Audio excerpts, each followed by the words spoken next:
Attention personnel.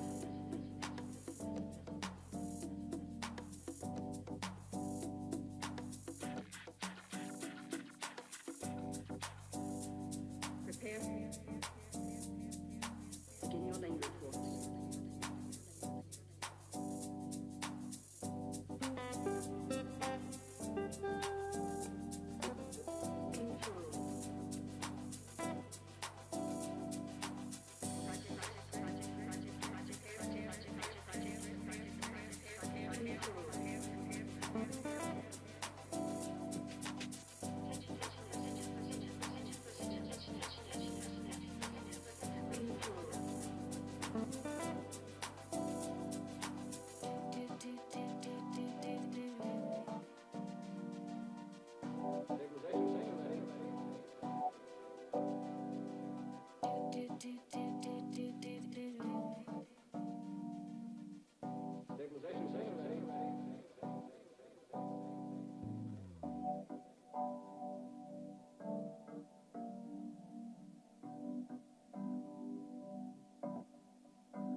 Good morning. Does these work? Are they working? Not being allowed? I don't, the problem is I don't know how to turn the darn things up. One moment.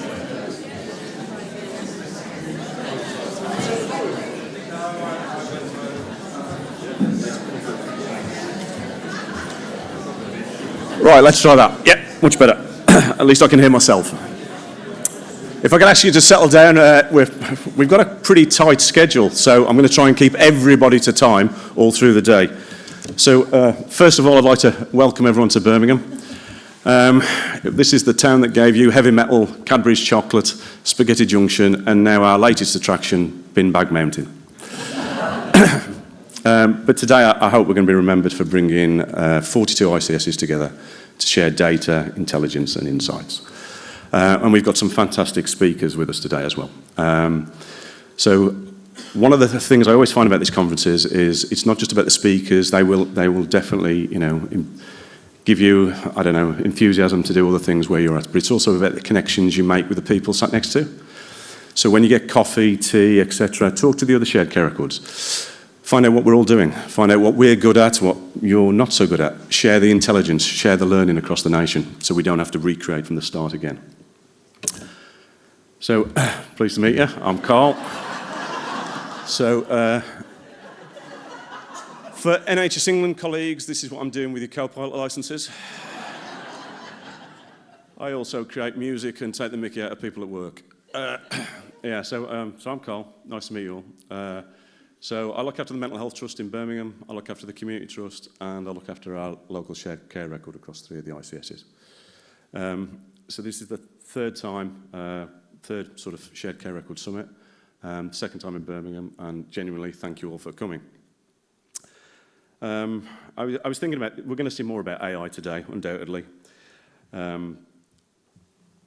This is sort of, I guess this is, for the last few years, we've been building the shared care records, we've been bringing more data in. Direct patient care was probably the key focus. But now I think we're on the cusp of doing something completely different. We've got the data, we're data rich. In fact, we're filthy rich with data. And now we need some other way of exploring how we use that data, how we surface that data to the clinicians. And I think we're on the cusp of seeing some of those things today. And I genuinely think the AI is a way to do it. I'm not saying it's the be-all and end-all. I'm not saying it's going to be the future for everybody, but I think there are opportunities to be out of it. We've got so much data, and I think we're all moving into the sort of PHM realm. The care plans where we can all write into each other's, we've all got EPRs, and currently we're very siloed as organisations. The shared care record's changing that. And I think the care plans are the first step of writing in so we can all see how we can influence that patient's journey and how we can all sort of have input into it. So I think you're definitely going to see more of that today. I need to thank an awful lot of people. Husbandry first. Fire alarms, I don't think there are any planned. I'm looking to Mandy at the top. There's none planned. Okay, so if you hear one, go. Toilets, toilet breaks, there's none planned. Work it out yourself. If you need help and assistance, there's a lot of staff around. If the committee, I think we're all in white lanyards, please ask us. But there's a lot of ICC staff as well. And if you need assistance for anything, lifts, any help anywhere, there's plenty of them around and we'll help you. Food and drink, we've got a break straight after this session for tea and coffee upstairs. And then we've got lunch provided, a rarity in the NHS. And then we've got a couple more breaks in the afternoon. And like I said, I need to keep the time. So thank you to all of you, not just for everything, for attending today, but for everything you do. You really are making a difference to patients and staff, so well done and thank you. Thank you to the speakers who are going to make this a really interesting day. Thank you for the sponsors for funding it. I want to thank all the support staff who are out on the desks. It's a thankless task, and some of them have come in off leave to do it, so genuine thank you there. The organising committee, I was going to have, I was talking about this earlier, I was going to have a screenshot of all the, we have these Teams meetings, organising committees, and I was going to screenshot it and put them all on the screen and say, hey, thank you everybody. But we were so far ahead, for the last 3 weeks, hardly anybody's turned up to the meetings, so it was a pretty weird picture. I want to say thank you to Lauren. She's in here somewhere. Lauren, are you here? She's not here. Okay, she's having a break or a breakdown, one of the two. Lauren works for Lee, and that's why she's having a break or a breakdown. So Lee thinks it, Lauren has to enact it. I need to thank Mandy. She's at the back top corner. I've worked with Mandy for years. We used to work in programs together. She left me and she now works in HR, so I still have to see her. I need to thank Lee Rickles. So this is a sad and glad thing. Lee's not here, but he really is the driving. The glad thing is, not the sad thing. He's not here, but he's the driving force behind a lot of this. And I do want to recognise him. You know what I mean? If he was here, I'd want to take the mickey out of him, but he's not. And I just think for all the work he does, he's well worth the recognition. Somebody did suggest having a life-size cutout of him.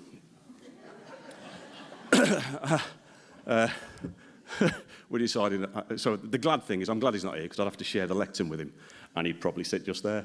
Sorry. The other person I need to thank is John Farrington. So, the NHS is talking about a 10-year plan, analogue to digital. Well, before analogue, there was John Farrington. so Mandy's now going, protected characteristic. Mandy, it's not his characteristics, it's his bones we need to protect. Right. But thank you, John, for everything you do. Oh, I missed Gemma.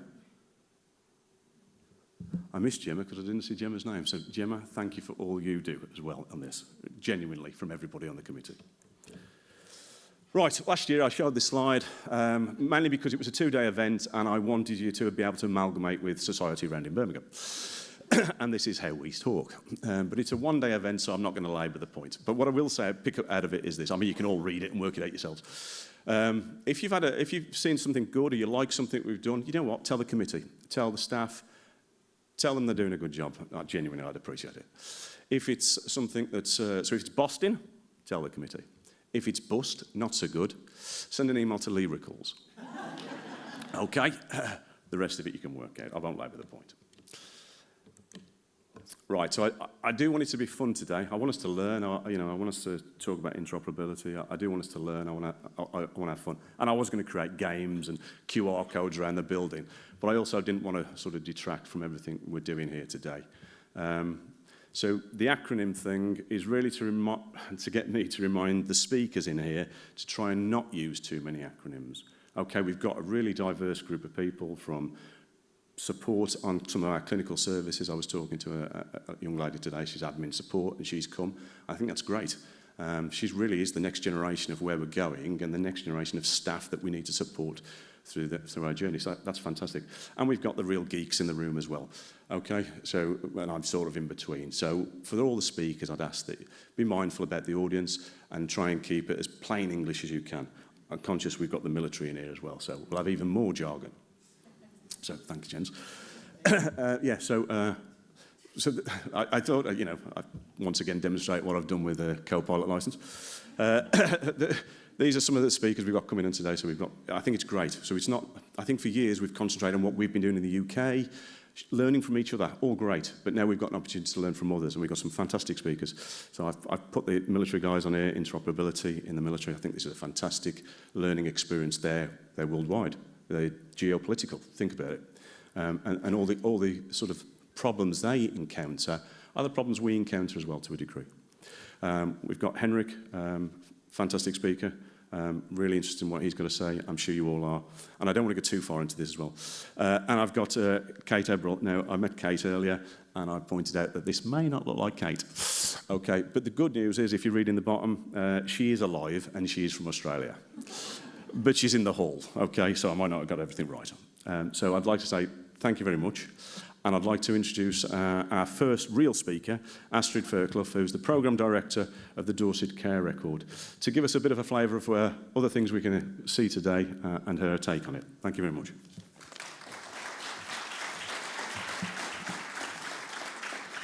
Good morning, everybody, and welcome. As Carl says, thank you, Carl. I'm Astrid Fairclough, Programme Director for Dorset Care Record, and I'm really pleased to be opening today's agenda. I'm not going to talk about shared care records all that much. I'm going to talk a little bit about the agenda and why I'm looking forward to being here. I don't think I'm being too bold in suggesting that we're all dealing with a lot of uncertainty and difficulty. Quite often you say, how are you doing? And then you go, oh, because you know the answer's not going to be absolutely glowing and wonderful because it's hard at the moment. It's a bit of a generalisation, but I'm going to make it because I think we're all in it together at the moment. Organisations changing, national agendas developing, and the knock-on effects just feel a bit endless sometimes, don't they? I've got to the point where I don't always like listing all of what it is that we're dealing with, but I know that you individually know what you've got on your plate, and you know that your neighbours are dealing with similar. And that's my context. And Carl, you touched on pretty much everything I'm going to say, so thanks. But because it leads to why I'm so pleased to be here and what I'm looking forward to. We all know that we need resilience when it comes to coping with uncertainty. And resilience is built from a toolkit of many different components. Naming a few, we've got optimism, we've got a mindset open to adapting, we've got using Copilot for all the appropriate reasons, we've got a sense of humour. Carl, thank you for bringing that with us, and a good sleep schedule, and I mentioned that as a mum as a toddler. So far in 2025, I think the NHS has made me dig pretty deep into my own toolkit, and I find myself having to replace some of the tools and renew them and working out how to keep going with the next round of crazy that we're presented with. But there are other components that aren't just about that sort of personal skills and personal store that we can build within our own working environments. Again, some of them might be challenging, like clarity of priorities. That's not always an easy one to deal with at the moment. But clarity of purpose and impact, we can definitely build on that. We can think about that. Recognising success, relationships, they are all things that we are here to think about and to build on today. Talking about relationships in particular, this room, the people in this room, and in the video camera over there, that's why I've turned up, because being part of human networks is vital to cope with difficult situations. I was fortunate enough to receive a Churchill Fellowship in 2019, where I travelled overseas and researched how countries were making their work to end female genital mutilation sustainable. It's a very different topic from shared care records, but learning about the impacts that networks have and relationships have to make change last and to deal with difficult circumstances, that has stayed with me ever since. Side note, if you want to look at the Churchill Fellowship website, please do. Applications for next year close next week, and it's absolutely amazing. And I'm not going to say anything more now, but it's good little Google. Back to the topic in hand. Building networks is a critical long-term coping strategy. It probably won't pay off tomorrow, but it will. What we build today will be there wherever we get to in a year's time. So looking at our agenda, I think, whether our organisers explicitly knew it or not, they put together a host of sessions which let us look at our resilience store and top up what we need. If you're finding it hard to see what a brilliant impact your shared care record is already having, then Hall 6 this morning, what does success look like and how might you measure it? Tick. If you're struggling a little bit with optimism, I was looking and thinking, well, beyond direct care, how the Greater Manchester care record data is tackling inequalities and improving outcomes, that's looking to the future. That might give us a bit more of that optimism. There's lots of sessions that are really going to help with that as well. I'm not going to carry on with this too much, otherwise I read out every session and tell you how brilliant they are. I think you know that already. But the general theme that Carl touched on this morning in Hall 5, we've got inspiring international talks, because we're not just an island. We are part of the bigger world. This afternoon, Hall 5 is sharing learning amongst us, which is just building that foundation and that network, isn't it? Hall 6 has got 2 workshops, which is just helping make sure that we're focused on the right kind of things for our programmes. So I think all of that is really helping us think, reflect, build, and giving us that steer towards the networking that we know we need to do. I'm going to dip back into the networking idea, because I was thinking properly about strategic networks, building resilience, and it started me thinking about all the different ways we do this in life. My first name, Astrid, is Scandinavian. And if we were in Finland and we wanted to do this within a professional context, we might well find ourselves in a sauna together. They've got an estimated 3.3 million saunas and a population only of 5.5 million. And I was reading up on it. The general theme is when you walk in with very little clothing to a very hot room, turns out it's a very good model to develop trust and transparency. I don't know how the ICC would fit a row of saunas in, But this also might give us the idea to come to Dorset next year for the conference, because we have a booming industry of beach saunas on the south coast. However, that isn't what I'm suggesting, because although Astrid is Scandinavian in origin, I am not.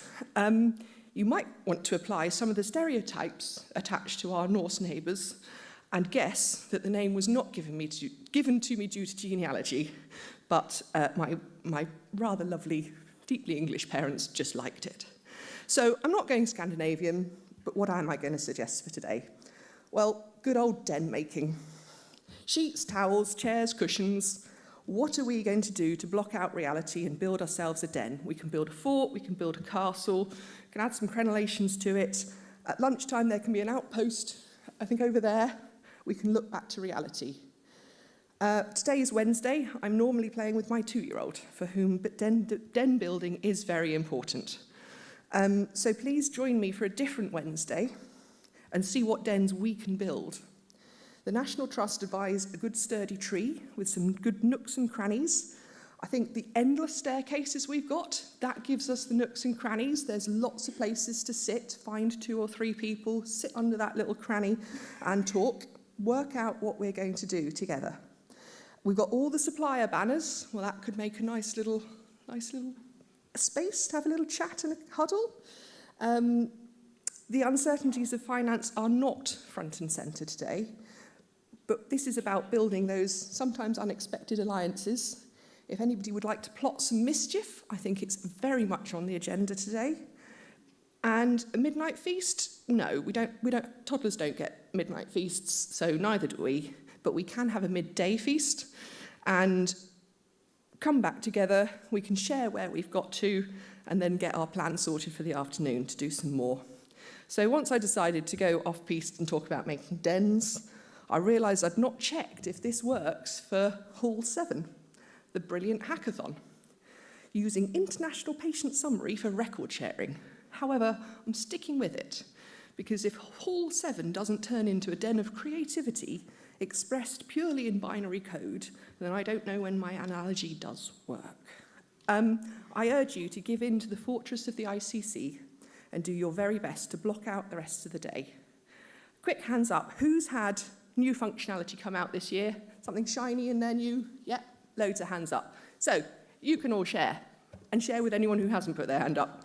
Who's found finances difficult? Ah, there's a smattering of hands. There's a surprise. There's some networking that go on. Who's looked at a project and realised it's gone on for an inordinate number of years and you really need to have a little bit think about how we do that? Oh, yeah, there's all the hands as well. We're all in this together. We're all in this together. But we don't have much time to invest in our networks and our partnerships. We just don't have much time at the moment. So for me, that's why I'm really pleased to be here. Look at the den at the end of the day and see what you've got in it.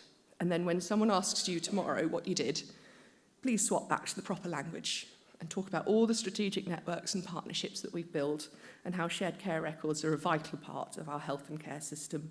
We've got to invest in them and we've got to make them as resilient as we are, because I know that the people in this room have got through a lot and will get through an awful lot more. Thank you very much for your time, and I'm going to pass to the wonderful Non. Thank you.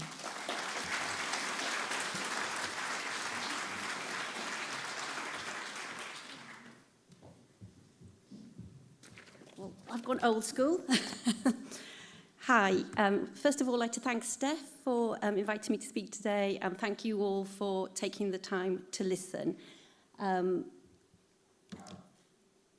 So I'm going to speak to you today as a lived experience member of the public, or a person who uses our services and carers, as we refer to them.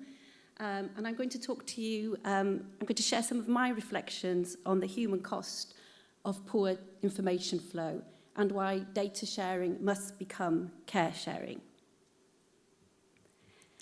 So let me begin by introducing to you my firstborn son, Tom, who I hope will be listening online today. So hi, Tom, if you're there. So here are some photos of Tom, who made a very reluctant late appearance into this world in the winter of 2005, weighing in at a whopping £10, 2.5 ounces. He was a bright, chatty toddler, interested in everyone and everything. He enjoyed the great outdoors and camping, and he loved playing on the beach with his brother. He became fascinated with technology at an early age, and his IT skills earned him the nickname Techie Tom at junior school. I wonder what his nickname would have been had he made it to secondary school. Sadly, this was not to be the case. Here is our story. So I would like to begin with a couple of snapshots from our journey, and much like a photo, I hope they capture more than just the facts. I hope they reach out and connect with you. So I would like you all to take a moment to think back over 5 years ago to April 2020, a week into our first national lockdown. Shock, disbelief, denial, panic, fear, and finally, reluctant acceptance. I'm sure that we could all identify with one or more of these emotions. The world as we knew it stopped turning with no warning. How are we supposed to feel? I listened to the unfolding horror of the COVID pandemic, and I heard the words lockdown, and I felt panic. I had been here before. I was thrown back to a moment in my family's life when everything changed forever. September 2015, the final year of junior school for my 10-year-old son. Week 1, Tom is looking forward to his final year and moving on with his friends to big school. Week 2, Tom freaks out in the classroom and remains so agitated that he is admitted to hospital. He is sedated, anaesthetised, and undergoes tests for physical and organic brain damage. A week later, we are told that Tom has suffered a catastrophic mental breakdown at the age of 10. A month later, we are told that he has severe Tourette's syndrome and will never return to mainstream education. Tom became a prisoner to his anxiety in a self-imposed lockdown. Unlike the national lockdown, however, life continued for those around him. His friends went to school, socialised, sat their SATs tests and graduated. Families posted a proud, smart new uniform, first day at secondary school photos on social media. We felt as if we were caught on a slow-motion treadmill, whilst everyone around us hurried on with their lives. A strange detachment and isolation set in. Day by day, this way of life became our new normal, which we eventually accepted. Tom and I were cocooned in a virtual safe world to enable his jarred mind to rest and recover. He was my constant companion, and his emotional well-being depended on mine. He needed to borrow from my reserves whilst he built up his own armoury so that he could step back into the real world. A world that knew nothing of the battles, the scars, the healing, and the courage needed to do this. I witnessed a very real and painful illustration of this courage whilst at a visit to Great Ormond Street Hospital with my then 14-year-old son. We had waited months for an appointment with the neurology and psychiatric teams. We had answered questions, sent ahead a year's worth of medical notes and background information. We desperately hoped for answers, for help, and for meaningful support. An early start, 2 hours of traumatic train travel, and finally the call into the consulting room. 2 professionals greet us, 2 seats for us set in the middle of a vast clinical space. No small talk, no settling in. 2 hours of questions and more questions, exhausting interrogation. Questions over. We had done all we could to beg for help. A ruthless delivery of the verdict.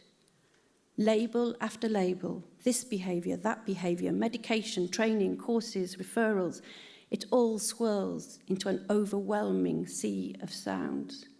And I can feel myself drowning, gasping for air. We thank and we leave.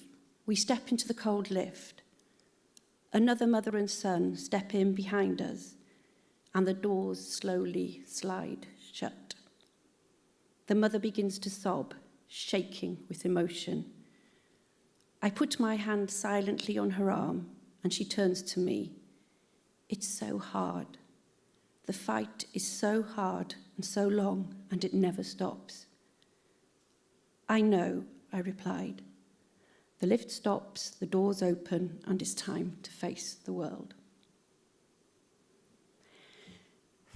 So Tom's medical history is complicated and confusing. In the years leading up to his breakdown, he was referred to specialists for many seemingly unrelated medical conditions. These included allergies, anaphylaxis, joint problems, visual problems, sleep problems, tics, and anxiety, amongst others. Teachers described him as quirky, and he was assessed as having a specific learning difficulty. His anxiety became difficult to manage, but when I reached out for help, I was dismissed as mother a worrier and told, he's fine at schools, the problem must be at home. Following his breakdown, our community mental health team, psychiatrist, initially diagnosed Tourette's syndrome, telling us, in my 10-year-old's hearing, that he would have to be medicated as it was the worst case he'd ever seen, and sending us on our way without even as much as an information leaflet. Tom was eventually referred to the National Tic and Movement Disorder Clinic, where he was seen by a world expert in tic disorders. I was told that my young son's vast medical history had been a child's way of reaching out for help. No one had looked at the bigger picture and made the important connections needed for the correct diagnosis. Following this appointment, the consultation notes were lost and the digital record accidentally deleted, so that our psychiatrist did not receive the report for over 3 months. I keep digital and paper copies of all of Tom's medical records. I send the paper copies in advance of our hospital appointments to avoid repeating our difficult story and to make the most of our precious appointment times. Tom was eventually diagnosed as having a complex neurodevelopmental delay disorder, and he attended a specialist school on a part-time basis where he received all of his therapeutic support. Once again, it fell on me to provide the background information and keep the records up to date. I tried to organise direct communications between the education, therapy, and health professionals supporting him, but was told that it was not possible. Similarly, applying for his education and healthcare plan and his disability living allowance became a feat of information management and governance. From freedom of information requests to scanning printed copies of medical notes and pulling everything together in lengthy evidence of need reports. I fear that many carers and families may find this challenge a step too far. Could open and transparent access to shared care records and patient data have helped?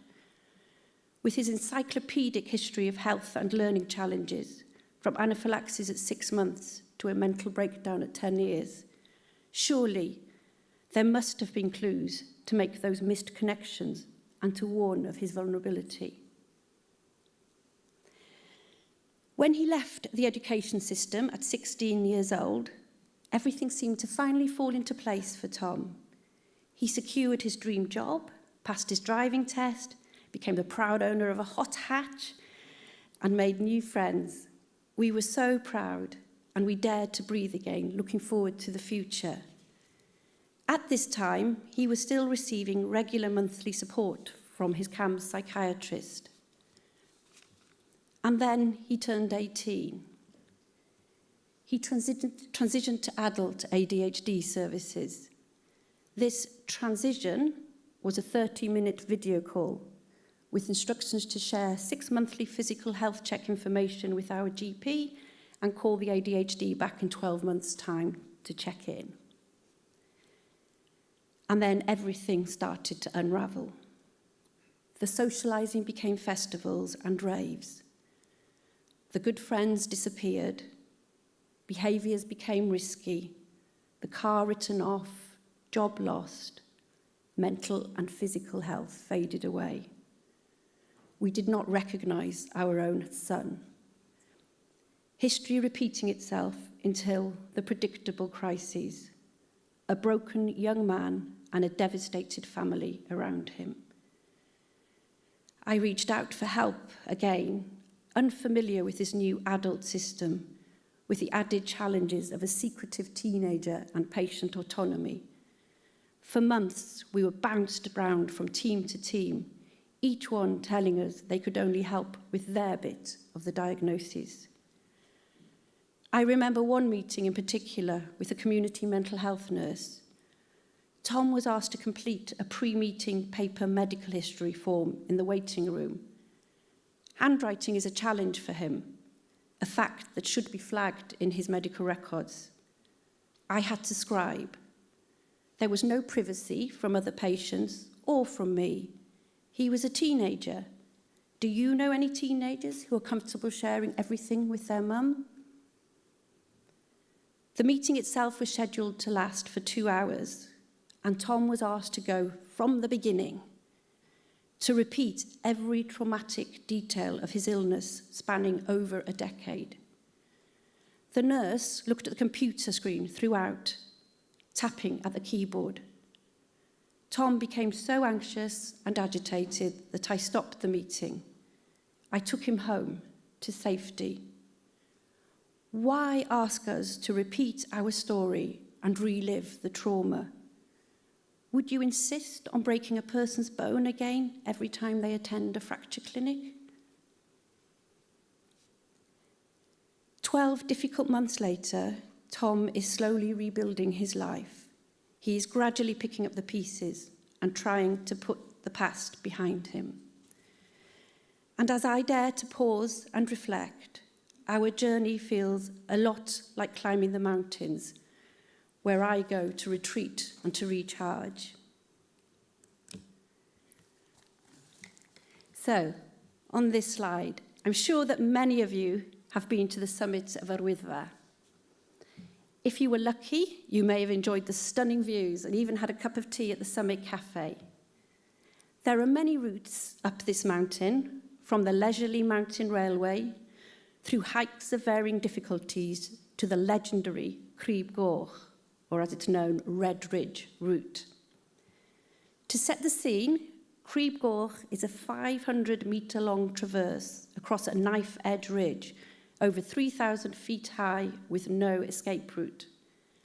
The Llanberis Mountain Rescue Team advise that, and I quote, "This route is extremely dangerous. Accidents are common. Many people get cragfast and need to be rescued because of fear. Sadly, every year sees serious injuries and fatalities from falls." Not ones to shy away from a challenge, we decided to give it a go. We had the necessary experience and were well prepared. We walked with a guide, we carried all the correct equipment, we checked the mountain weather forecast, and we were all set. Some climbers seemed to skip ahead across the ridge confidently, making it all look easy. I, on the other hand, was petrified. I gripped onto my 3 points of contact for dear life. My progress was painfully slow, but I knew I had to keep going forward and not look down. I could honestly say that I would not have made it across that knife edge without the constant reassurance of our guide behind me every step of the way. He guided me to every foot and handhold and stayed with me until I finally felt safe again on solid ground. Every one of us who reached the summit that day had experienced different journeys, even those of us who had taken the same path. Snapshots along the way and the smiles at the summit don't tell the whole story. So finally, mental ill health is not a choice. It is indiscriminate, brutal, and destroys lives with impunity. I never for one moment imagined this life for my family. Recovery is a lifelong journey that takes place one step at a time. One day, inevitably, Tom will be facing his challenges without us by his side. I hope that we have given him the courage to ask for help. I hope that the system will catch him before he falls. And I hope that a joined-up team will guide him gently along the way. And above all, I hope that Tom will remember, over every mountain there is a path, although it may not be seen from the valley. Thank you.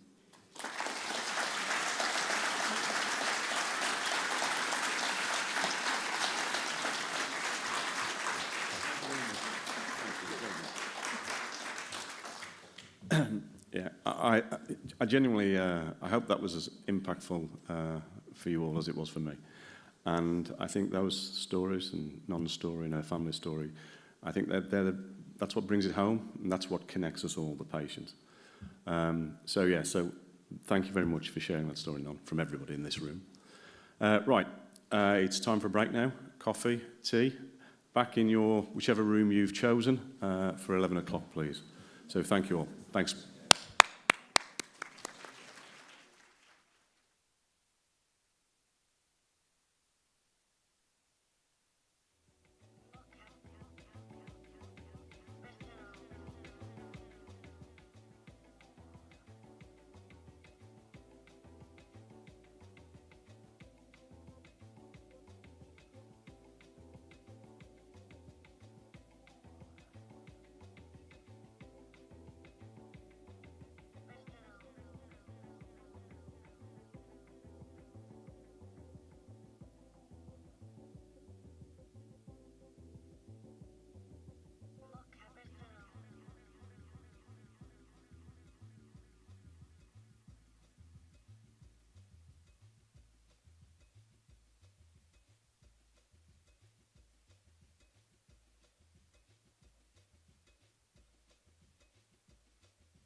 Gents, we're ready when you are.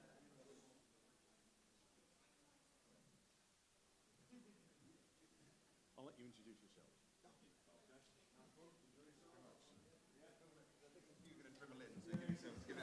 If we don't start on time, I'll give you a 5-minute warning. Thank you very much. I'll try to. I mean, it depends what the...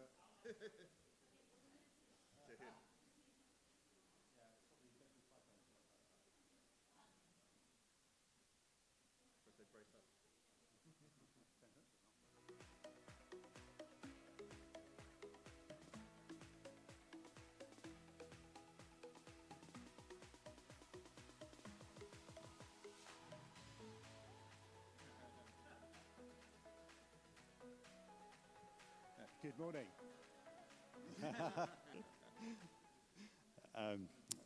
What do you want to do with it? Sorry. I'll just do your introduction. Right, come in, sit down, or I'll get the lads on you. So, for those I've not met before, I'm John. I retired from NHS England 2.5 years ago, where I was working as part of the team for Shared Care Records, and I still seem to be involved in it now, so it's a great pleasure. We're going to have 3 interesting presentations today because part of my passion was about trying to make sure we learn from others, whether it be other people working in the same field in this country or in other countries. So if all goes well, you'll have 3 very interesting presentations, and then we'll all break in time for lunch, I hope. So I'm going to introduce my colleagues here who work in the Defence Medical Services. I had the opportunity to work with them on a joint project with the Australian Defence Force last year and was really quite taken with the things that they're doing and the problems that they're facing, where I think there's a good translation into the challenges we face in the health service. So, the 2 Michaels and Andrew, over to you. Thank you very much, John. Good morning. Thank you very much for having us, and it's a real privilege to be a part of wrestling with the same kind of problems, even if they are in different domains. And so to introduce ourselves more fully, Mike Forde in the front row, if you want to put your hand up, is a GP like myself, but his expertise is very much in the sort of medical informatics side of things. He's done much of the work to implement what we're going to show you. And Captain Dench is a medical support officer by background, but with deep skills in medical informatics within our wider cortisone programme, and he's going to give us sort of the big picture overview for how we all fit into the grand scheme of things. And the thing I wanted to talk through is how we are achieving interoperability in military health. And whilst I appreciate that the NHS is a very complex organisation that works in difficult circumstances, the military has those similar challenges as well. And we're also working internationally and having to interoperate with our NATO colleagues. I think it's worth starting with our why, because actually in many ways we look pretty similar to the National Health Service. We consist of clinicians, technicians and healthcare managers, and we also deliver healthcare. But we do that for a very different reason. And so as outlined in the Strategic Defence Review, our role is to enable the force to fight and endure on operations and in conflict. And so the reason we do healthcare is for a different reason. And that, in our context, does change what that looks like in real terms. So our context is that we do operate a full firm-based primary healthcare system 24/7 and across the globe as well. So we've got personnel across in different places such as Nepal, Kathmandu and in the Falklands. And so we're doing that all the time anyway. But we also deliver for peacetime, within peacetime rather, we deliver on exercise, training events and global health engagement, for example. And then clearly we exist for that hopefully unlikely scenario, but we need to be ready when that happens, which is warfighting. And that's just to highlight that is an adversarial environment. That's clearly we've got an enemy who wants to exploit what we do and wants to win, but also the environment by definition tends to be very adverse, whether it's the electromagnetic spectrum, whether it's the weather, everything is against us in that. And so what's from that? We have a volatile patient population. So whilst in peacetime it's relatively small, in conflict that can quickly mushroom and go from perhaps a younger, more male population to one that is much greater, with much greater health needs. We're seeking to deliver effective, not exquisite care. And that's something which, as doctors, doesn't necessarily sit well with us. But the reality is that we need to deliver what does the job, rather than necessarily what we'd like to deliver. And that is delivered at reach and under adverse conditions, often using junior clinicians and technicians and non-vocational healthcare providers. So if you don't have a doctor, if you don't have a combat medical technician, you are using whoever's there to enable them to do that job, because that's what we need to do. We also need to do that in a way that's robust and not being a burden, because actually we don't want to be the ones who's causing more casualties through that. And we need to be interoperable at every level, whether that's handing over to our colleagues, to other nations, or informing the wider context. I'll just hand over to Andrew for the next bit. So yeah, very aware of yet another acronym. Here's one that you probably haven't seen before, and there will be another one at the end that hopefully you will all take away with you. So the operational patient care pathway, what is it? It's us taking the NHS with us, in a phrase. We need to deliver the medical chain on operations in foreign climes, and there are many phases and phases to that. So what you have in front of you is actually a graphic that I put together for an exercise that Colonel Mike and I were just in the States for three and a half weeks. And this is a representation of what we were exercising. And we were doing the digital enablement of these phases of the medical operational patient care pathway. I'll come on to some words in a minute. But there were fun bits too. There was an autonomous helicopter from the Canadians. That was good. We did actually have a C-130 plane, and I promptly fell asleep on it while playing Casualty. We did have a Black Hawk helicopter dust-off, which is, helicopter emergency response. And we have all these different bits of healthcare at different parts of the battle space, which I'll just sort of roll you through. So it comprises of, bottom right, as you see it, point of injury, illness. So similar to what Colonel Mike just said, in the event that there is not a doctor or a medic, so a technician, or anyone else, it's incumbent on the infanteer, the artillery gunner, the REME mechanic, to help themselves or help their friend. And we do that. We train all our people at a level of increased first aid. I wouldn't say advanced, but increased. But that's part of our chain. You then have medevac.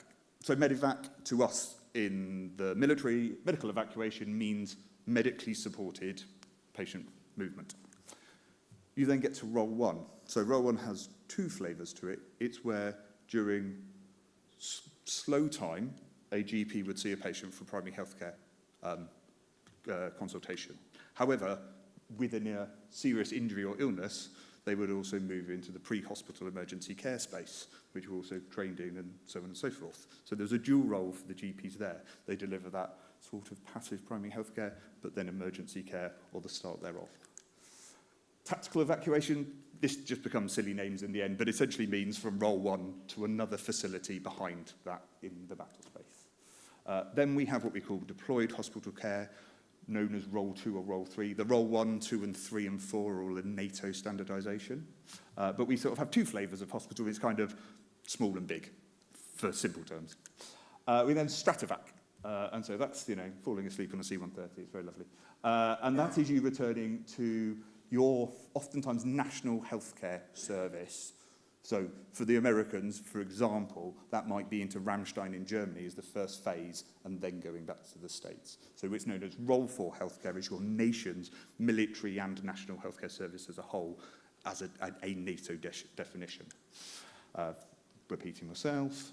And then for a UK NHS 4 nations, or NHS healthcare administration perspective, we have RAMP. Now that is a cross-governmental agreement of the receipt of military patients back into the UK, into hospitals. The reason we just mentioned that now, for Iraq and Afghanistan, that was, flying into Bryce, coming into Birmingham, Queen Elizabeth Hospital, Birmingham, really large ITU, moving on, going to what was the first Headley Court and now Stamford Hall for your rehabilitation. In a future conflict, the number of casualties will be greater than can be tolerated at a single hospital trust. And so the concept of RAMP going forwards, and something we'll discuss, is wider receipt of patients across the NHS at a secondary and tertiary healthcare level. And in short, that is that. Thank you very much, Andrew. Thank you. So that gives you an idea of the space in which we're working and some of the challenges with that. And one thing to highlight is that our network can both be a threat in terms of if the enemy is tracking our use of Wi-Fi, for example, that can become something which means that we then become a target. But also the network may not be available because of the various challenges there. And so that's why we come up with the concept of our offline not being disconnected. And so we've had to work through the process of, well, if you don't have Wi-Fi, if you don't have a network, how can you still hand over patient care? And there are various ways which we've been able to do that, about 4 or 5 different ways, most of which uses actually very much consumer technology, things that you have in your pocket right now on your phones. But we've adapted that to allow us to do that efficiently offline and in a way that allows us to hand over a patient rapidly at that point of care. So just a few examples there, and we'll go on to show you a couple of those in terms of NFC and animated QR. This just gives you an overview of what that might look like. So you've got a casualty, let's say a Dutch casualty in this scenario, and the Dutch are implementing a national system where they have an NFC card, like your bank card, that means you can go to any of your national hospitals and they can read your basic patient data, your international patient summary, and start treating from there. But also they plan to deploy into the field with that, a bit like having a digital dog tag, a digital ID disc around the neck, so you can identify the patient from there. We can then read that with our UK system, which is called Mercury, which I'll show you a bit later, and that can be uploaded to our situational awareness tool, which is called TAC, which is a bit like Google Maps, the battlefield, so a commander can see where all these people are. But also, if you don't have connectivity, we can then pass across directly, that's the number 5, to another instance of Mercury as well. So we can use this to go from device to device. So we use connectivity, we have it, we don't, we can still work without that. And then also, just to highlight, we can go to other systems such as the US system, and then we'll finally get our way back to the UK servers and get it through that way. So we've got a few different options for getting data back. With connectivity, very nice, we've got it, we'll use it, but if not, we'll find other means. So this is an example of one of those approaches, which is animated QR code. So a QR code has a certain amount of data, but not enough to hand over a patient. And so this is where we've come up with this approach, which allows us to rapidly hand over a patient by using a sort of carousel of QR codes. And we did some work to try and maximize that data rate. So what we've got is 2 QR codes, just move around to show that it's still robust, even when you've got some disruption to that. And you see that actually there's actually 4 bits of information within that one shot, which is why it allows us to transfer that information quickly. And this is something which is a team approach. So there was a friend and a colleague from a different nation and a different company who says, I know how to double the data rate. And I said, how? You just use 2 QR codes. And so whilst that seems quite small, actually it was really efficient. And I really appreciated him as a CTO of a company being willing to share in that way. And I think going back to Non's presentation earlier, we really do need to think about that end goal for the patient, which is what we need to achieve, rather than quibbling around with sort of the commercial interests. And I believe that through doing that, we've come up with a system which is altogether better. I just want to take a few minutes to present to you Mercury. So I think this is a really good news story about how the UK has very rapidly and in, I think, quite an innovative way, has looked around and said, well, this is what other countries have done. This is what we need. And having looked at the market and found nothing to fulfill it, we've created our own system. So this is Ministry of Defence intellectual property, but one which we intend to share with NATO. And so hopefully the video will play. Yeah, here we go. So it's a system that runs on Android, but also is happy on Windows as well, using a Jetpack Compose, Kotlin tech stack. So from the point of injury, so you've got one of these on the body arm of the soldier through to that roll-on place when they're then being seen at a high level of care with perhaps some monitors, through to that evacuation. We're able to follow the patient through that pathway, add that medical record by contributing to the NFC card if we don't have connectivity, and that will synchronize back with our firm-based medical record to give that real-time situational awareness for those commanders so they can make those tactical decisions about where their force should be, and for those clinicians who can then project forward their expertise such that junior clinician, that junior medic, can deliver the best care possible. And so this is deeply exciting. I think this really is good news about what we've been able to achieve in quite a short space of time. And I'd love to give you more of a demonstration later if we have time. Very happy to speak to people after the meeting, after the presentation as well.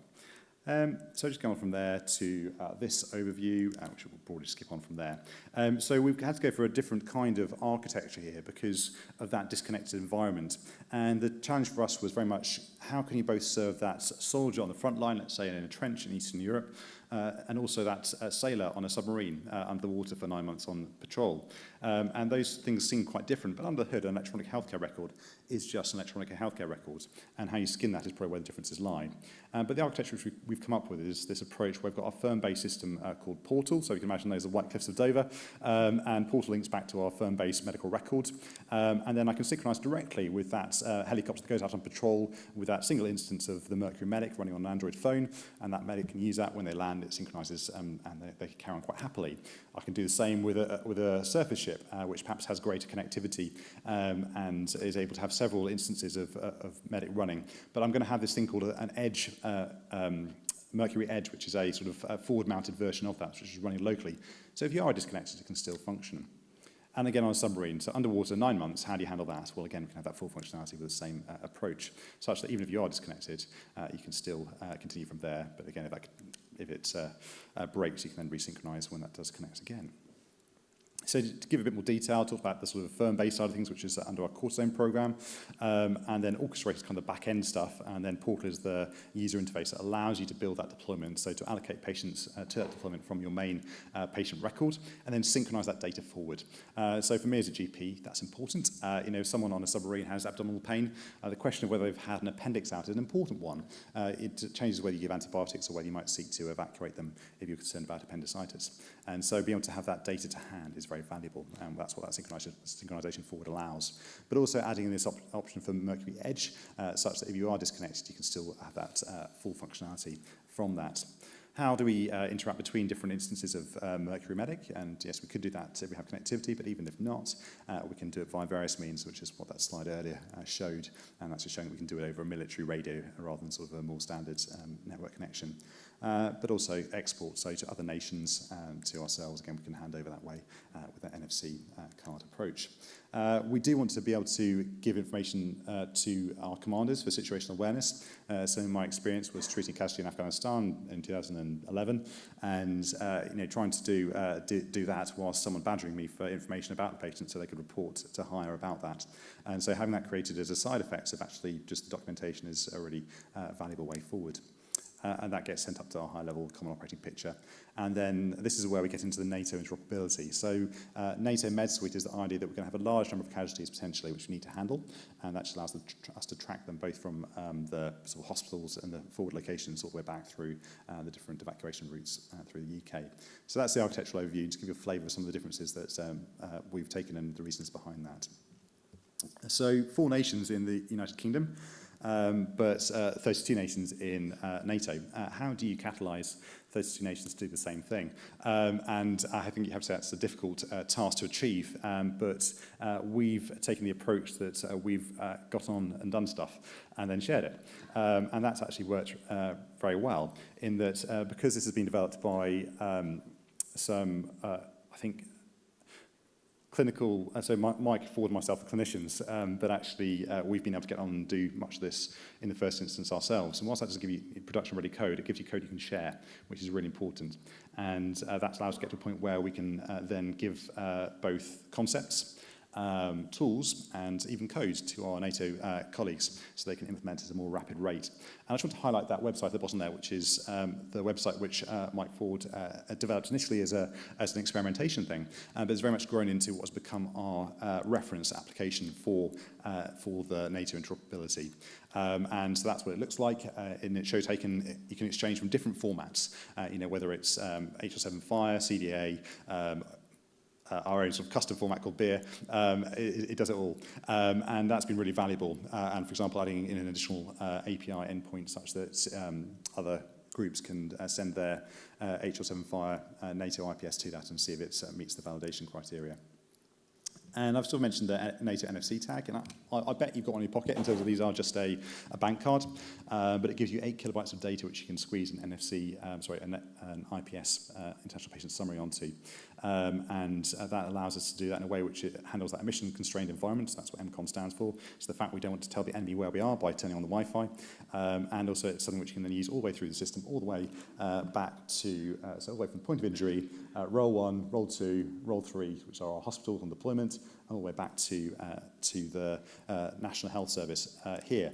But also highlighting that we can also do, we want to be able to get to another organisation. So let's say you had a local civilian who was injured for whatever reason, and you did the right thing and treated them. How do you then hand them over to another group when you don't know what they use, and you don't know what's their they're not on the same sort of standardization agreement as you are. And that's where we've come up with the concept of using a URL-based record, so that you store the patient record on this, but you create it as a URL which points to that IPS-MERN website, such that when that is tapped on any device that reads NFC, that's now fully readable. So this is just what we achieved as of June this year. So that shows various nations. So we've got the US up here, so those three. We've got the Dutch here, Spanish here, and ourselves here. And this shows what we're able to do at that point. So that's after about 14 months of development. I think the exciting thing is that you can see how even if you can't go directly to a country, you can go via another country to get that across, and indeed that was what we were able to achieve. So can I do a quick demo? So I wonder if I can ask the team at the back to switch to this device. Thank you very much. So this is Mercury. So whilst this, much of the original work was developed by enthusiastic clinicians such as myself, that's not something which you can really productionise. But with a small amount of money and a relatively short time, so starting coding in about January this year, we've been able to create this system which is now going on to production and will be reaching initial sort of capability in April next year. And so it consists of an Android application that is developed so it could run on Windows as well for our legacy systems on ships, etc. And it gives us a nice sort of modern interface that allows us to synchronize that data forward and to quickly sort of add patient data. So, for example, I can go through an algorithm and do a sort of initial assessment of the patient, and then sort of submit that as a patient record. I can take a photo, etc., and then that gets added to the patient record. And so that's been a really nice thing to do. And in many ways, we're not first with this. So the US has a system called BatDoc, but we've been able to look at BatDoc, look at what the Ukrainians have been doing, look at what the Israelis have been doing, and look at what the Dutch have been doing and say, well, that works, that doesn't work, and we want to do this. And so just showing how I've got a standard NHS pulse oximeter, but how I can actually rapidly link that up to the device, and then I can start reading from that to that, and that will appear in real time on there if it works as intended. But just quickly flicking across to this. So I mentioned the TAC, which is sort of Google Maps the battlefield, and this shows how actually I've got a patient appearing on there. And as I do stuff in my other system, so as I created that record, that's automatically appeared on here in real time. That gives that situational awareness. I also want to show how I can actually receive a patient from another system. So I mentioned about the animated QR code, so let's just show that working. So I can import a patient, I'm going to do animated QR code, and when I do this here, you're going to see that reading through, and that's now been brought across. So I can quickly transfer a patient via that way. I can also create a patient from the NFC tag, so the idea being that the patient's either got this as a pre-existing ID disk, or it's something which is given to them at the point of injury, and that can be tapped on the back. That's now created and added to that, so I can now start treating that patient straight off the bat, and that's now, again, will be appearing in real time on here. So that's showing the system very briefly, and gives you an idea about the different things that we can do and where we're at. So this has been a very exciting period of very rapid development, and I think shows what can be done with a bit of innovation and some of the necessity. I hope there's enough in there to kind of illustrate some of the touch points between the NHS and the Defence Medical Services. So I think very much my personal motivation for this would be that actually I know that we need to be ready for warfighting, and that I know that if that is the scenario, we will have casualties. My limited experience from Afghanistan was very much that we did not have the tools we needed to do that job well, and so I'm really keen that we achieve that. And I think going back to the Non's presentation earlier, we want to do a job which is effective for those patients. In very many ways are our colleagues and our friends, and to do that well is really important. And I'd also offer to you, in terms of representing your own NHS trust, that actually you will be receiving these patients as well. You will be receiving these patients as well. And so to be able to hand over to the NHS is critical, such that you can deal well with that patient cohort if that happens. Can I ask you to switch back to the slide pack again? Thank you. So just to conclude, so I would say that we are, as the Defence Medical Service, able to catalyse NATO interoperability and capability. In some ways that's because we have got expertise, but in many ways that's because we're able to share and be very open-handed with what we've done. I believe that the NHS and the DMS can increase our shared capacity through digital innovation, and that's what we've been tasked with by the government through this Strategic Defence Review. And I believe there's opportunities to learn from and challenge each other. And I believe that's what true friends do. We don't just give the easy answer, we challenge each other. And so I think it's worth doing that here. Finally, there are big challenges, but I think I'd much rather live in a time of big challenges rather than everything being sorted. And with that, there are big opportunities. So I think for all of us in this room, if we do our jobs well, patients get good care. If we don't do our jobs well, the converse is also true. So please do come and speak to us afterwards. The reason we're in uniform is because it makes us easy to spot. And so we'd love to have conversations around this. I'd also like just to finish by saying that we're here on behalf of Colonel Ollie Bartels, who's our Chief Clinical Information Officer, who, if you would like to be connected with, we'd be delighted to do that. So please do get in touch face-to-face if you want to take us up on that. And I hope that we've now got a few minutes ready for questions. If I can ask people to put your hands up if you want to ask any points.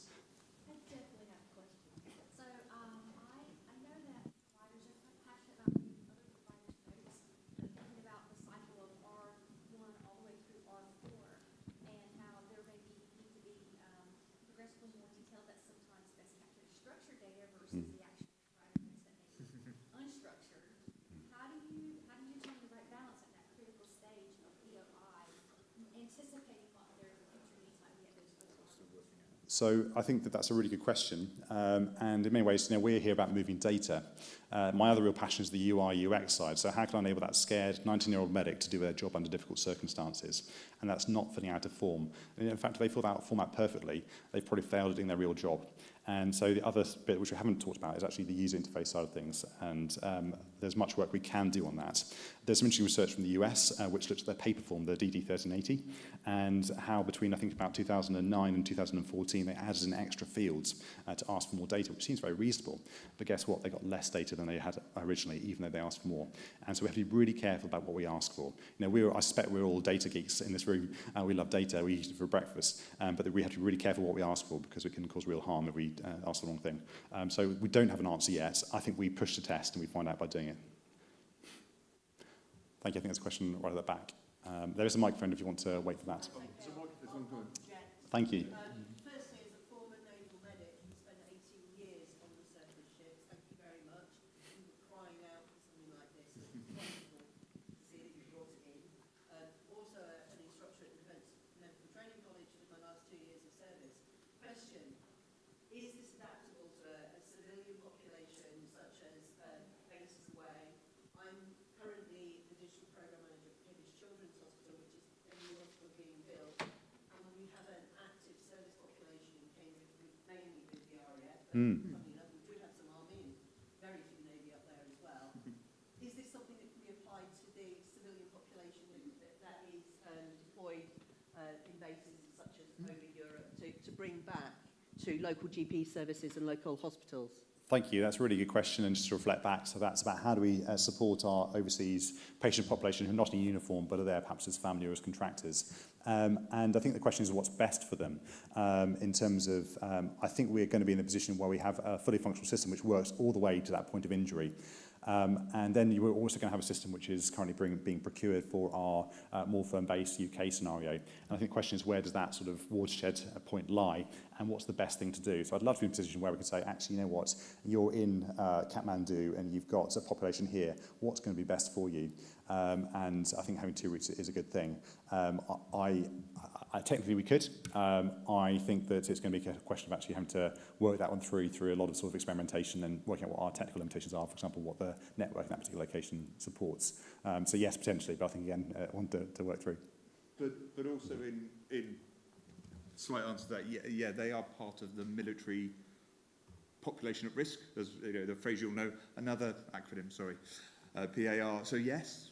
They are, if they are eligible and a recipient of healthcare in life, limb and eyesight, and this is the record that's with the clinician, then absolutely. There's nothing to prevent it. Yeah. Thank you. Thank you. That was really interesting. Watching it, I just didn't quite understand the Mercury system. Is that like a replacement for something that's already in place, or is it a completely new framework? Thank you, that's a really good question. So the current system is called DMIP deployed, which is based on one of the older versions of EMIS, which I think the Defence Medical Services is the only user of. But having said that, we've used it for 20 years and it's highly optimised for what we do.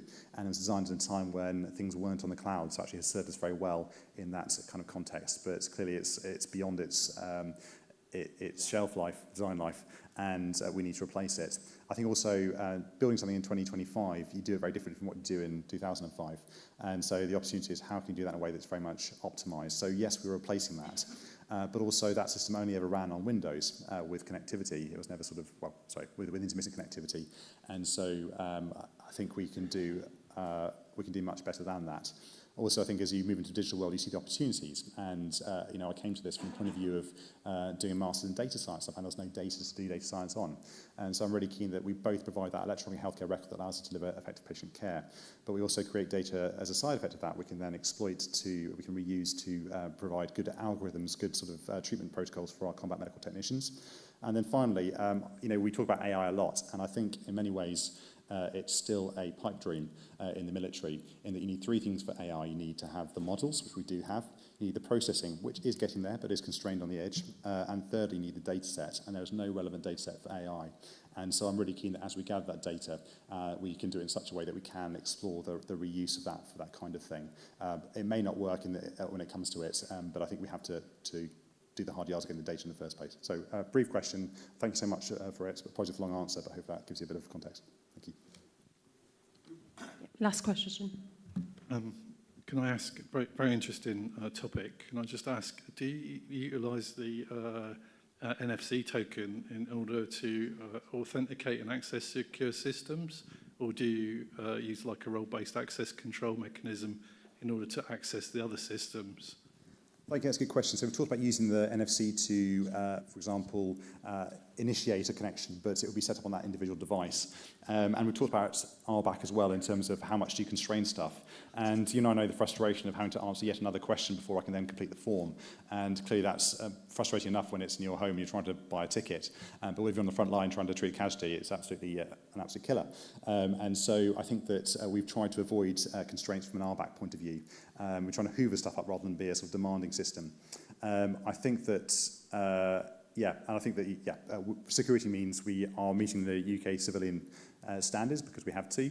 But in many ways, I think that when you look at the wider system, you realise that one of these on the front line that's disconnected is not so much of a threat as a UK server that might be more of a target for enemy activity. And so in some ways, I'm not so concerned about I think we can approach it differently on the front line. Thank you. Stay where you are. We have got time for a couple more questions because the next guest can't connect. So if you've got another question, please raise your hand. There's a lady running up. No, you don't have to run. Make him wait. We've got 5 minutes. So in my region, we've got the Catterick Integrated Care Centre, and we're doing, with the Yorkshire Care Record, I think it's first in type. Is this specifically for casualty scenarios, battlefield scenarios, or will this work there? Because one of the key questions we've got is, how the hell do we share the civilian data, military data, and build that picture for that massive population? So you've absolutely blown my mind with this. And I think about all the ambulance handovers that are still happening by paper, and you're booping an animated QR code. I'm just blown away. We need to steal this from you. We need to share. So how is that going to help with the Catterick situation where you've got recruit influx and just general healthcare? So that's my question. Thank you. So I live 4 miles from the Catterick CICC, so I'm very familiar with it and know all the people involved on the military side. And I have to be honest in saying that I think we've had an easier and probably a bit more fun job with the deployed side than the firm base, because we've only had to interface with one system. We've written the standardization documents such that others will have to interoperate with us within NATO, but we haven't had to work with sort of 10 different existing systems, so it is easier from that point of view. I think that you don't have to steal it, we'll happily give it to you, but also I think there's some work to do to integrate these things. And I think that that's where the system that would be used by the other teams within that and how you interface with that is achieved. My experience is that these things are actually technically not easy, but they're very achievable. It's just work. The challenge comes in sort of agreeing something and then sort of the contractual arrangements to get there. So I'd be hesitant to say that yes, we can definitely do it because I know that there's much work should need to be done to achieve it. I think what it could be is a reversionary mode, something you can fall back on when all the other systems are down because we work offline. And I think it could be a way to almost act as an intermediary between different systems, because if we talk to two different systems that don't talk to each other, you can get data through that. And we've seen that sort of work in a NATO context. So I'm very happy to have conversations around how we can catalyse you, but I suspect that may be some more work in the detail to look at what that really would look like. Thank you. Thank you. That was amazing. And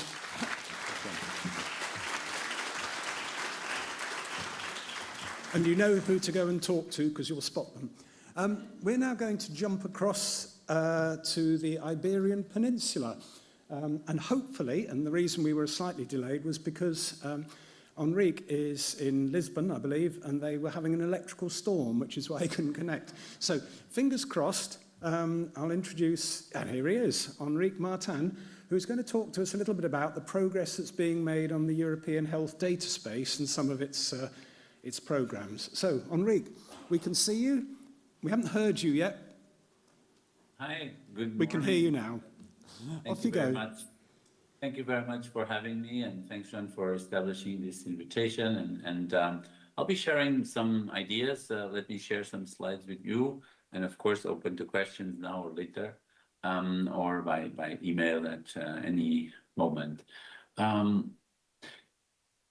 Well, the challenge that I received was to talk a little bit about the European experience of the International Patient Summary, and which I had to bracket the I because of historical reasons. I'll explain it in a second, and then share what's happening in terms of European health data space that I believe could be of use to these discussions you're having on shared records, and in a way, what everyone wants to do, which is to achieve more interoperability and better care for everyone. As a small summary, where we are now is not by chance, is the result of an ongoing collaboration effort, a collaboration history. One of my PhD students just got his paper accepted for a review of 20 years of EU-funded projects, where many sequence projects have built up not just experiences but trust, relationships, infrastructure, standards, and the European Patient Summary, which has then been transformed into the International Patient Summary. But most of these efforts were voluntary, and that is one of the big things that changes with the European Health Data Space, which is built upon experiences of both primary use of healthcare data, which is the use of healthcare data for the direct provision of care, and secondary use of healthcare data. And many of these projects have been participated by UK institutions along the years. As a sort of a summary, we started from this directive 2011 on cross-border care, and then built upon a legal agreement, an organizational framework. We built an open source national contact point that is today installed in the 27 member states and allows data sharing of both patient summaries and e-prescriptions, and of course, an overarching coordination mechanism. The focus up till recently has been on patient summary and e-prescription, e-dispensation cross-border, but of course, this has been moving over, and this is what I want to share today. We now are looking at other data domains like imaging and imaging reports, medical exams and medical reports, and discharge reports. This was, at the time of EPSUS, the structure of the patient summary. EPSUS was the EU-wide large pilot on patient summaries, the creation of thereof, and of the sharing. Medical summary, medication summary, allergies, immunizations, lists of surgeries, active problems. So these were the data that were and are still in the current My Health at EU services. This map is not fully updated in terms of dates of when countries are going live, but it represents how First of all, different countries are already going live, and they are already sharing data, but others are preparing to do so into the future. But then we, in 2022, decided to go for the European health data space. And the biggest difference that one needs to understand is this is a regulation, which means that it is compulsory. It completely changes from what we were doing. For example, if a country wanted to collaborate with another country and, for example, cross-border share e-prescription, that citizen would go to another pharmacy of another member state and would present its card, and that prescription would be retrieved from the connection of the two national contact points. What difference is now and before is that as of now, in 4 years' time, this service has to be available in all pharmacies in all member states. And that's a very significant difference. So this map, which was a sort of a voluntary adoption and countries could delay themselves, you see that these dates are maybe not all updated. The first set of countries did go live voluntarily, others slowly have been going live. But now we have a sort of a date when all of us have to go live. And that means a lot when you actually plan the services and when we actually start conceptualizing integrated care across countries. Because you now know it's not just a matter that will the country participate or not. No, it's now an existing infrastructure. And therefore, the current definition that I most like about the European health data space is actually the original one in the proposal of 2022, which is a health-specific ecosystem comprised of common standards, practices, infrastructures, and a governance framework. So it's not just the data in a server that you can use for research or public health. It is a collection of different services, digital services, that allow the integration of care, what we call primary use of healthcare data, and of course the exploration of data to support research, to support policy, and to support AI development. So this is in a nutshell the three pillars of the regulation: primary use, by creating two new components that have to be added to the electronic health records, the so-called interoperability component and the logging component. Imagine two pieces of software that have to be added to the existing softwares in hospitals, in primary care facilities, in national level portals and services. Secondary use, the capacity to map, and therefore we're working on metadata catalogs to know where the data is around Europe about, for example, children with pediatric cancer in the pancreas, and so that we are able to federate research across the different EU states. And then finally, requirements for electronic health record systems. So the regulation went through this journey, and it's built upon the legacy of the directive that I mentioned to you, the very famous General Data Protection Regulation that frames a lot of the aspects of this regulation, and then merging in something we have already designed and started to work on, which is the European Electronic Health Record Exchange format. So all of this was put together, and a lot of the work on secondary use from projects in 22, the Parliament adopted it, and it's now the latest version of the text, and the final version is March 25. It opens a set of new rights that I would need another conference to talk about, but just to highlight one that is particularly interesting as we talk about what could be sharing between the EU and the UK, or what can be inspirations out of this work. And for me, one very interesting is this capacity to download a copy of your data and then provide that copy of that data to another portal or app, to another hospital. So putting the patient in, not only in control, but in the driving seat of data sharing, and not relying only on government-to-government interactions. That is perhaps another significant difference with a regulation. Is that while before we were talking about government-to-government infrastructures on behalf of the patients, of course for the benefit of the patients, we are now talking about a much more distributed peer-to-peer, person-to-person, as I say, or person-to-professional infrastructure, with other rights, which, of course, if we had time, we could dwell into. So the scope of the harmonization is not to harmonize the entire set of the electronic health record. So that we have no aim, we have no desire at this stage, and I guess I don't foresee it into the future, to harmonize the entire electronic health record of hospitals around Europe or primary care facilities around Europe, because they're very different. Not just the softwares are different, the practices are very different. But at the door of these systems, there has to be an interoperability component that provides the capability to import or export format compliant data. And on the other hand, the logging component allows these rights to be exerted by the patient, the control rights, who can see my data, how can I restrict it, and things like that. So the Article 15, if you like reading legislation, that could be a good start. Article 1 is also very, very interesting, and it presents a set of interesting, useful definitions if you're doing academic work, but of course you're doing concrete work, connecting different parts of the UK, I believe, as I was informed as preparation for this meeting. So why is this useful? And why could this be useful? Well, because to be blunt and honest, I don't think health data for UK citizens is that different from Portuguese citizens. I'm a clinician myself, internal medicine, and I think patients are not that different across the world.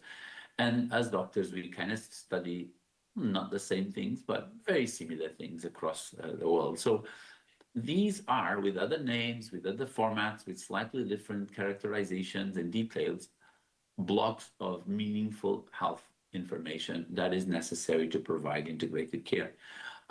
So getting inspiration, getting comparisons done, maybe even copying some of this work, maybe is a way to accelerate the integrations efforts that are on the going and on discussion in today's conference, I believe.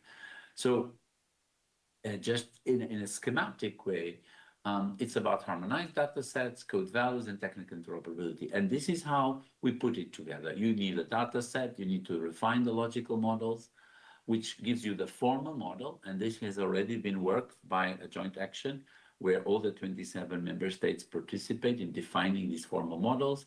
And then you need to define common value sets and move into, for example, FHIR implementation guides. So if the work happening in the UK also follows FHIR, there's not immediate mapping, there's not immediate interoperability, but there's a lot of facilitated efforts. So as I mentioned, these are the priority categories. You see that the 4 and 6 years, you ask, oh, why so many years? If it's already happening, yes, it's already happening for some countries. But now it has to be for everyone, for every country. And that gives us a little bit of a higher bar to which to work for. And therefore, the second group of data elements that requires a little bit more work, and for that we have 2 extra years, which I don't think is going to be enough, particularly on discharge reports. They represent very different practices across Europe, but it's a good challenge and one we will work for. These are the timelines, and you can see there's a sort of a progressive adoption, both in the primary use, but also in secondary use, and then, of course, with genomics and other omics, wellness applications also in the category. You can also see that third countries can connect to the European data space as of 35 or 36, which is a little bit long for me. I don't agree with this, but I was not the one approving the regulation. I think we need to work with third countries. So third countries are countries outside the European Union. And I believe we will need to do that work much sooner. I would say yesterday, so that we don't diverge. Anyway, this is a list of projects and initiatives that somehow support these efforts. I'm not going to go through all of them, just to give you a glimpse that we have the regulation, but we also have specifications and implementations. We have rollouts and capacity building initiatives, such as one that I coordinate, which is called SHIA. We have the Exchange Format Support Center, and then we have a set of central services that will provide the necessary infrastructures for data sharing. This is an example from a project I coordinated up until December last year, Expand DH. Here we did what we call bubbles of experimentation. And the reason I bring you this is because perhaps we can do bubbling, as we call it in Expand, between what would it look like to share the European summary and the UK summary? What would it look like between sharing the England summary with the Scottish summary? You name it. I don't want to interfere, but I just want to tell you that we learned a lot just by doing what I call in silico bubbles. We didn't really connect Hungary and Slovakia on that particular bubble 6, but we looked at the detailed specifications, we looked at the data sets, and we asked the question, would it be possible? What would it need? And that experimentation is the first step, of course, to further piloting. So these are the results. So you look at the as-is situation, the to-be situation with the standard, and how the organizations would deliver value for actors and their roles, physicians, patients, laboratory technicians. More on the exchange format. This is a website that we created under the new organization, a non-for-profit organization that is responsible for promoting and maintaining standards associated with European format. It's called ESIA. You can follow the work they're doing. I bring you also some examples of IPS around the globe. I'm sure you've heard about it. I'm sure you've heard that Canada is doing things with the International Patient Summary, the Netherlands as well, New Zealand as well, and so is Saudi Arabia, receiving pilgrims that come to their religious activities, but bring their patient summaries from, for example, Kuala Lumpur, Malaysia, and other countries progressively. But also, tomorrow I'll be talking to the LACPAS initiative that is promoted by IDB and PAHO in the south of the Americas.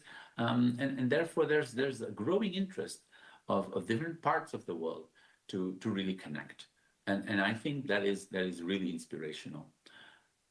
Finally, a few words on how patients can be empowered to be their own connectors. So we have a project called X-Share Yellow Button. This somehow is inspired on the old blue button that was a concept in the US to allow patients to download parts of their records.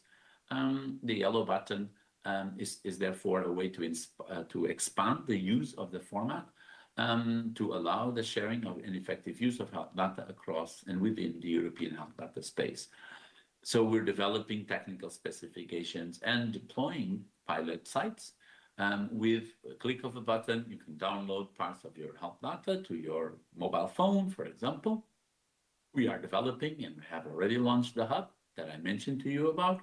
And we've created an industry label to exploit the feasibility and value of labeling how ready companies are to embark on this journey of sharing data. I've mentioned to you briefly about SHIA. SHIA is an Erasmus initiative. It's about capacity building. We have learned that in Europe, people are not ready. IT developers are not ready. IT deployers are not ready. Healthcare professionals are not ready for the exchange format, for working collaboratively. So we need to build capacity. This is an initiative that includes UK institutions. It also is expanding.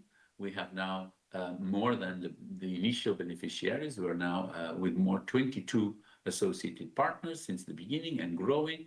Hence the name, Expanding Innovative Alliance.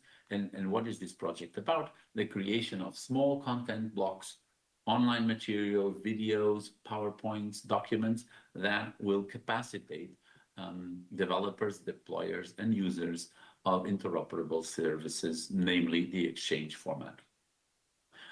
Another project, My Health at My Hands, is looking at the usage of the EU wallet as an enabler. You know, I'm sure, about Apple Wallet, where you put some of your boarding cards, or the Android wallet. Imagine the same. Imagine your health data in a wallet, but this wallet is not any wallet. It is an EUDI wallet. It uses the electronic identification to secure that this data is of you and not of someone else.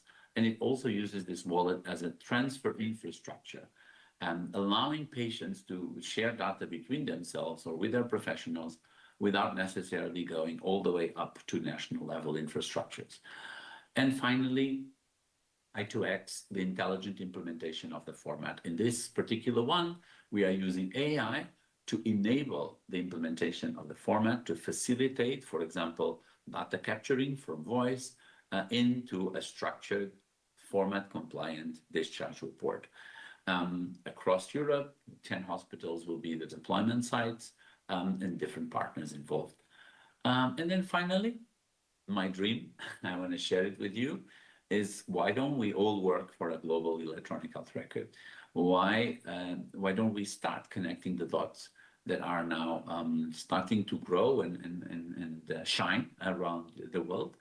And what would this global EHR be? Not the one unified software that one big entity will control, but rather first the knowledge and experience sharing, such as the one we're doing now, the piloting together in different parts of the world, and creating a trust basis and sharing legal and organizational mechanisms that would allow one day that health data moves around the world like banking data does. So then there are digital health diplomacy efforts, as I normally call them. We can read more about this. I wouldn't say a dream. I think this is many people's idea. And as more I share it, more people say, well, actually, I thought about it. Well, actually, one day I wrote about something similar. Okay, that's good. And then one more to the club of making it true. If you want to follow more of these initiatives, more of this work, feel free to hit this QR. It's for our Digital Health International Group under ICC, my university. And I'm very happy to interact with you by email or offline in these moments and others. Thank you very much. And here's the finishing part of my presentation, and I'm available for questions. Thank you. Brilliant. Thank you, Henrique. When I first got involved with this, I was quite amazed to see how the 27 member states in the European Union have managed to reach agreement on legislation in 2 years, and I reflected how it is still difficult for us within the UK to share information against our 4 countries. So we've got just a tiny bit of time. If there is a question for Henrique, if you can hear us. Any questions? Not at the moment. Oh, yes, one in the front. Hang on. Get the microphone down, otherwise nobody will be able to hear. Professor Dr. Martins, thank you. That was my immediate thought, was how the heck did you plow through the information governance aspect? And is there a particular dynamic to information governance that was maybe the lowest hanging fruit that you were able to achieve maybe unexpectedly?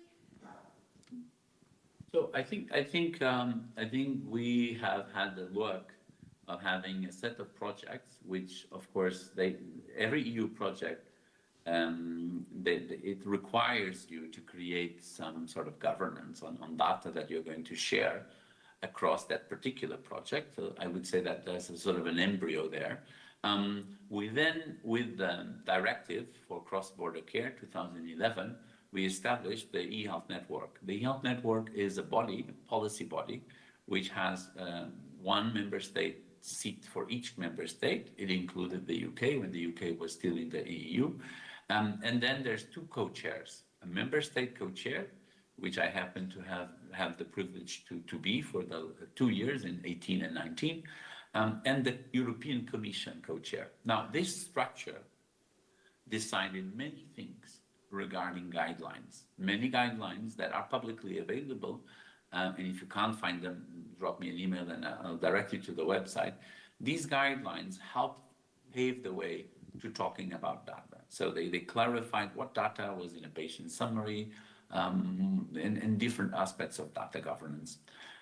Towards 2019, we established a subgroup, which was something possible under this eHealth network, a subgroup specifically dedicated to semantics.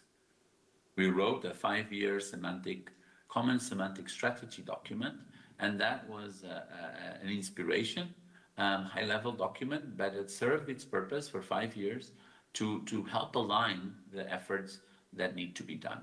And then the last word is for the concept of subsidiarity, and this idea that perhaps you don't need to agree on everything, especially what is internal to the country. You just need to make sure that whatever goes to the door to the other country is understandable to the other side. And that you then do your own internal mappings to that sort of common language. And I think that aspect of data governance, rather than trying to make everyone think the same way, you depart from the perspective that everyone thinks a different way. But everyone needs to agree on things that are substantially common to all humans, healthy and suffering. Example, vaccines. Now, what people might have slightly different vaccination programs, but at the end of the day, we share a common structure for vaccines that uses a common terminology. And it's that type of governance, which I would say it's a hybrid between flexible at the edges and very rigid in the center to allow sharing to happen, that I think we have found a way to, but we're still finding. It's not done. Don't take it that everything is done. We still have a lot of years to go and a lot of consensus to forge. Thank you for the question. Thank you. Right, bang on 12 o'clock, we're doing pretty well. Thank you, Henrique, and I hope the weather gets better. Thank you. Thank you. I have sunshine Right. now. After this rain. Thank you so much.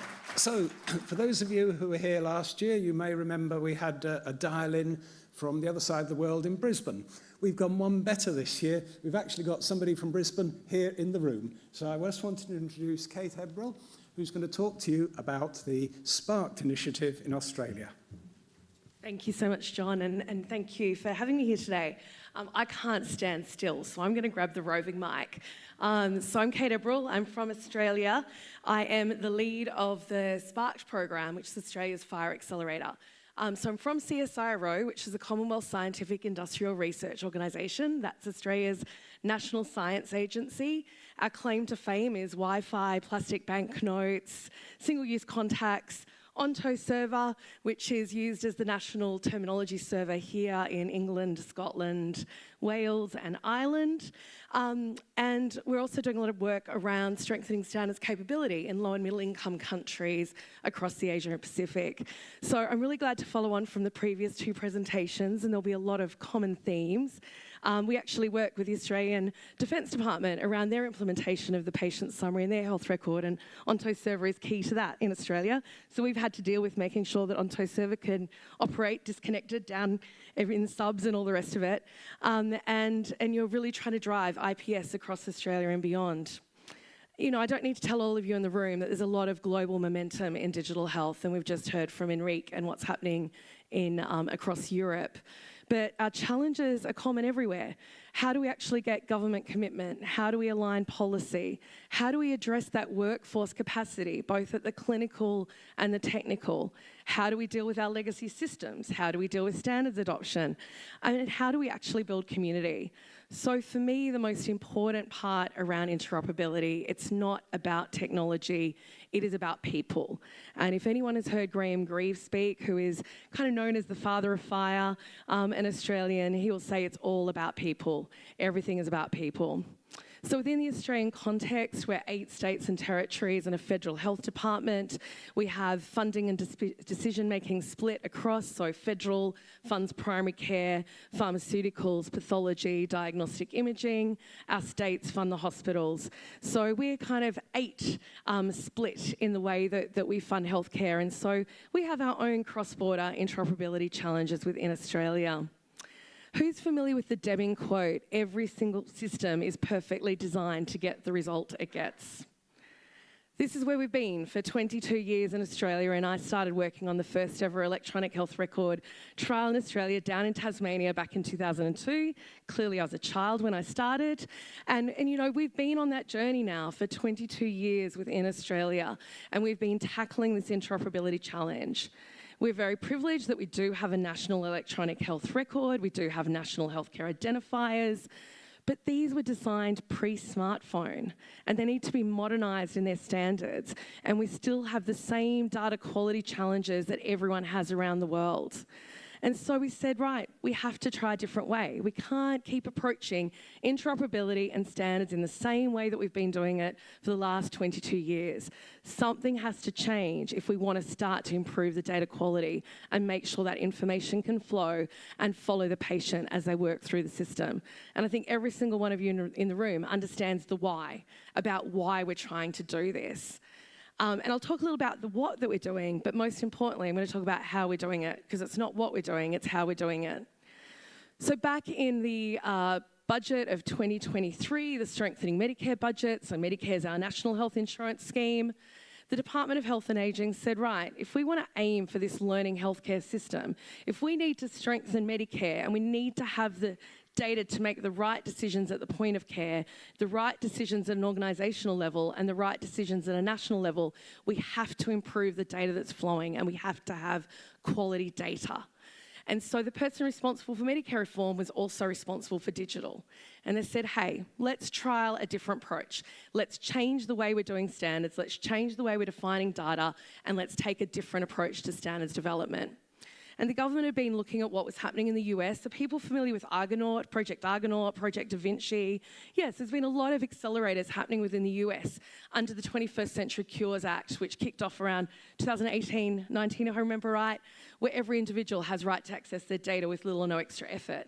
And under that, a number of accelerators were established in the US by industry so that they could actually agree those standards and conform with the legislation. Well, in Australia, we don't have any legislation like the US. We don't have legislation like the EHDS, but we wanted to accelerate the development of standards. And so the government said, let's trial a different approach. Let's change the system. Let's see if we get a better outcome. And they said, let's actually establish a community.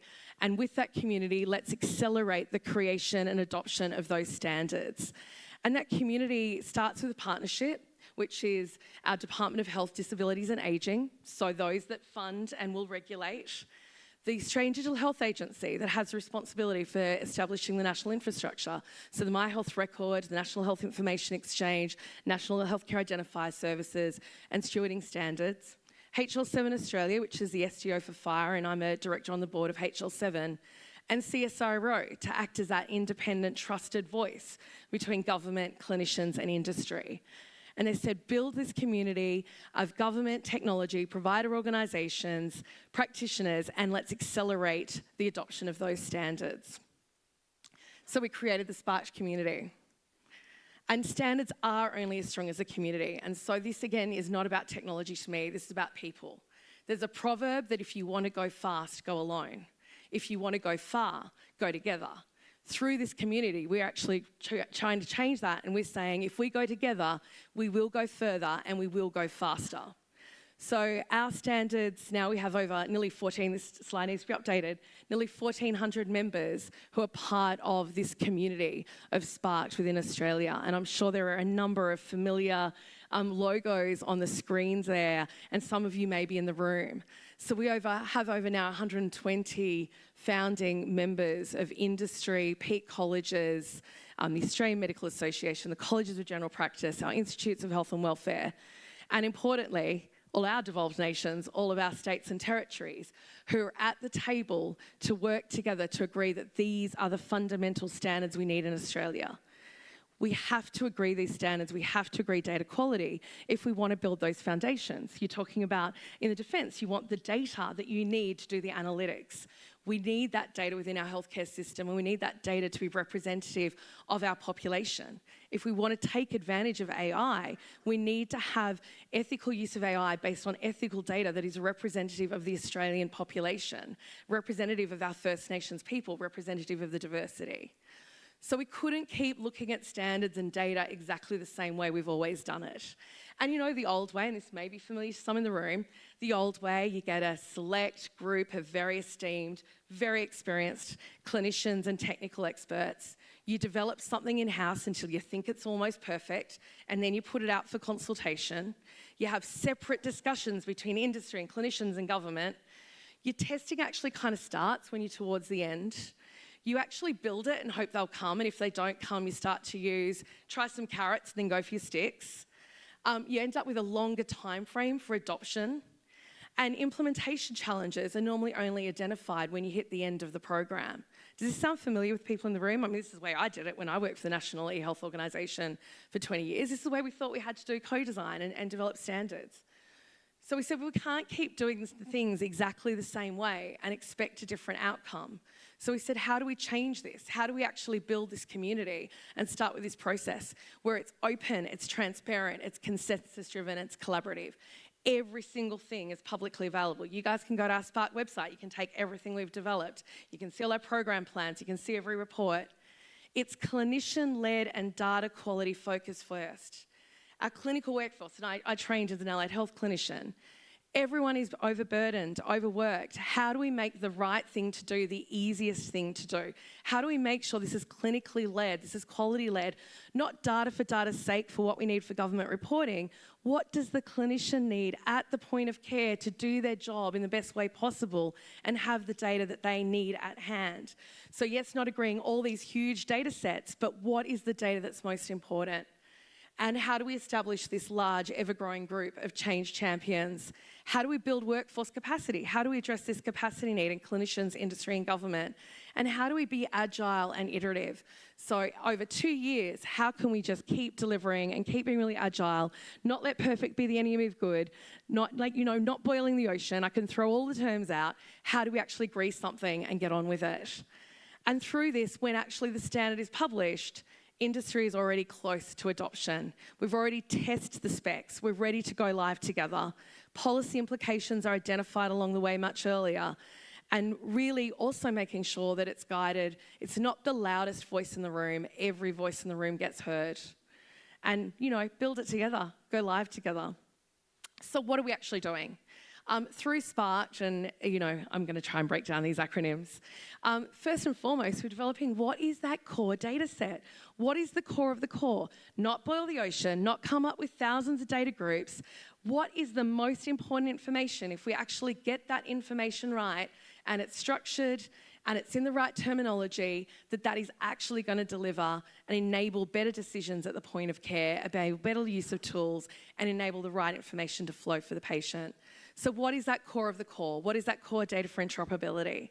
What are those terminology value sets that need to support that? And then how do we exchange that in FHIR? But if we don't get the data quality right and we don't get what the clinicians need at the point of care and there's no buy-in to that, then through FHIR, we're just going to push crap data around faster. And we don't need more crap data. We actually need to start to improve that quality of that data. And one of the benefits through FHIR is actually being able to test as we go and test often, test regularly, and have very agile approach. So we keep talking about community. What is our community? So we're 26 million people in Australia, smaller than here, but a little bit bigger than some other countries. And in terms of our community, this isn't a few, this is many. So as I said, we've got close to 1,400 people involved. Our clinical design group has close to 1,000 people registered. Our tech design groups have close to 700 or 800 people as part of them. These are crazy numbers, but what it does boil down to is there are about 60 to 70 people across industry, clinicians, government, that dial in every fortnight to start to agree these specs. And not only are they starting to agree the data that's important and starting to agree the specs, but they're also building workforce capacity. Most clinicians, when they started, didn't understand about data models. Most of the vendors were on a very steep learning curve around FHIR, but you actually get to build the workforce capacity as you're doing change. Change management starts from the beginning, workforce capacity starts from the beginning, and we get specs out of it. And in terms of government investment, they've had close to an extra 23,500 expert hours from clinicians and SMEs and industry that are adding to the small core team and delivering extra value to make sure that what we're coming out with is fit for purpose. Because at the end of the day, it has to be around consumer-centred. We are absolutely about making sure that we can improve patient outcomes, that we can improve experiences for consumers, that data can flow. But it has to be easy and add value for the clinicians. And it has to be easy to implement by industry within a limited time frame, and it has to align with government policy. Through the accelerator, we're trying to keep all those 4 things in balance, because at the end of the day, it's what's in it for me, and it's what's in it for me for every one of those parties. So in terms of the what again, the AUCDI is what is that clinical information? What is that information that is about data entry, data use and sharing? And then the fire IGs sit in to support around data access. But standards are a team sport. This isn't about one standard to rule them all. It's about how do these standards actually start to work together. So we leverage open air and we leverage the inclusiveness and the maximal data types that sit within open air, and we bring those back down and we agree with the clinicians around what is that data that is most important. And we bind our SNOMED CT value sets at that level. We then take those international fire standards, because interoperability is a global team sport. We have to all be in this together. We all live in countries where we have multinational vendors that work across this. The more we can rely on globally, the better it is that supports that alignment within industry to take it forward as well. And so we build out our Australian core IG, which is really that, defines 80% of the data, that covers 80% of the use cases. So we have a really strong, solid foundation of which to start building on top of that. And then, like everyone else, we are building out the Australian Patient Summary, which is the international patient summary, but aligned to our Australian standards, our Australian healthcare identifiers, our Australian medicines terminology. So this really means that not only can we now start to support cross-border within our country, and then whether that's cross-border between states and territories, or just cross-border between primary care and acute care, or primary care and aged care, it supports that core exchange of information that's flowing. I won't go into the governance, that's boring. But what actually sits within, and I can talk about it later for those who care. Oh, gee, I've now got blue. Normally it's orange. So what actually is in this AUCDI? What is in this core data or clinical data for interoperability? What is it that our clinicians have come together agree? And, nobody at the end of the day, and you can see it's tagged around the squares of the cores, and then we started building out patient summary use cases and chronic condition management. So the stars, not surprising, patient summary. Nobody disagrees with medicines, immunisations, problem history, procedure history, allergies being exchanged. But importantly, we're starting to expand beyond that, because if we want to support chronic condition management in Australia, how do we actually start to support goals, activities? How does this feed into service requests? How do we now also importantly start to look at social determinants of history? So our AUCDI, our Australian Clinical Data for Interoperability, will grow and we release every 12 months and we'll start to expand. And we're now looking at how do we support functional assessments? How do we support activities of daily living? How do we support childhood developmental milestones? And so starting to say that at the end of the day, we're going to have an agreed data model across Australia that's around a primary use data model that will cover all of life course, all of ecosystem, and start to have the exchange specs that enable it. Importantly, the community came up with a set of design principles. And this is really make the right thing to do the easiest thing. And whether that's for clinicians or for industry, let's have single entry of data, multiple reuse. Let's make sure we design that data to flow. And let's, from an industry point of view, agree a core set of solid foundations that then can be iterated upon and be agile, so that we can actually have industry be able to be much more agile and aligned as government policy changes, because we have a really solid set of foundations of which we can iterate on, and not data for data's sake. I think for so long our data had been designed top down from what does government need, and then we entered into debates around, well, I'm not coding. We should never talk about coding. This is about data for quality data to deliver patient care. It's not about coding for reporting.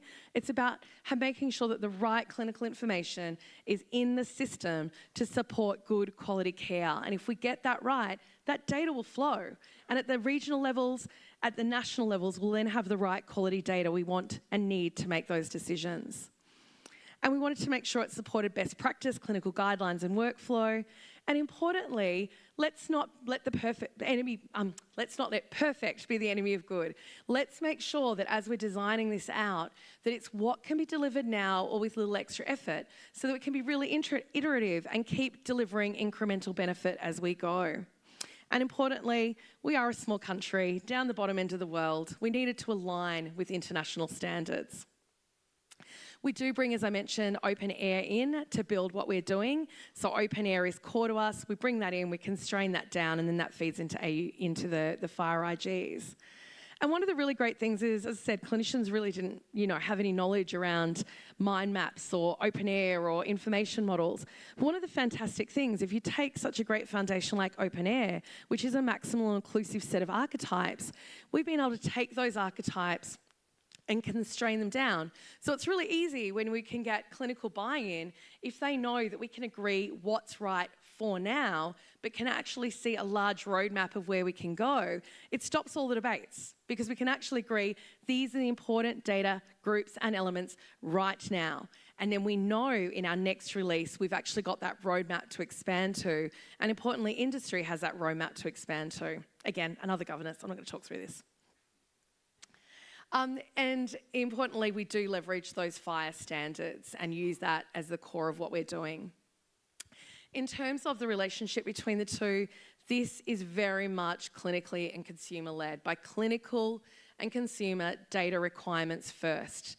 We work through that, we take the standards, we look at what's happening globally, and we've been working really closely with CIHI, the Canadian Institute of Health Informatics, who are developing out their pan-Canadian data strategy and framework, and also their CA-CDI. And we're working really closely in hand. And, again, we've got similar industry, we're similar sized countries, we've got similar governance. And there are other countries around the world doing this. So what can we take and learn from everywhere else? We bring all that into the funnel. We then build out with our community, the AUCDI, and then that clinical design, clinical data-led, clinical journeys, consumer journeys feed over into our technical design groups where they start building out the FHIR specifications. Importantly, as I said, it's about data to flow. We want to get the data right at the point of use first, improve the data quality there, but obviously we do want that data to flow nationally as well. So if we can do that right at the point of care of documentation, then obviously we can start to use this at organisational dashboards. We can start to group that data. So if the information's structured, we know the data models, we have the aligned terminology, we can then start to extract that data and start to leverage other standards like bulk FHIR, SQL on FHIR to start to analyse that data. So we had the opportunity that as we were building out AUCDI, our Australian Institute of Health and Informatics were also starting to develop their primary care data set. So we have a lot of hospital data reporting, but unlike here in England, here in the UK, we did not have that level of data on primary care. So the Institute of Health and Welfare have been building out their data model as well. And you can see in the green, that's the data model that's being developed for population health uses. And you can see all the ticks where that aligns with the data that is being built at the primary use, agreed by clinicians. It's the most important quality data that they want in records for their use. And so we're starting to get this alignment where it's not top-down, tail-wagging dog, government reporting driving what the clinicians want. It's the clinicians saying this is the information that we need. And then in turn, we know how to aggregate that up for national reporting. So I guess why is Sparked different and why are we kind of getting that, that level of buy-in within Australia that I think we did not really kind of think that would ever grow a community of this size. And part of it, I think, when people say, how has that happened? I think most importantly, it's leadership from the government. So while we are a bottom-up, open, consensus-driven program, we have leadership from the Department of Health, from the organisation that will set the regulation in place, that will start to look at what are those sticks that are required to embed this in. And that partnership model between the standards development organisations, the organisation that's actually building the infrastructure. It is completely community-led. So the community designs the priorities, the community decides the use cases, but we are keeping it in check and balance with actually the government policy as well. And it's clinical, technical, and government co-leads. So our design groups, our tech design groups, have co-chairs from industry and from government. Our clinical groups have clinicians as the co-leads for those groups. From a community point of view, it's completely open and transparent. Previously, programs, you would not see. You'd get the glossy report, but every single thing is made publicly available through HL7 Australia or on the Sparked website. It's clinically led and consumer led in terms of the requirements. And a lot of the feedback that we get is we have 4 face-to-face 2-day meetings a year. We run 3 connect-a-thons a year, and we have testing events. And people keep turning up time and time again, and 130 plus people in the room, but they feel like they are actually informing the future standards and the future connected care journey. So people are turning up because their voice is valued. They can see that by participating in this community approach, they see it in the next version of the spec or in the next data model. We're a really large country, so while our population is not as large as here, we are a very large land mass. So we also need to look at multimodal, like how do we make sure that we can actually reach as many people as possible across the community? So, online meetings, webinars, face-to-face meetings. Importantly, we also have a whole lot of fun with what we do as well. And, you can check out our animations, our LinkedIn, the leadership events where we hold to bring government leaders together with industry leaders. There's a 12-part podcast series, and we're about to do season 3. Highly recommend, because the challenges we're talking about are the same challenges everywhere. And we have a lot of global leaders from global standards organizations and executive and industry who've participated in the podcasts. Demonstrators, one of the great things to kind of show that if you build it together, you can actually go fast together. We kicked off our Australian Patient Summary project in December last year. With Christmas and New Year's and summer holidays in the middle, we have our big break over January. We came back together for a leadership event in February. And Oracle and Best Practice, so Best Practice is our leading GP software in Australia. They were able to demonstrate closed-loop patient summary, that from the project kickoff to actually developing within that system, not in prod, of course, but actually being able to demonstrate that that could happen. And, that's with, 6 weeks of kind of summer holidays in the middle. And next week, 2 weeks, there is a large event happening in Canberra in Australia where we have a large number of vendors who are showing a demonstration end-to-end of 2 consumer journeys around how they're starting to leverage these specs. And we have large facilitated discussions, and it's iterative. It's really iterative around making sure every 6 to 12 months something is actually being released. Something of value is being released that industry can start to adopt straight away, that clinicians can stand behind straight away, and really trying to maintain that energy and that enthusiasm as we go. And importantly, I'm very passionate about the community approach. Yes, I love data, and yes, I love standards, but it is about the people, and it is about taking that community approach. And that can deliver the foundation standards much more, and deliver much more than those standards alone. And I think this is where the change management starts from the beginning. You can build that active, sustainable community of consumers and clinicians and industry and government. So while Sparked is an accelerator, what we wanted to make sure that lived long past the specifications and the accelerator was this community that understood, valued the data, valued the standards, knew how to adopt these standards, and could keep driving forward and build that workforce capacity, established a set of reusable standards and infrastructure. So our testing kits, which are built on open source, the standards, the foundation models. And we've also got, and while I skipped over the governance models, we actually have reusable governance models as well that can continue to sustain development. And interestingly, for our government, they've seen that policy can be done differently, because this is just kind of policy in another way. And so they're looking at how can they apply this community, collaborative, open approach to other policy work within the department. And importantly, while it seems like we go slow to start with about building these foundations, we're going slow and we're kind of crawling and then walking so that we can actually run fast later, and we can be all much more responsive as policy needs change. And importantly, implementation starts from when you commence the project, not at the end of the project, not with a whole lot of cajoling, but actually at the beginning. Because if industry clinicians and government are in the room from the beginning saying, this is the goal we want, this is what we're trying to deliver together, we're actually delivering and agreeing and working together towards implementation. This isn't about shelfware. This isn't about nice standards conversations for the start of debating. This is about building for implementation. It's about continual testing, continual iteration.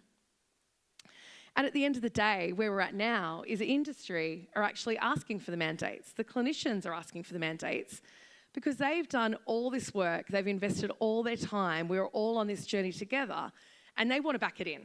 They want to make sure that where we're going, that this is the set direction.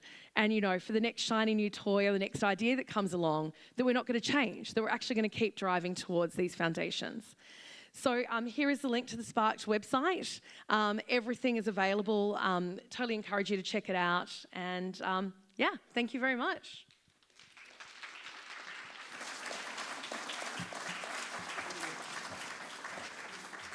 So look at that, bang on time.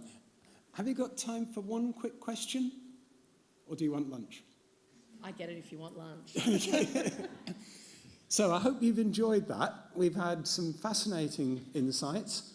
So let's go and have lunch and talk about them. Thank you.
myself down, down to the bottom.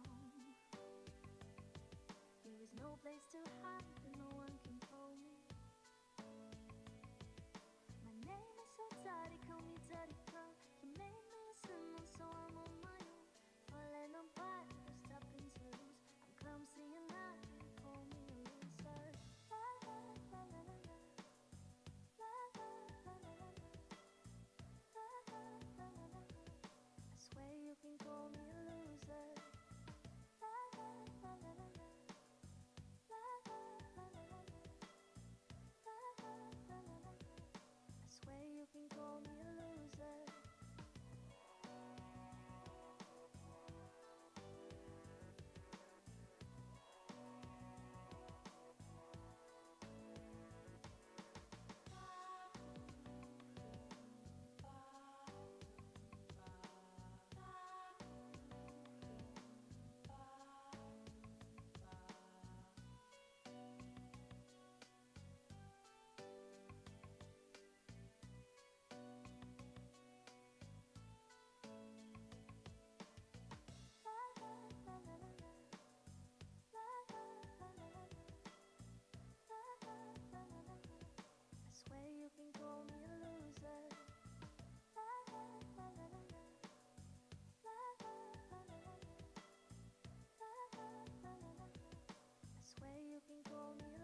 their seats, please.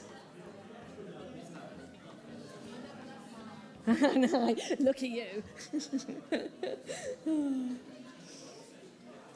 Always handy. Obviously not optional, but still handy. Yeah. Afternoon, everybody. Can you take your seats as quickly as possible? We've got 4 very exciting half-hourly sessions here this afternoon. My name's Jacqui. I'm from the national programme, so I'm from the Connecting Care Records programme. I'm one of the principal implementation and business change managers, which probably doesn't really cover what my job is, but I do a lot of everything. We've got a wonderful presentation lined up from Greater Manchester, and we've got Mark Carrington, who's going to do the introduction to them. When we get towards the end of the session, I'm going to stand up so everybody knows it's 5 minutes before the end. So get ready with your questions when you see me standing up, and Mark will field the questions. We've got 2 people in the room that can help with roving mic and online questions. So please enjoy. And here's Mark Carrington from GraphNet. Good afternoon, everybody. My name is Mark Carrington. I'm from GraphNet. And for the last 5 years, I've had the pleasure of working with the team here from Greater Manchester as their account director. You're about to hear some amazing stories of the work that's been done in the region using the Greater Manchester Care Record and the secure data environment that sits alongside it. To tell these stories, I'm delighted to introduce you to 3 key members of the team. Cara Afzal, first here on my left, is the Programme Director for Digital and Data at Health Innovation Manchester. Cara oversees Health Innovation Manchester's digital transformation and data programmes across the GM systems, which includes both the GMCR and the SDE. This is an operational role bridging the gap between data and digital and the strategy and the impact that it has. Next along, Jacqui Cooper is the Chief Nursing Information Officer at Health Innovation Manchester, also covering GM as a whole. Jacqui is responsible for the clinical, strategic and operational leadership to support the development, deployment and optimization of digital systems. Finally, Dr. Zharain Bawa is the Product Director for Greater Manchester's Secure Data Environment. Dr. Bawa holds a PhD in biomedical science and is responsible for the strategic design and delivery of the SDE. This is a pioneering digital and data infrastructure project to enable secure, ethical and impactful use of research and innovation across GM. Can I have a welcome for the panel, please?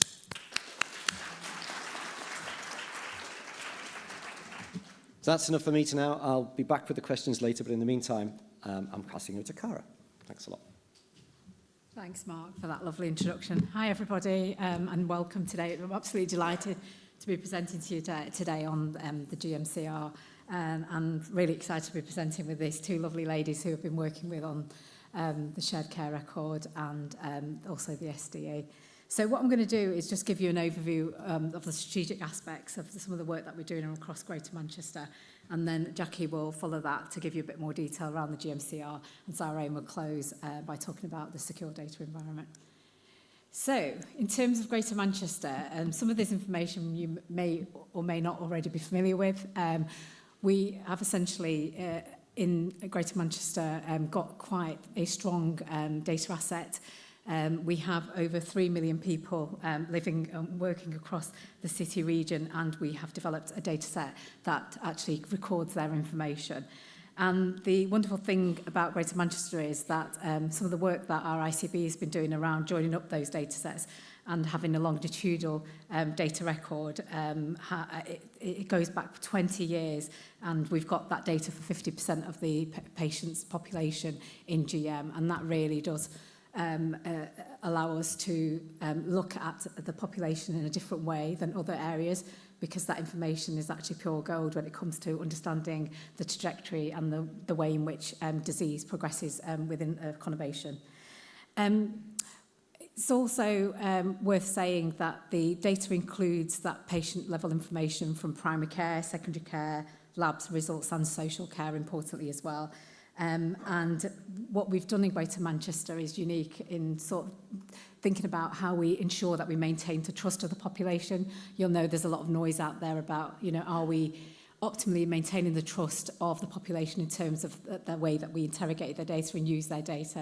And I'm pleased to say that we've done a lot of work with our patient public involvement panels and also our wider population across GM, and this has included citizen data controllers, being part of that conversation and ensuring that we maintain our ability to interrogate that data with trust at its centre. Now, one of the start statistics is around, the deprivation within our population. You see there 6 out of 10 of our local authorities in GM are in the top 30 most deprived areas.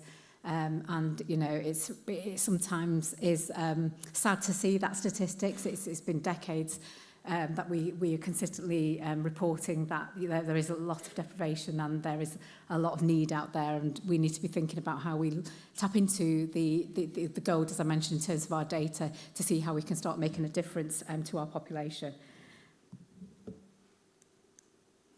So, in terms of unlocking that potential, one of the things we have been thinking about is how do we ensure that we keep an eye on what the global trends are around population health and data.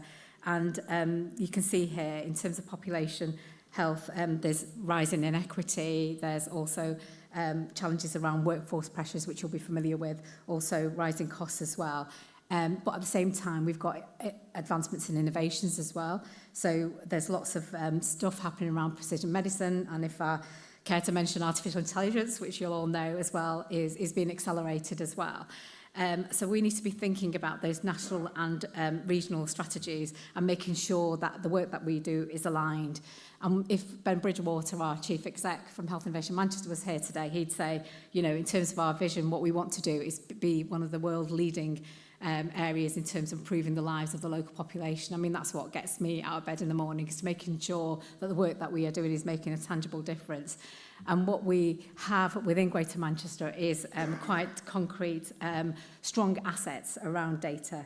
And we've got a diverse population as well. We've got a connected health and care system as well, and a research and innovation system with our university partners as well joined up. And we are very much looking at how we can exploit our digital and data assets. So I won't go into detail in the slide, but this just shows you in terms of the 10-year plan and the life science sector plan, we've thought about what does that mean for Greater Manchester. And essentially, we, in terms of health innovation propositions for our population, we are looking at how we can accelerate the access of data and how we can start making a tangible difference to the population. And I'm pleased to say that GM is one of the confirmed prevention demonstrator sites, and we're fortunate to have a leading light in terms of our mayor, Andy Burnham, who chairs that group, and we're looking to look at broader data sets and how we might bring those in.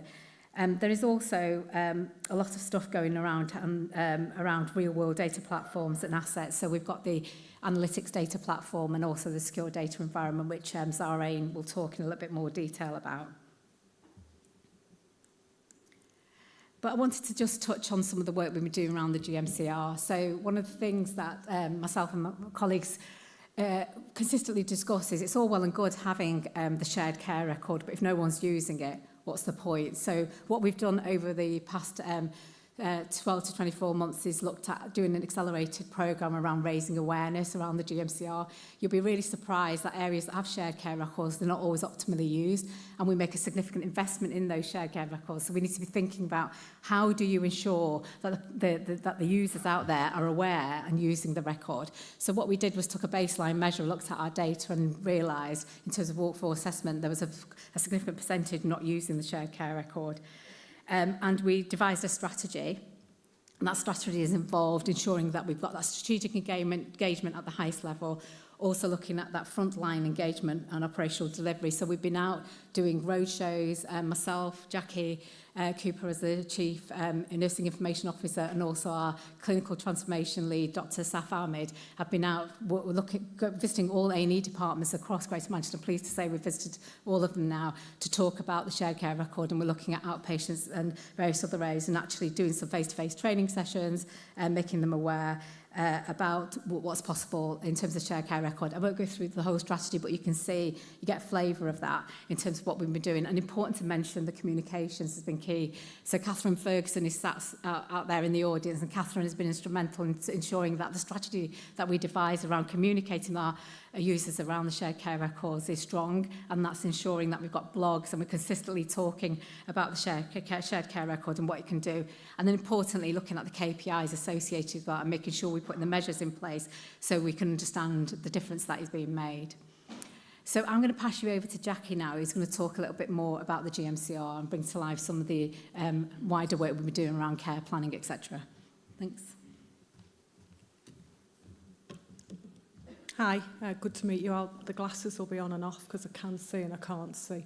And I think I know it off by heart anyway. I've done it so many times now. So everybody needs a shared care record. I'm preaching to the converted. You all know that. We've got one. There's big programmes of work to look at how we will look at that nationally and what the landscape will be. But we've got one. It's data rich. We've got lots of data, and it links closely with our GM digital strategy. Although we are just reviewing that in this changing landscape, we need to make sure that the strategy we did a couple of years ago is reflective of the current situation. You'll see the 3 green boxes at the bottom. They are 3 funded programmes of work from Health Innovation Manchester, and the boxes are increase the GMCR use. Cara's talked some about that, but that has been a funded programme of work that us as clinicians and as a triumvirate with an operational director have been out across the system at all levels, sitting in offices in clinical areas, seeing the whites of the eyes of the clinicians to say, how do you use this? When do you use it? And what can we do to make you use it more?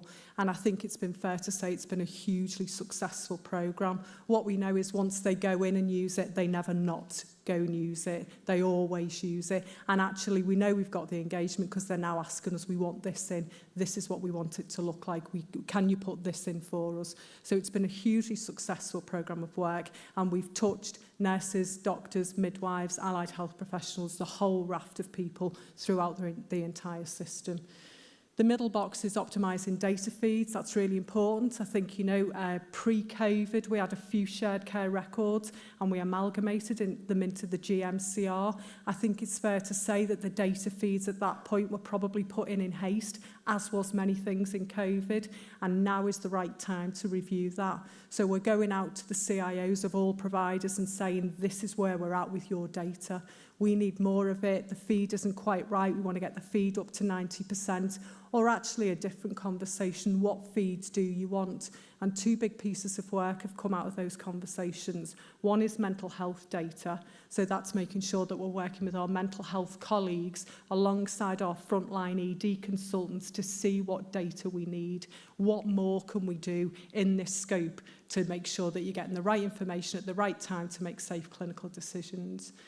The other big piece of work is maternity. In GM, and I'm sure it's reflective of your areas, women travel around the system for many reasons, maybe because they need high-risk care and the care that they need is provided in a different provider, or actually sometimes safeguarding concerns. It's my clinical background, so very often women will move around the system to deliver a baby at risk, knowing that by the time the information has landed, the woman has delivered the baby and left the building. So we're looking at making sure we can get a minimum maternity data set in the GMCR. So wherever that woman lands, the clinicians, whether that be a midwife, an anaesthetist, an obstetrician, has that vital information in front of them to make safe decisions.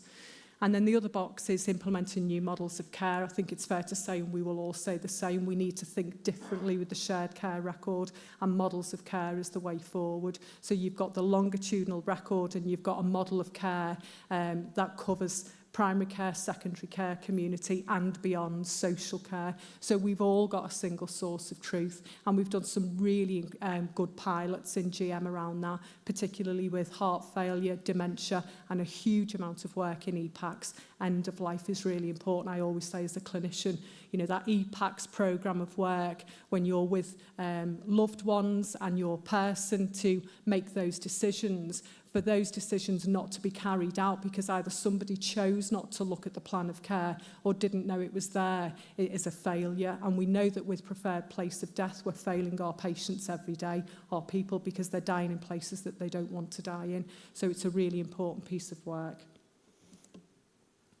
So what is the GMCR? It's not an EPR, and we're very clear to say that when we go out and about. This is not your EPR. It's complementary to your EPR, but it is the only place that you can go to look at the longitudinal care record.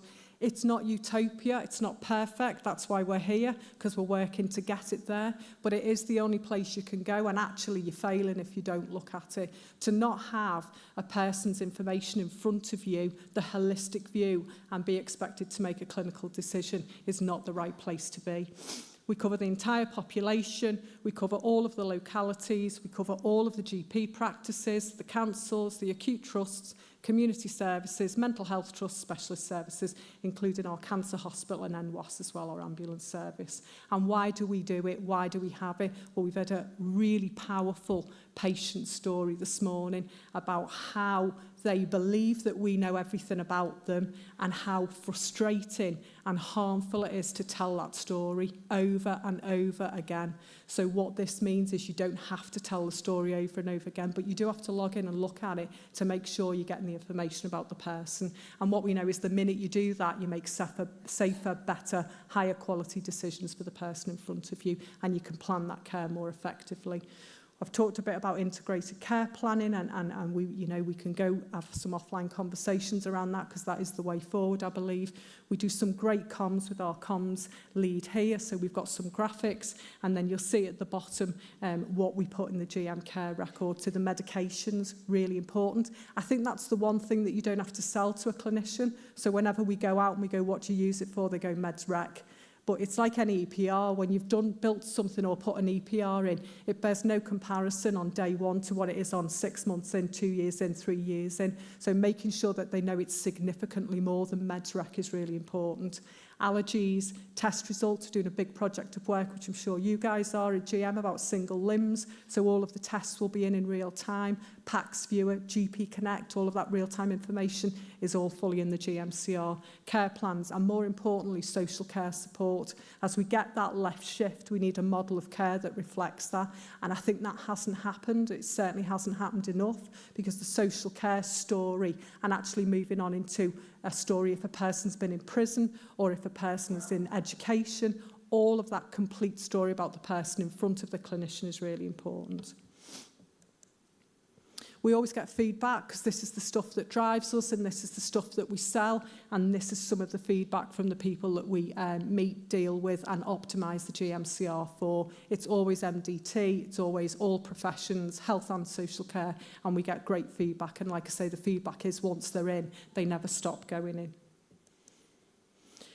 This slide looks at the return of investment. I'm not a fan of talking about the cash. I believe if you get the quality right, the cash falls out of it. And I've heard a lot of that today, which is really reassuring. But you'll see there we had a target, and the target was to increase the use. With all of those programmes of work to 20%, we smashed that target in month 1, because we knew that going out to them and speaking to them, we would achieve it. But you'll see the graph on the other side, there is a lot more work to do. So we are still not where we need to be with the usage of the GMCR, and that's the job that we're paid to do, to get out there and make sure they're using it to its full capability.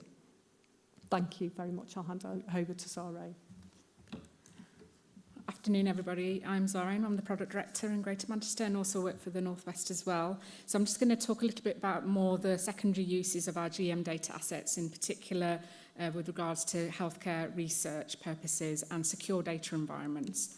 So this is a bit of an introduction slide. So the default way of research that's been done using NHS data has always been on a kind of a data sharing model, which is quite fragmented. And as you can imagine, that could kind of decrease the security of that data being passed around, compromise that patient privacy, and also it's not very efficient for the healthcare researcher or analyst to get that data and do their vital research. So a solution to this is a secure data environment, or SDEs. They used to be called trusted research environments.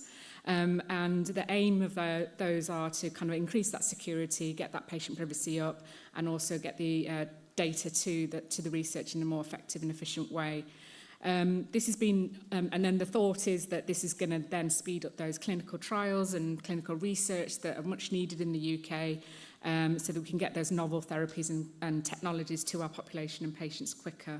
This has all been underpinned by several national strategies and policies over the years, including Data Saves Lives and the current, the more recent Sudlow report as well.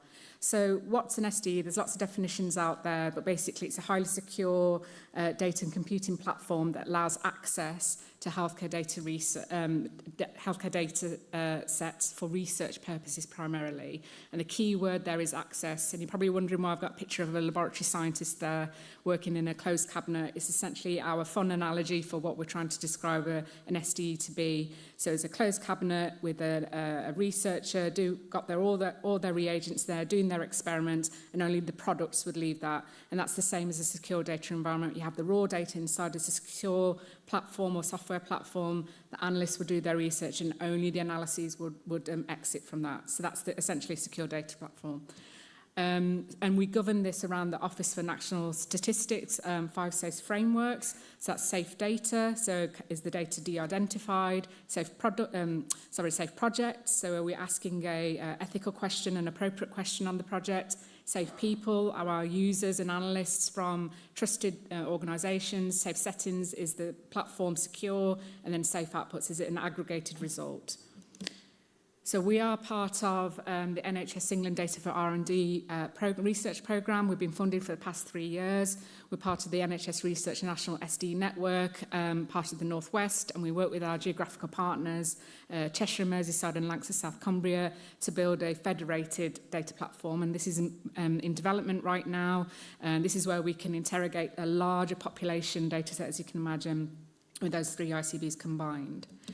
But coming back into Manchester, we obviously Jacqui and Cara just talked about the GMCR. That's one of our big data assets that feeds into our analytics and data science platform. And here's just a very simplified diagram of the architecture here. So we have the GMCR data coming in, primarily the GP data, along with our national data flows from NHS England and our local provider flows as well. That forms the secure data environment, and when there's a question in terms of research, we can spin up or create a virtual secure environment for that researcher to have a boxed approved data set to do their research, and it's governed by lots of controls, and we have to go through really robust governance for that. We've delivered the service and programme according to partnerships across University of Manchester, NHSGM and Health Innovation Manchester today, along with our partners in the North West, and we draw upon all the expertise in that area in terms of data engineering and analytics, technical development and IG and ethics, which are the core functions of an SDE. But most importantly, we have our patients and public involved from the beginning and all throughout when we do these projects, and making sure we're doing everything robustly and with trust and transparency. So this is a slide really just summarising some of the governance. We see governance as really important to deliver this. And I'm pleased to say and proud to say that Greater Manchester has done kind of national first-of-type approvals. We've got our Secretary of State support and our confidentiality advisory group, or CAG, approvals in place for us to allow us to use de-identified confidential information for secondary purposes and research purposes. And also we set precedent as well to allow the linkage with our national data sets as well. And then we've got, as you can see on the right there, all our governance structures. We've got our citizen advisory panel who are really, really involved in all the decision making that we do, and we have our Caldecott Guardian that approve every single project there. So Mark stood up, so I'm going to speed up a bit. Okay, so here are some projects here, because this is what you wanted to see, really. We have live projects currently in our research, in our secure data environment. We've got 11 of them. They're pretty much live. We've got academic ones. We've got local partnership ones there. They're real-world studies. They're service evaluations. They're going to have a real impact on patients' lives, but as well as in the innovation and research space as well. And the last 2 slides really is just showing, and now Jacqui stood up, so I'm going to really be quick. So this one here is our industry partner projects that we're really proud of. So they're looking at AI machine learning techniques to optimise diabetes pathways in Greater Manchester, using machine learning and training the tool on our vast amount of data that's been, approved, but they've got access to secondary data and primary care linkage, so you can imagine the richness of that data set. And eventually that's going to impact service pathways, and it'll be used as kind of a scenario modelling tool. And then there was an example here that I just wanted to show, an academic partner, University of Manchester, so thanks to Professor Dawn Dowding for these slides. They're doing a virtual ward evaluation looking at GM data sets. They're doing health economics on this, again linking the virtual wards data set to the secondary data, to the primary care data, to do real complex health analysis, and it really supports their kind of complex evaluations, which they couldn't have done anywhere else without the secure data environment. And that's obviously going to have an impact on patient outcomes, the way we deliver services within the NHS, and hopefully inform some policy and service improvements as we go along. So I'm sorry I rushed through the end there, but just to say we continue to receive more tranches of projects as well, and we work really closely with the North West. And we want to improve the service, and we work with our patients and publics continuously to maintain that trust. There's some information if you want to contact us and know if you want to know more, we'll be around. Thank you.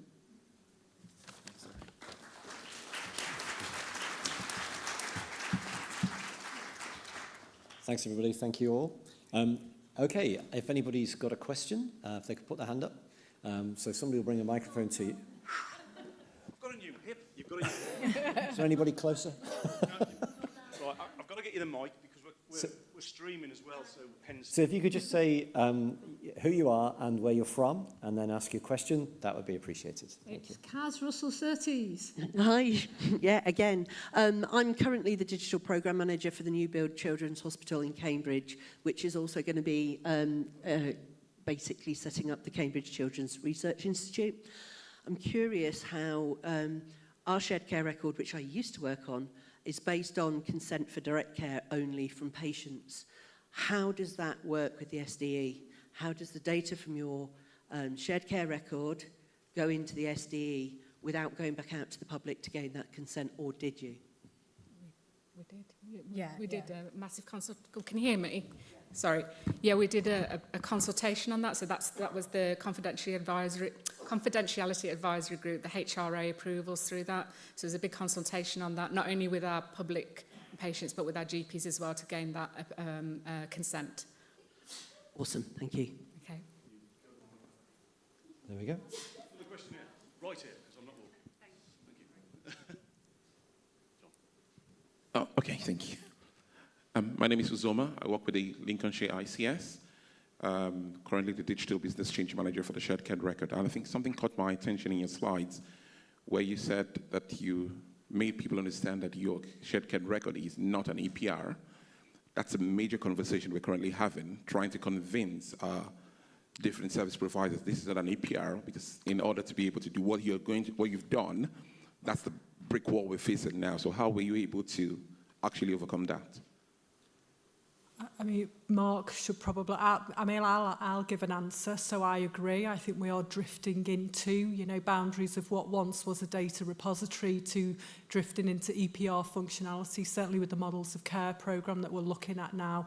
And that's where we have to work really closely with our supplier to understand the role and remit of a shared care record and what the functionality is around that. Yeah, perhaps... Okay, that's fine, yeah, thank you. Yeah, I think this is where we obviously have to work with the partners to actually understand what their definition of an EPR is. But there are cases where we are finding that we're being asked to hold data that doesn't exist anywhere else in the system. So in a care plan, for example, where multiple care settings are actually editing that information and viewing that information, holding it centrally makes a huge amount of sense. So I think if we're looking for a way to define that, the question is, what's the most logical and sensible thing to do? And I think that's our partners are agreeing with us that this just makes sense because the benefits far outweigh any issues around that. And we just need to make sure that people understand the platform is secure enough, which it is obviously, and auditable enough to match up to the standards that you need if you're going to operate an EPR. Thank you very much. Thank you all. If I can ask the next group of speakers that are having a conversation about ambulance care, and Phil James from Apera to take to the stage. Thank you. Thanks, Jacqui. So while the panel take the seats, Joss will be introducing the panel one by one and to get the conversation started. I'd just like to say a few words to introduce the panel to this conversation. So my name is Phil James, as Jacqui said, and I work for Apera, now part of the IQVIA brand. And it's a pleasure actually to open this conversation, as from a business and a personal perspective, I'm quite invested in ambulance services. So just a bit on IQVIA first. We're a digital transformation consultancy. We can help you from your journey from the inception, from the strategy right through to deployment and optimization. We've been doing this for over 28 years. If you've not heard from us, come and see us at the stand upstairs on your way to another coffee. So I myself spent a decade as a digital leader in North West Ambulance Service before moving into the acute space, and spent some frustrated hours trying to drive strategy at a time when the records landscape was just too immature to accept an ambulance service being able to do what it needed to do for the best for its patients. So I can look back and think about frustrations such as A3 paper forms being used at the scene, responding to patients without actually knowing anything about them. It's just an MOT at the time instead of understanding what their care needs really were. And making phone calls that could be long-winded for a referral that really could have been done by the press of a button. So it'll be interesting to learn more about where ambulance services are on the wider record landscape as we sit here today. So we remain very passionate about these national and regional records we see emerging. It was very interesting just to see that Greater Manchester discussion there and ambulance being in that conversation as well, and things like end-of-life care plans being made available so the right response is made in the future, which is a really important time of someone's life. And the benefits of validating maybe the patient's ID on a 999 phone call, which was never allowed before, and what that can do to make ambulance services more effective. So looking forward to this, and hand over to Joss to get on with the conversation. I'll see you all in a few moments for the Q&A.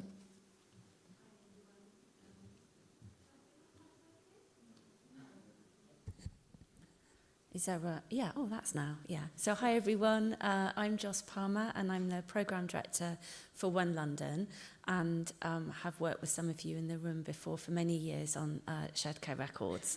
So I'm here with Steph and with Joe, and I'll just ask them to introduce themselves in a mo. And we're going to have a bit of a conversation around ambulance services and shared care records and how we go beyond just maybe a kind of an initial geography. So Steph, would you like to kind of say hi and who you are? This is podcast styly, isn't Yeah. it? So hi everyone, Steph Colborne. So I'm the Thames Valley and Surrey Care Records Partnership Lead, and I'll tell you a bit more about what that is in a moment. Good afternoon. My name is Rouse. I am a tiny human nurse by background and training, and I'm the digital clinical lead at South Central Ambulance Service. So geography-wise, that's Buckinghamshire, Oxfordshire, Hampshire and Berkshire.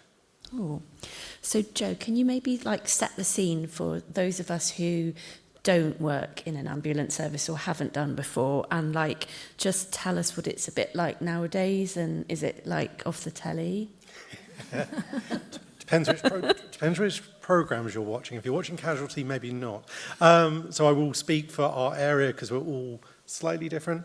South Central Ambulance Service, it consists of lots of different departments, essentially. We've got our patient transport service, so that's getting people to and from appointments in a really planned way. We've got our 111 service, which is that care navigation piece, and then our 999 service, which is the traditional ambulance model lots of people will think of when they think of pre-hospital care. That's the control room, and then that's people out either in cars or trucks, ambulances out in the community.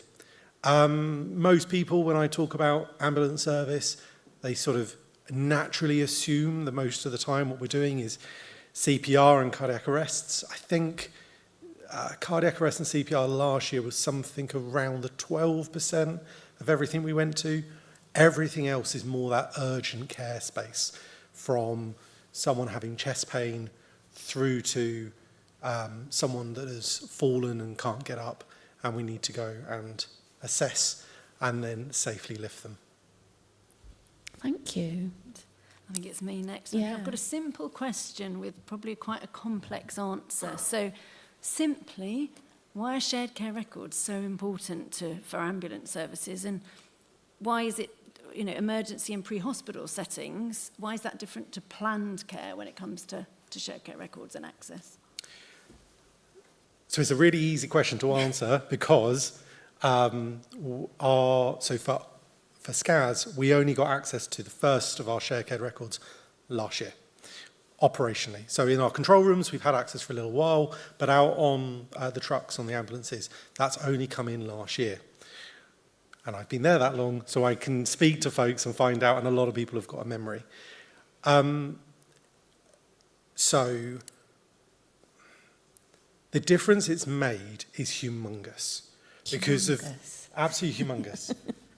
Because it's actually changed the way we interact with our patients. So what I mean by that is, pre-share care records, we have always had to go with the patient as the historian. So at 2 a.m., with your 94-year-old patient that's lived a long life, hi, what's going on today? What's your past medical history? And then you start hearing about the bunion they had in 1947, and you're trying to bring them a little bit more up to speed of why you're here today. But when you have nothing that you can really access on that patient, you have to take, firstly, their word as golden, which is fine, but it also, we've spoken about this quite a lot, the keynote this morning I think was beautiful, but we put that reliance on the patient to have to tell their story and also try and work out what is it we know, which is a lot of pressure on the patient.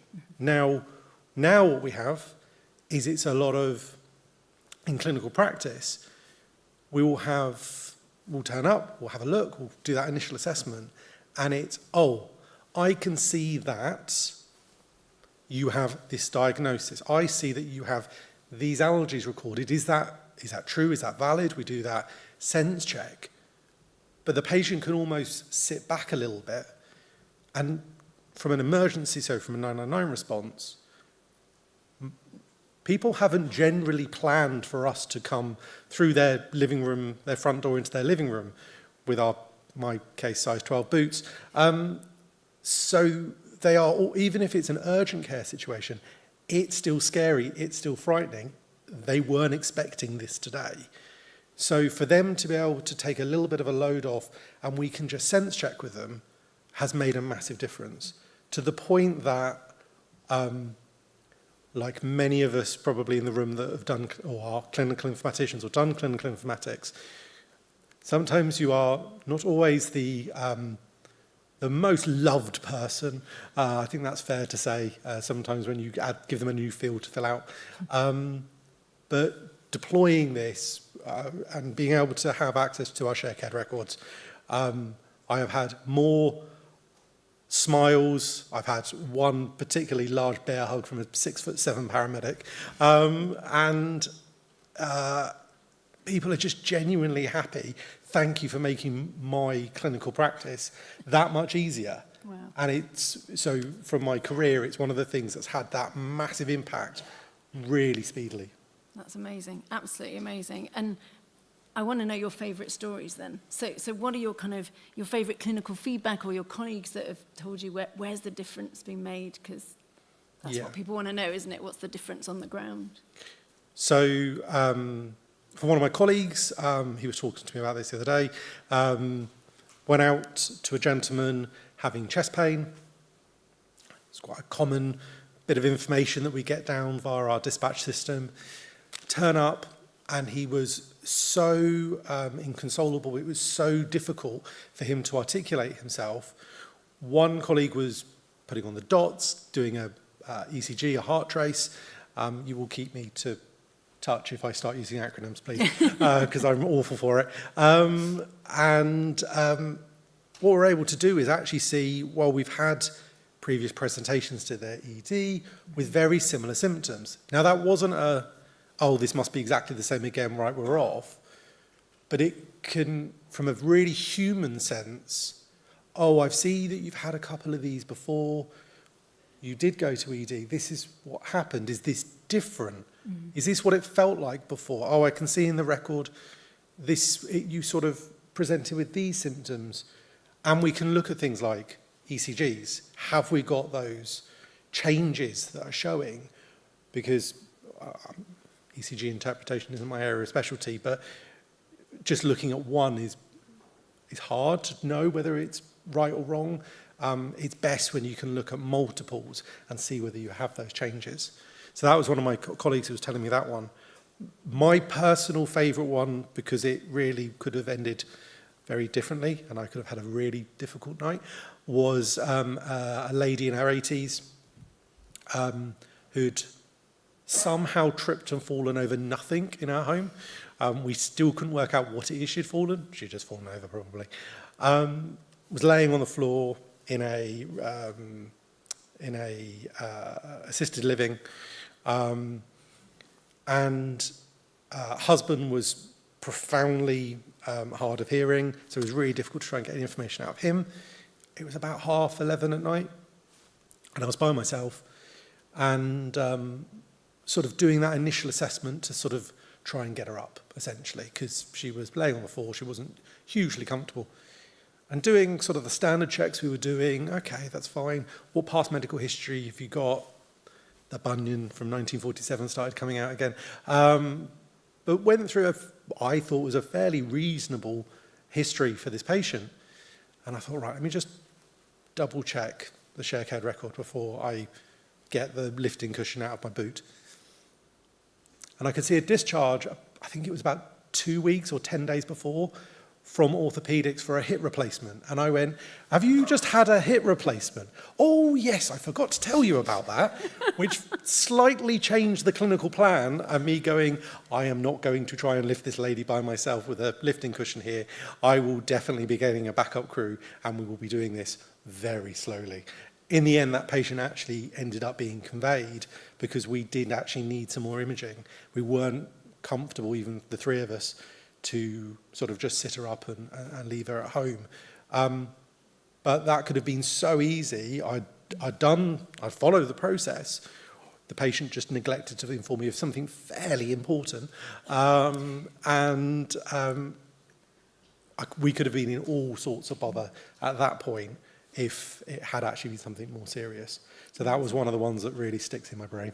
And just so people know, working with Joe, as you imagine, has been absolutely amazing. And one of the things he's managed to do is when they're in the ambulance system, the button into TVS, into the shared care record, goes green if there is information within the shared care record for the patient. So they don't have to go there and look for information. It tells you there's something there, which is just phenomenal. Absolutely, because one of the things that's a big difference between how our EPR works versus a secondary care EPR is ours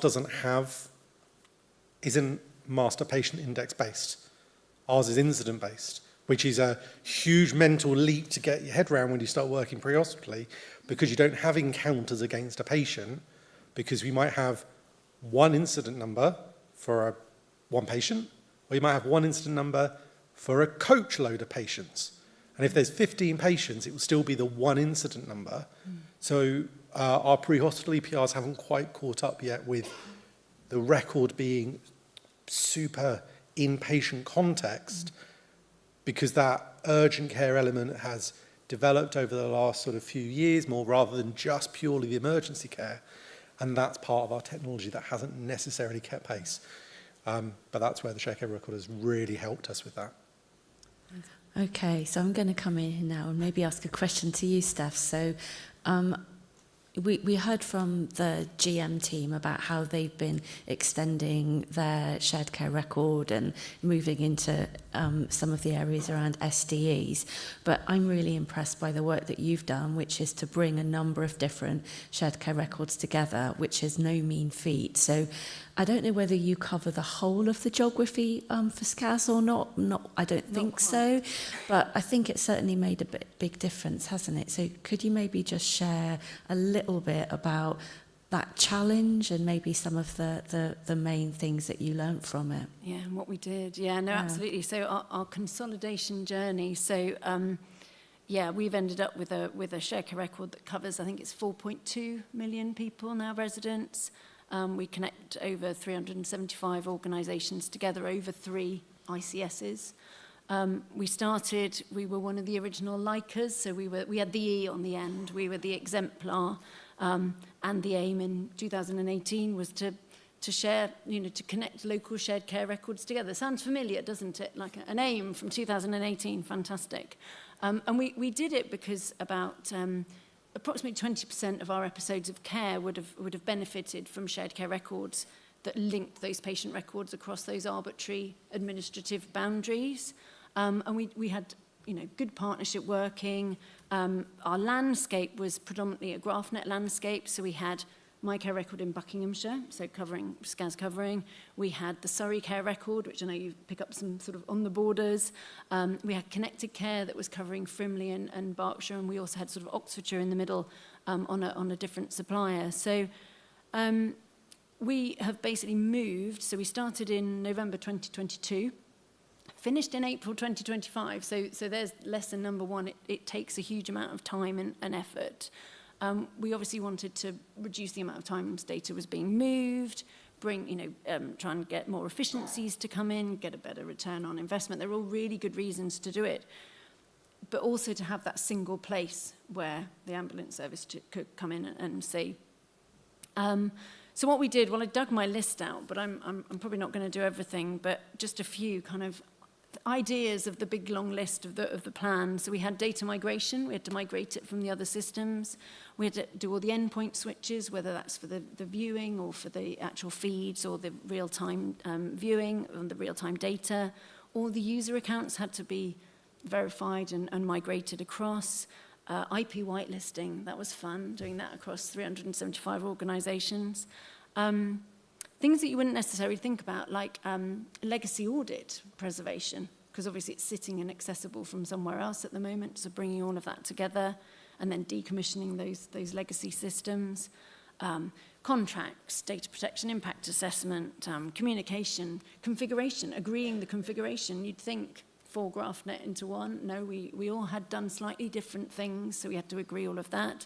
Role-based access control, sharing that sort of capability. We've talked a little bit about care plans, and we've got e-forms in some areas, but not in others. So bringing that all into trying to level up rather than to sort of become a best of breed, rather than ending up with the lowest kind of common denominator was really quite hard. Lessons, yeah. Doing that with no pain to the front line. That was the challenge we gave ourselves, and we're told we achieved it, so people didn't notice. Wow. So we had a hospital trust saying, when are we moving? Well, you've done it. You are now on TVS. Branding was interesting because people had their local branding was really important to people because a lot of the transformation projects, a lot of the innovation was linked to that branding.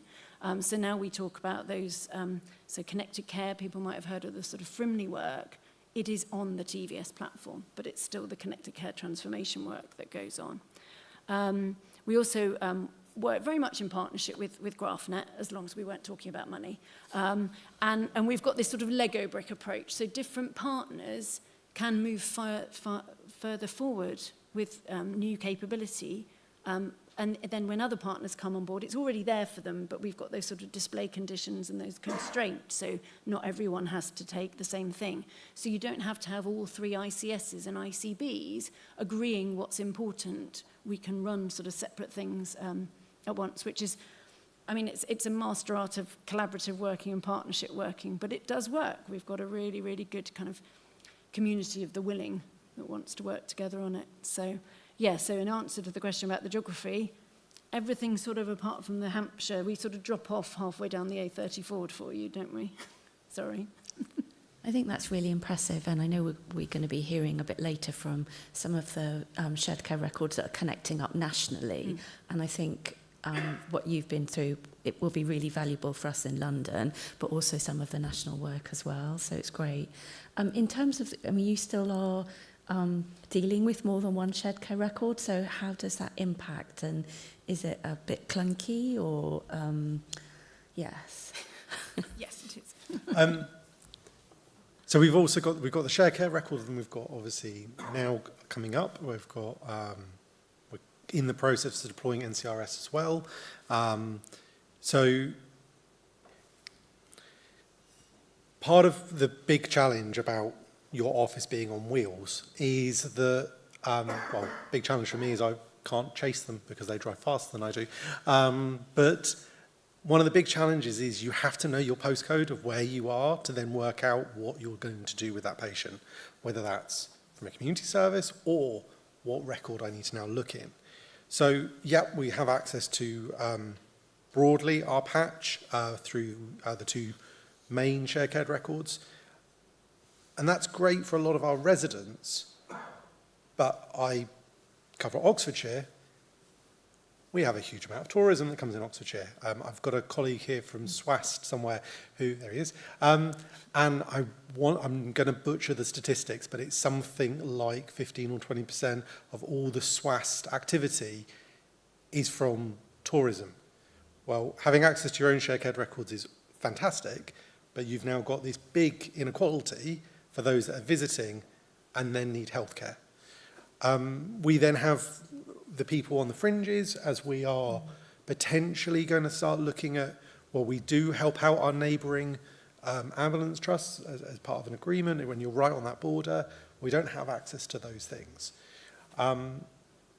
So for our staff, it's then, right, where do I need to look? What do I need to look in? Is it this one or that one or this one?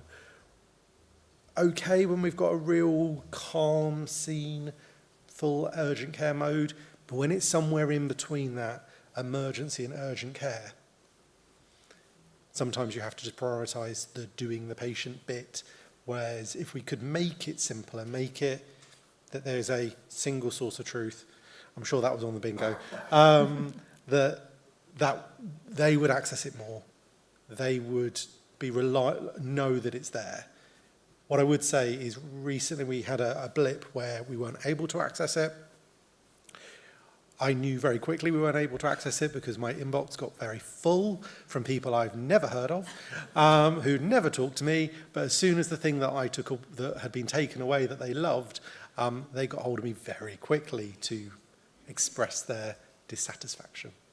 Oh, thank you. So I think you've mentioned a bit of the challenge that I think we do need to work on about that out of geography aspect. What else would you like to see in terms of how, you know, to maybe round off our conversation? How would you like to see shared care records develop and evolve? And I know we've got the context of single patient record, and you mentioned NCRS as another kind of national service. But what's your kind of wish list of what we should be doing? So not to go over anything I've already said, so one of the other major challenges we have is when we convey, someone asked a question earlier about this, when we convey and we take our patients to hospital, we have some clunky processes of handing that information over. Sometimes it will be, the hospital has to print it, sometimes they export it into their EPR, but we don't have a single way to be able to do that. And when we then are transferring patients further, so for example, for our area, we don't often go to Great Ormond Street, but we might have to for a particular case, that's an even more complicated. So if there was an ability to use share care records to be able to solve that problem statement of how do we get it as data from us into, or available, I'm going to say rather than into, available for secondary care to grab, would be a huge leap again forward on how we connect the dots together. Fabulous, thank you.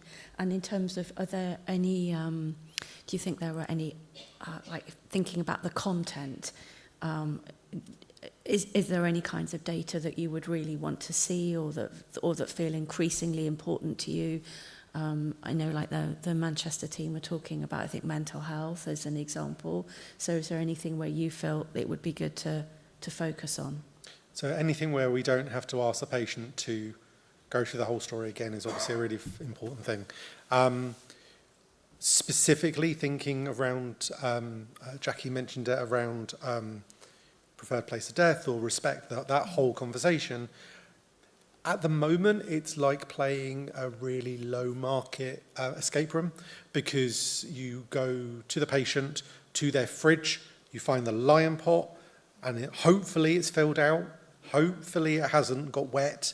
Then you look at the bit of paper and it's in that box file that's in the office, and then you have to go to that office and find that box file, which is normally that big, and you have to hunt and find it, which in an emergency situation you just can't do, because that is a 20-minute job. So being able to have that end-of-life information that's really easy to access for our patients, for some of our most vulnerable patients in one of the most critical points in their life, would really change the game. Thank you. Okay, I think we're going to open it up, aren't we, now that We we can see certainly Jacqui are. standing? Yeah, we've got the mics Very at the back much. again. If you can put your hands up, please, if you've got any questions in the last 3 minutes. Please, just one question would do. There we go. Thank you. I just wanted to start by saying thank you. I mean, Joe, where have you been all our lives? It was just amazing listening to you there. I was just thinking in terms of when you respond to incidents, whether or not carers come into, are connected on the shared care record, from sort of personal experience of caring for my mum who's in her 80s, very similar to, hip falls, all of that stuff. And when the poor ambulance men did arrive, her contradicting absolutely everything I say, and being quite difficult, and it took 2 hours to get her into the ambulance. So I'm just wondering how if that's something that will be flagged up or of use to the ambulance service.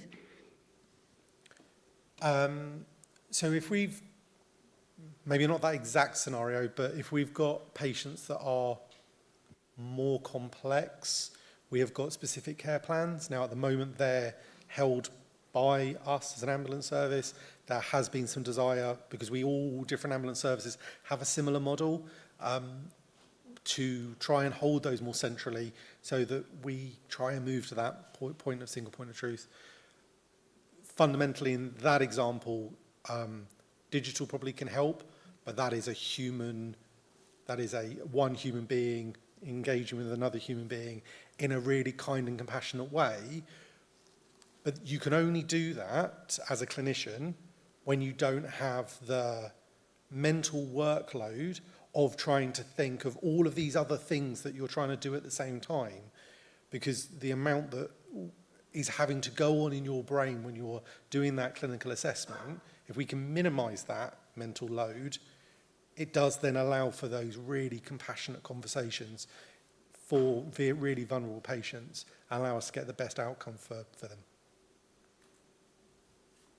Okay, we've got just another minute left if there's any more questions before we close this session. Just down here, please. I will try and be succinct. Not my greatest skill. No pressure. Hey, y'all. I have a question about for your truck crews. So for the elderly patient, I have like a soft spot for hospice care and making sure that they are comfortable, but I'm also very mindful that the elderly can be quite lonely. And so are you finding that there's that it's helped your crew to better hone in on where maybe patients are calling out, where I won't say that they'll be a call out purely because they're lonely, but there may be some of those sort of social factors that could maybe be more effectively addressed as a follow-on, and therefore leading into your ability to share that information back out to sort of the care teams? So that would be a great example of where now we have our clinical support desk in 999, and we have our care navigation team. So that would be a paramedic, normally for a 999 sector. From a 111, it might be a nurse. But that particular type of case might be actually a call back from a paramedic in the control room who can access the shared care records, can have a look at it ahead of time, and then have that as a phone call conversation to see what we can optimise over the phone. Can we make any care navigation decisions at that point, rather than just relying on the big yellow box to turn up and them to make the decision? So yes, access to shared care records will optimise that process. And if I can just go on, yeah. Just finish off to say, obviously, one of the things about having the wider regional, we've got sort of 9 acute trust data in TVS. So they're seeing, you know, if you see, you know, the high intensity users, and you can see where they're sort of visiting different hospitals around, as well as making those 999 calls. And all that information is in the theograph in the patient record. So it's very, very easy for the call centres to see. Thank you very much. We do need to close it down there. Thank you very much. Can I have a round of applause for the panel, please?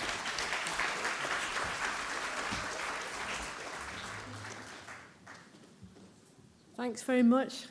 We now have an exciting session with colleagues from NHS England. We've also got some colleagues from Shared Care Records programme. So we've got Beet in the audience on roving mic duties. We've got Dan Hughes from Sussex, if you'd like to come to the stage, Dan.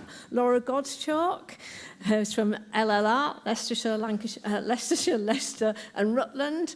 And we have colleagues from Synonetics and Intersystems who are going to do the introductions. Thank you. Thank you. Thank you. Thank you very much. My name is Robert Hickenbotham. I'm from Synonetics. Who are Synonetics? I mean, that's a very valid question, actually, because we're one of the few suppliers here who don't have our name on a shared care record. Synonetics, we're a technology company. We build technology for the NHS to own and for local authorities to own. And as such, we are behind the Interweave shared care records. So I've worked with Interweave since it was a youngster in the LICRA programme, and we've developed it to what it is now, a shared care record running across quite a lot of the North Midlands and now in Dorset. As a service company, we get a different perspective on shared care records. So as a technologist, you know, I'm fascinated by new problems. So we're not really limited by a product, and we can follow the energy and take on new problems and use shared care records for new purposes, which I personally find really, really exciting. I mean, one of the big challenges facing us at the moment is that although we've got shared care records which are coincident, we have technology which allows us to share data between those shared care records, getting access to data in other regions, you know, is a very, very current and pertinent challenge. We've been working with National Record Locator Service now for a number of years, and I think it's culminating in some real imminent usage of NRL within a real shared care record. So I'm really pleased to be able to sponsor this event. Can I hand over to Steve Mallon, my friend, from Intersystems? Thank you, Robert. Yeah, Steve Mallon from Intersystems. I manage the sales engineering team for healthcare UK and Ireland. I've been working with shared care records for almost 15 years now, since our first system went live in Scotland in 2013. And you know, we've been working in the West Midlands with Carl and his colleagues across the West Midlands for the last 10 years, or 9 years at least. And for the last 2 years, I've been very closely involved with the Connecting Care Records programme and the NRL implementation. We've been working with NRL for quite some time across some of our projects, but what we're now doing is sharing summary records as PDFs for all of the patients in the West Midlands, and we're gradually bringing them on board. So I'll introduce you to... I haven't got a piece of paper, and I've got more people here than I was expecting, but never mind. We've got Hanida Tomlinson, who is the Technical Programme Manager for the Connecting Care Records Programme. We've got Adam Laing, who is the Implementation Lead for NRL. Elizabeth Williams, who is the Product Owner for NRL. And then two people who I don't know very well, so maybe you can introduce yourselves. Sorry about that. Dan Hughes from NHS Sussex. Laura Godtschalk from Leicestershire and Rutland and the NPD Shared Care Record Group online. Sorry about that. That's all right.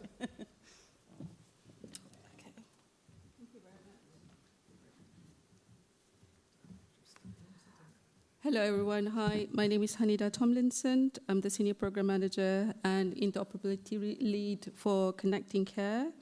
So I'll share some context and background about Connecting Care. I think sometimes people confuse about Connecting Care, Shared Care Record, LICRA, they are all the same thing. It's just like different initiatives that are progressing. So I'll share the context and background about the connecting care and about first of type. And then I will hand over to Adam and Liz to talk further about the NRL, or the National Record Locator. And we have Dan and Laura here to talk further about the first of type, because their sites are among the sites that are going first. Yeah. So this screen is very much about the journey. So I think the session earlier with Joe, Steph, and Joss is a nice segue to this, because TVS is basically the LICRA initiative. They are one of the 7 exemplars.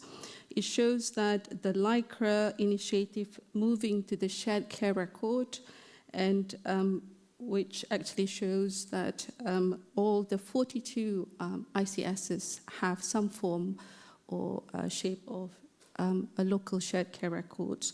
So you can see that over time, it has grown in scale, in capability, in maturity, and there's a lot of success stories, lots of the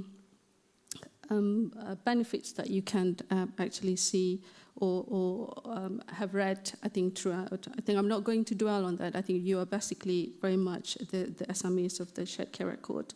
So why this matters? Yeah, because I think from this morning session, which is the reflection from Nunhill, care is, information sharing is very much important for care.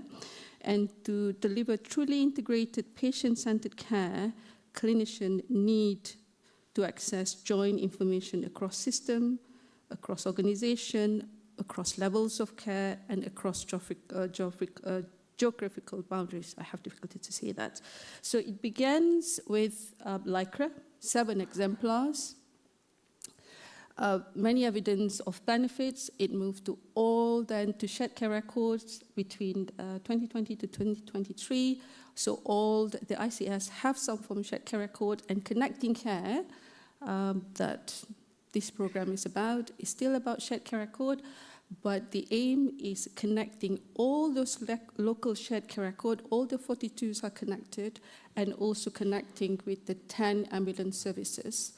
So this is actually to ensure that all shared care records across England and all the ambulance could actually see records between each other, could see records, and it solved the cross-border challenges so clinicians can access the right information, like Joe said, at the right time for the urgent emergency care and between local systems as well. Okay, so the NRL is the mechanism to share this information, and the standards that we use is the International Patient Summary. I think for those that actually attended Prof, I think the MOD, they're using IPS as part of the standard, and also Prof Henrique as well, using IPS as part of the initiative of European Health Data Services. So we are actually using IPS as well as part of this initiative. So trying to quote a couple of the impact that there are quite a lot there, but I will mention the London Care Record. I think the savings that they have made about 4.6 million per month. I think Joss, could verify this further. Great North Care Record, 18 million time savings a year.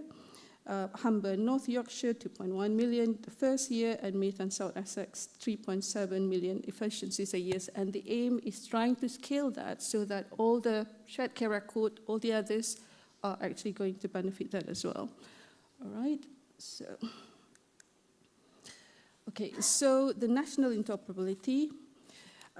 Why cross-border access matters? I think Joe mentioned it earlier for the ambulances, and quite a lot of care pathways actually require patients go outside of their geographical boundaries of the care. So 1 out of 5 patients receive care outside of their home areas. Ambulance and 111 service operate across region, usually have difficulties to access patients' record.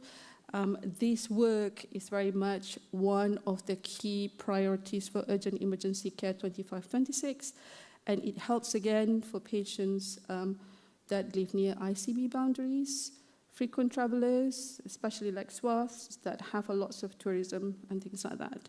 So the aim for this is we are going to connect all the local shared care record and all the ambulances by March 2026. It's a big ask. And the key challenges that we face is the variation in systems, variation in the architecture, maturity across ICSs, and this is where that Adam and Elizabeth is going to explain further on NRL. The other challenges is we work with about 8 shared care record suppliers. I think they are working together with us. I think my colleague from Intersystem said earlier, GraphNet covers 11 ICS, which is about 16.9 million population. Oracle covers 1 London and 3 other ICSs, which is together 8 ICS, about 16.9 million population. Orion followed by 9 ICS, 9.9 population, followed by Intersystem. I'm not going to mention the numbers. Interweave, and then we have other 3 suppliers, which is Black Pear, Plexus, and Tutti, covering 3 ICS, about 4.3 million. There's a lot of populations that are covering that. So the cross-boundary initiative is not new. A couple of ICSs already have tried this and have done this under their suppliers within their supplier network. For example, Oracle, 1 London, and I believe that another 2 of the ICS under Oracle can see each other records. Orion, which is Devon and Cornwall, can share each other record. Intersystem, which is Birmingham, Solihull, Hereford, Worcestershire, Coventry, and Warwickshire, also connected. But however, this is within their supplier, and some of the ambulance services, like Joe mentioned, just seeing one or the pool of the shared care record. So the aim is all clinicians should see all the other records from other suppliers, regardless where the patient lives. The connectivity on the right-hand side is very much the connectivity from the local shared care record. At the moment, with the pool of the 42 ICSs or 32 platforms that we have, 97% of NHS trusts that include acute, community, mental health specialists, and ambulances are already connected. We have about 94% of GP practices in England already connected to a shared care record. We have 75% of local authority and social services already connected, and about 500 plus of other organizations like hospices, care home, pharmacies, dentists are connected. So if we manage to connect all of this with NRL, a clinician would be able to access patients from all of this,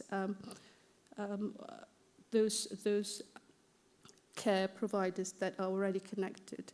At the moment, the scope is quite small. The scope is just connecting with NRL using a set of data on a vanilla level, international patient summary, but there are lots of opportunity once those can be completed. All right, so we are now seeing about 9 million records views each month across all 42 shared care records in England. So I believe that if we manage to pull this and complete this, the numbers will keep growing as the cross-border access. And the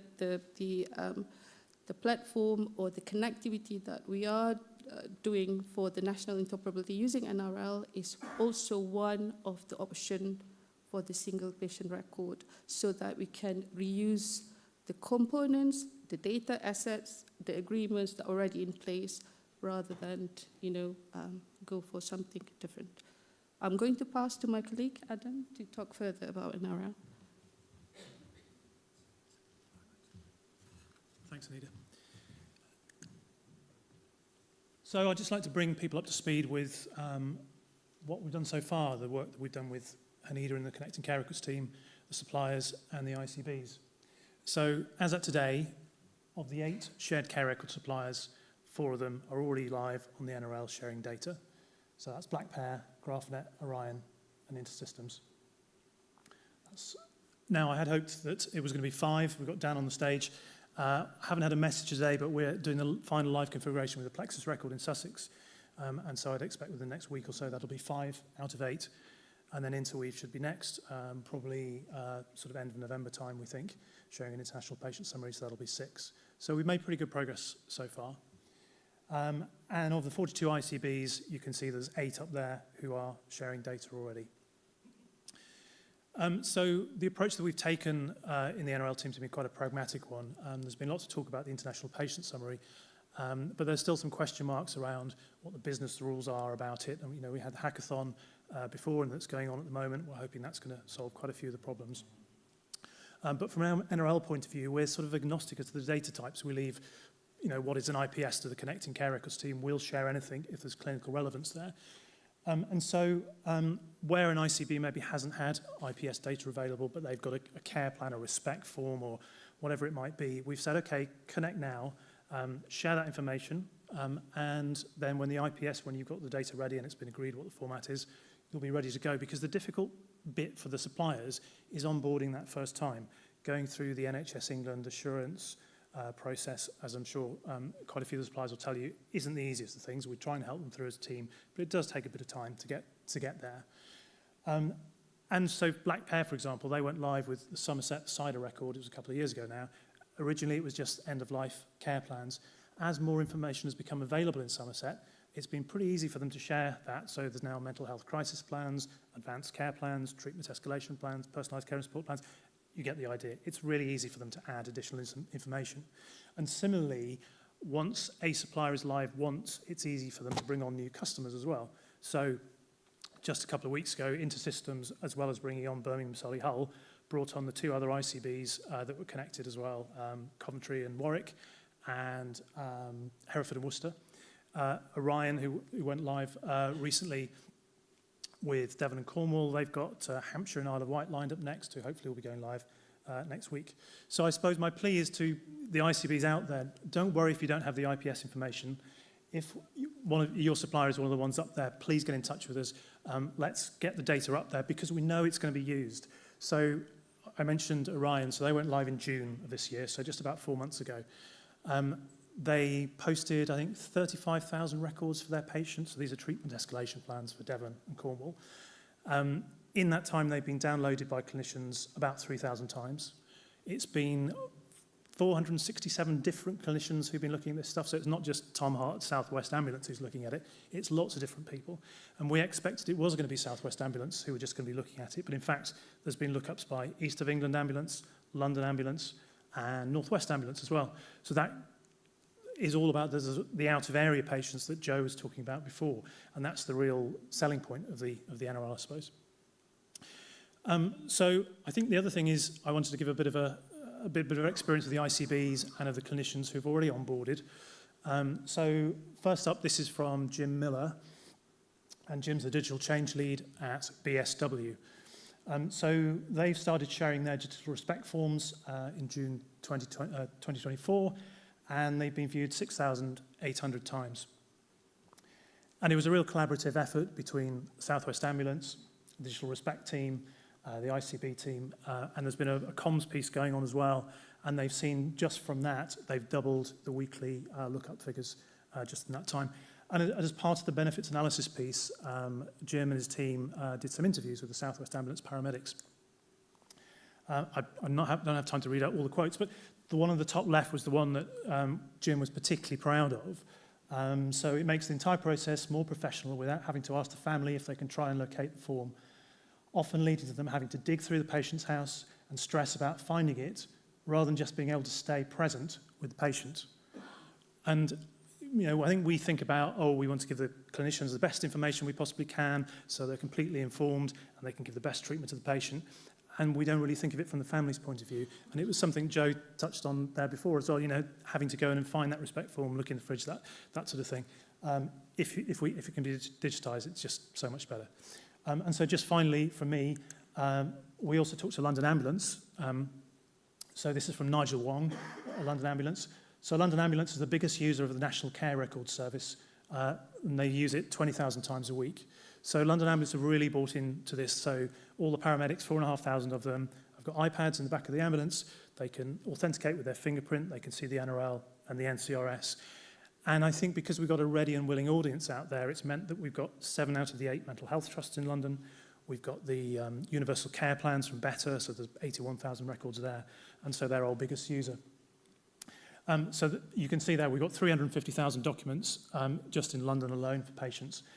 And Nigel said that the next exciting step is to link the shared care records across the country through the National Record Locator, with the capital's high number of visitors and transient population having equitable access to our patients' medical records, no matter where they're held, will ensure we're providing the best possible care to our patients every time.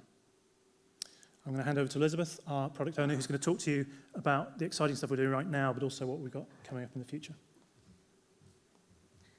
Thank you very much. Hello everyone, my name is Elizabeth Williams. As Adam said, I am the product owner for National Record Locator Service, so I work at NHS England.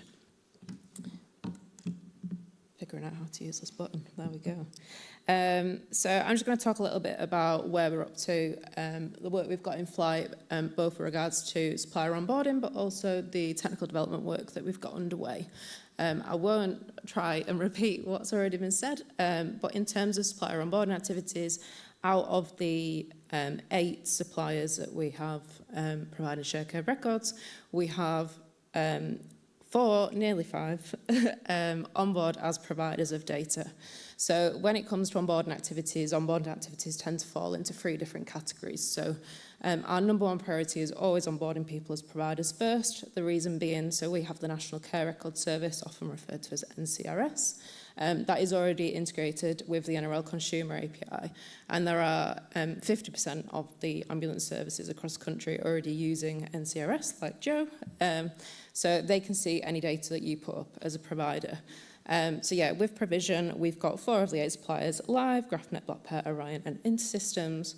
We've got Plexus who've completed their onboarding, their live config is set up. They are going to be having a business go live imminently, and hopefully we'll get the mental health crisis plans for the patients in Sussex at that point. Interweave are very close to, as Adam mentioned, we're looking at probably the end of November to get them on board providing data to us as well. The second category that onboarding tends to fall into is people who've already onboarded as a provider and want to roll out that functionality further. Adam's already mentioned how InterSystems, always getting the inters mixed up.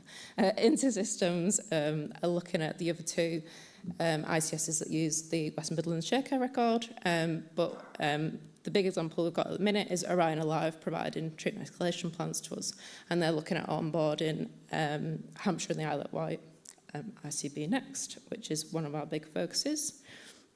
And then the other 3rd category that onboarding tends to fall into is onboarding of consumers. So we've got NCRS already onboarded as a consumer. It's been a consumer of NRL pointers for a long time now, years, probably 4 or 5 years off the top of my head.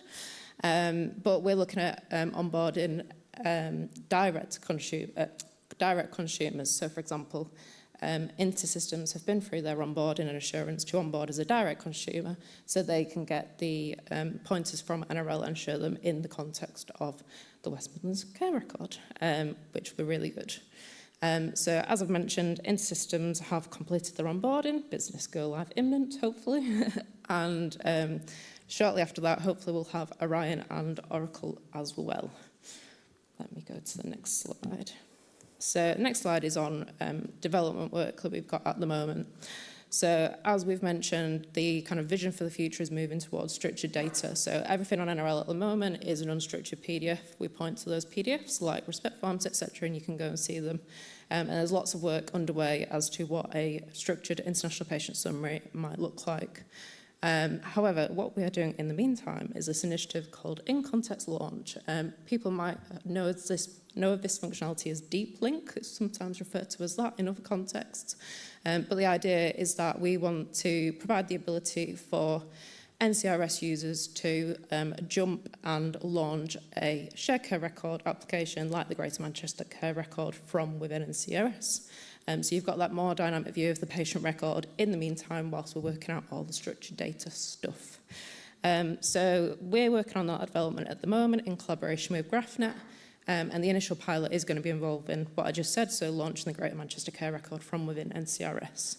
We're looking at finishing the development work at our end probably around the end of December, ready for a business pilot launch probably in early 2026. We are currently underway with doing all the usability testing, so if you are a paramedic like Joe and you want to help us with that, we are always actively recruiting participants for doing that usability testing. Please do get in touch with me. But we're also doing the development work in parallel. So that's all underway. If successful, this pilot is going to open up a world of opportunity. We're aware that it's not just going to be launching from NCRS that people are going to be interested in. People are going to be interested in launching one shared care record from within another. And also, outside of the shared care record world, we're looking at the ability to launch other record types, for example, maternity records. So lots of opportunities there. We already have Plexus lined up as a potential fast follower, so interested in launching their shared care record from within care home systems, which will be really exciting to explore as well. We've already got a lot of care homes on board as providers, so it'll be very interesting to address the consumer side of that. My final slide now, so just a bit on future opportunities. Obviously, shared care records is not the only thing we think about in the NRL world. Any records you've got, speak to us. Chances are we'll be interested in them. These are just a few, services that we're in open conversation with about opportunities for the future, one of which being a single patient record. I know there's been a lot of talk about that today, but they're in Path to Live integrating with NRL as a consumer to see what might be of interest to them and their initiatives. But they're looking at doing a pilot with international patient summaries. We've also got the onboarding of GPs on the horizon. So we are on the GPIT Futures Roadmap, and we're currently getting quotes back from GP system suppliers like TPP to onboard as consumers, largely because they're interested in Lloyd George record folders that we're going to have on NRL very soon. But that is also going to open up a world of opportunities. And then I'll just mention briefly other areas that we're in conversation with. So Federated Data Platform, that's an interesting one. Very early conversations with them at the minute, but that's proving very interesting. We've always had patient access on the horizon. We've got the NHS app team always talking to us about consuming data from us. One of the big things that they're interested in consuming is booking an appointment information.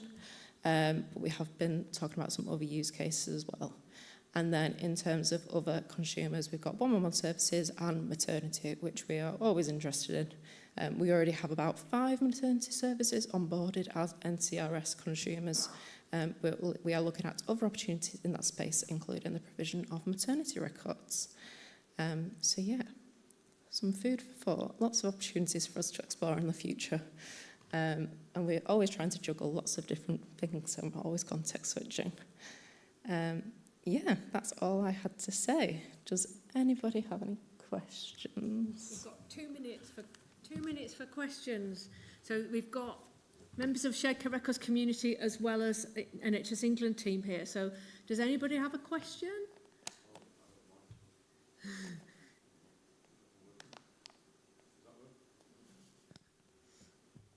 Two minutes. Steph. Yeah, I've got it to work. Sorry.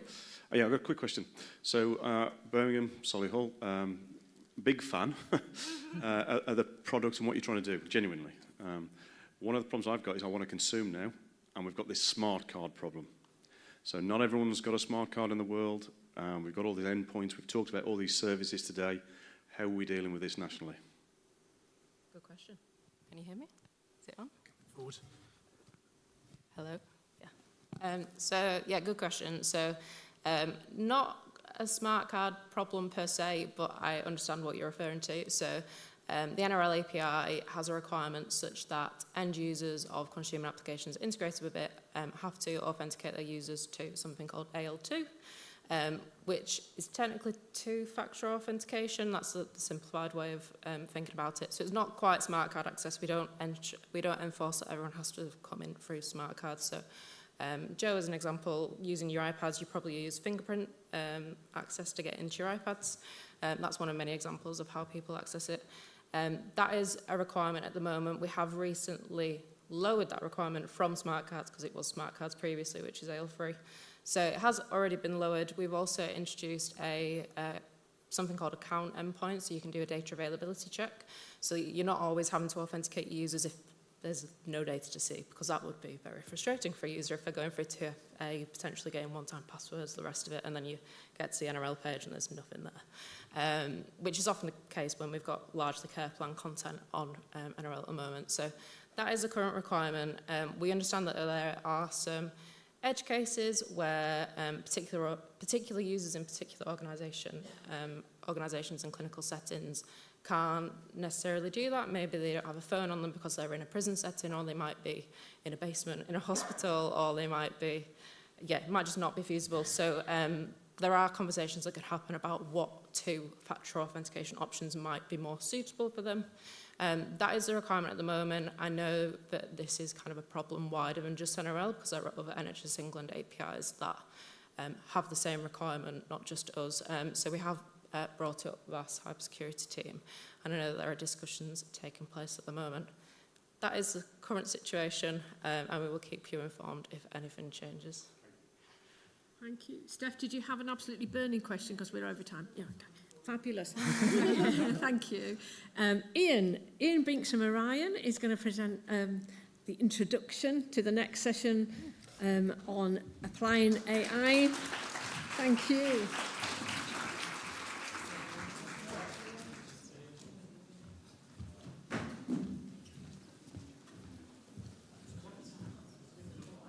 Oh, it's bright here, isn't it? I think you're sitting down. I think you're sitting down. Just do what everybody else did. Yeah, I'll call you up when it's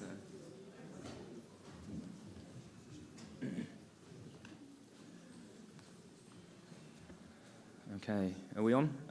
Yeah. Hi, so I'm Ian Binks. I'm Business Development Director for Orion Health. And in this session, we're going to be looking at the opportunities and risks of applying artificial intelligence across longitudinal records, because it wouldn't be a conference if nobody mentioned AI, right? Mercifully, I don't have to talk about this subject. I just get to introduce you to two expert speakers who will share some of their experiences with you. So first, we're going to hear from Ian Clucas. For the very few of you in the room who don't know Ian, he has more than 30 years' experience in project management and product development. He also heads up the team at Interweave, so he's working within the NHS to develop fantastic products for the NHS. After Ian, we'll hear from Dr. Chris Pettengell. So as a clinician, he earned his MD at Oxford University before several years as a vascular surgeon at Imperial College London. He's now Chief Medical Officer at Pentavere. He's authored over 50 peer-reviewed publications at the intersection of artificial intelligence, clinical research, and real-world evidence.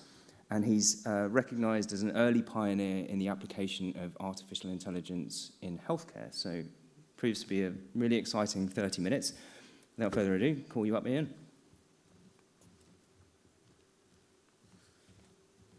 Thanks, Ian. Do feel like a bit of a fraud because I'm not an expert in AI, but luckily I've got someone with me who can fill that void. I'll just start by, well, I think we all know the challenges the NHS is under at the moment: workforce burnout, the drive for increased productivity, and one of the big bets, of course, is on digital solutions to solve this problem, and we've got added pressure now from the new government and their political pressure with the NHS plan. And by the way, do you know how many times AI is mentioned in the 10-year plan? It's 36, and it's spelled out artificial intelligence 7 times.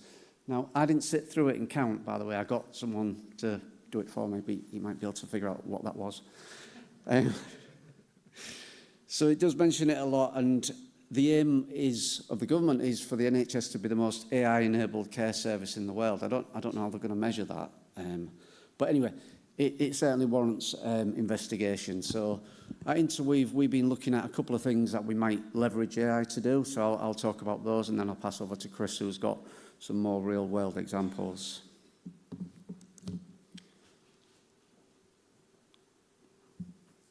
Okay. The first thing we're thinking about is using large language models to map free text basically into clinical coding. And this has been done quite, I think Chris will talk a bit more about where this has actually been done, but the first 2 points are the rationale for doing this. So out of that, you get, by coding, you get standardized vocabulary, you get something that's internally understood, but also when you share it externally, it comes across in the same way. So what you've got there is a reduction in ambiguity. So you can see there's 4 terms which actually all relate to the same SNOMED code.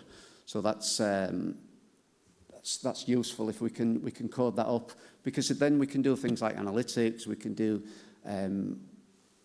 things like risk stratification, and the coding element helps towards the prevention agenda as well. So I guess in addition to the accuracy side of things, there's obviously the speed. Machines can do this a lot faster than humans, but it doesn't need to be completely autonomous. I've been talking to Tom at Bradford, who's been doing some work with Cerner. So they're basically taking the clinical notes from Cerner and using the machines to sort of semi-autonomously codify and then pass it over to humans to verify. And the use case in particular there is for medical examiners. So that prevents it being seen as a software, as a medical device, and all the regulatory stuff that goes around that. The next area, the main area that we're actually doing some proof of concept work in, is the user experience and the user interface. And we're working with Deloitte and Google in particular, using some technology that they've got. Now, the reason that we're looking at the user experience is because, I guess not the problem with shared care records, but you can see when shared care records reach a certain level of maturity, there's a lot of data in there. It's data that goes beyond organisational boundaries, so it's data that users aren't used to seeing. It's not in their EPR. And a lot of it, let's face it, is still in unstructured format. So we've got PDFs, we've got discharge summaries, we've got diagnostic reports, etc. We've also got HTML, GP Connector HTML, etc. And AI can run across all of those different formats and draw out the insights. So are we really expecting the human to do that? Busy GPs, etc. Not really. When we can get the machine to do some of the heavy lifting. So one screen that we've got mocked up. So this looks a bit like our portal. And what we've got is, first of all, there's a search option, just like a Google search. You say search for, in this case, asthma medications. And like I say, it'll go across and it will bring out all the things that meet that search criteria, whether it's buried in a PDF or otherwise. And it's not making any judgments at this point, it's just pulling out stuff. So it's the human then makes the judgment about what's important. But when you get the machine to do the summary, so we've got a summary there of this patient record, then it's kind of making judgments, and then we're in the sort of regulatory territory of software as a medical device. But if you think about the summary, it'd be really quite useful, or more useful, if it was tailored to a particular persona or a type of clinician or care worker. So the summary that a cardiologist might want to see would be probably different than a paramedic would want to see, for example. The other piece of work that's going on at the moment by Synetics, you met Robert earlier. Synetics have built a UI which basically queries a large language model in the background using conversational natural language. So things like, does this patient have any current allergies? You can then ask it, well, okay, so what's the current medication that are they on, and have they got any future appointments? The sort of language that you might have with a patient, potentially. But one last one from me. If you are talking to the machine and having conversations, just remember to be nice, because they will remember on Judgment Day. And on that trivial note, I'll pass over to Chris.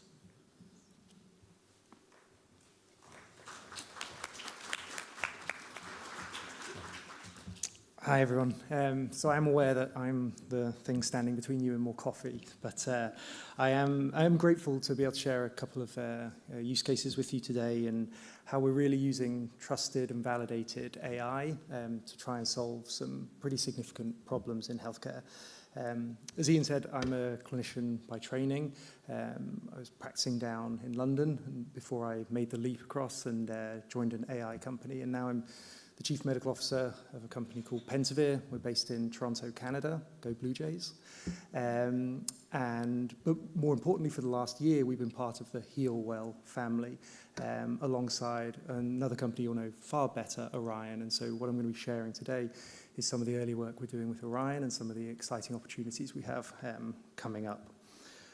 So when I was practicing in the NHS, one of the biggest problems we came across, despite the best efforts of everyone in the health system, is that patients continue to fall through the cracks. So patients with treatable or preventable illnesses are not getting guideline-directed care and not getting the most efficient care for them. And it's a problem that remains today. I hear it from my colleagues in Canada, in the US, still here in the UK. We saw it in my own clinic, we saw it on the wards I was working on, even the patients we were trying to discharge. And why does this exist? Well, I think as we're hearing, it's not a lack of data. If anything, quite the opposite. We have so much data available to us now, but it takes time to make sense of it, and this is really where clinicians at the front line are struggling. We just heard that 80% of data is unstructured. It's in clinical dictations, radiology reports, lab reports, PDFs. And yes, it's all being pulled together in a shared care record, but it remains in buckets, it remains siloed, and it remains challenging to access. And if it's challenging and complex to review and access, then it doesn't get used. And so what we're trying to do is imagine a world where clinicians get the information they need when they need. They're not sifting through those various different silos. Or as we were just talking about, we were just hearing about, and I'll mention in a moment, imagine having a conversation with the health record so you can find out what's going on with your patient, or indeed flag patients early, start to think about preventative care. And that's the problem that we've been solving. So how have we done that? Well, so we have this AI platform called Darwin, and essentially Darwin ingests the entirety of the electronic medical record or the shared care record. So that, yes, is all the structured data, all the stuff that's kind of readily available, but more importantly, it's that 80% of unstructured data, the stuff that's really challenging for clinicians to access at the point of care. And it transforms this into structured, actionable insights. And in that way, we can give clinicians a holistic view of the patient at the point of care and allow them to make more informed, better decisions. So, sort of as was alluded to, everyone's talking about AI at the moment. Everyone's an AI company. One of the things that sets us apart, indeed I would say is mandatory in the health space, are these two pillars that kind of Darwin's been built on. So the first is trust. Our entire platform is built on a privacy and governance framework led by our Chief Privacy Officer, a former regulator in Ontario. And that's led to institutions around the world being able to and feeling confident that they can deploy our technology and use it to provide patient care. And then the second is validation. We hold ourselves accountable to publishing in high-impact, peer-reviewed journals. As was mentioned earlier, we have over 50 publications. Many of those are first in kind, doing this sort of AI work. And then very briefly, I won't spend long on this, but we've shown that it works. So we were the only AI company mentioned in the OECD's inaugural report on AI in healthcare. And then last year, we were actually awarded the Galien Prize, or the Pre-Galien Award. And really, that was because we were able to demonstrate that when used responsibly, ethical AI can impact decision-making, it can impact the processes, and ultimately, it can impact outcomes. So I promised we'd talk about a couple of use cases today, and all of these fall in the realm of the Orion Smart Suite that we're launching, and I'll talk a little bit more about.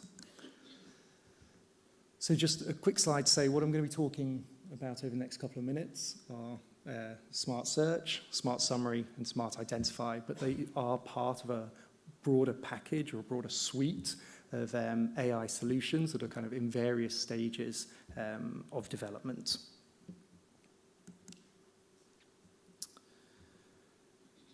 So the first use case to discuss, Smart Identify, and really this is about prevention.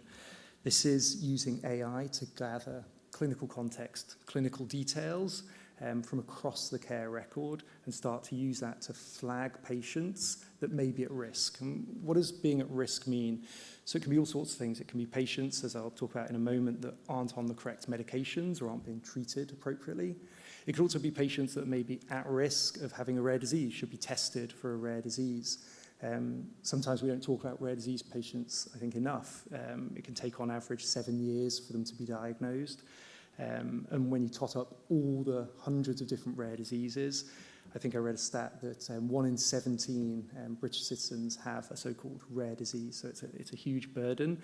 And this sort of technology can help us do better to flag those patients and get them into the system quicker.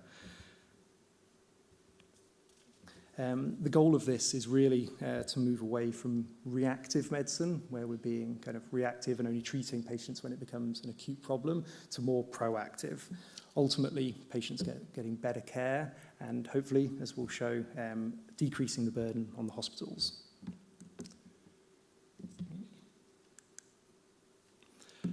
So this is a specific use case, work we've already done in Canada. This was done with the Canadian Heart Failure Society across 25 clinics.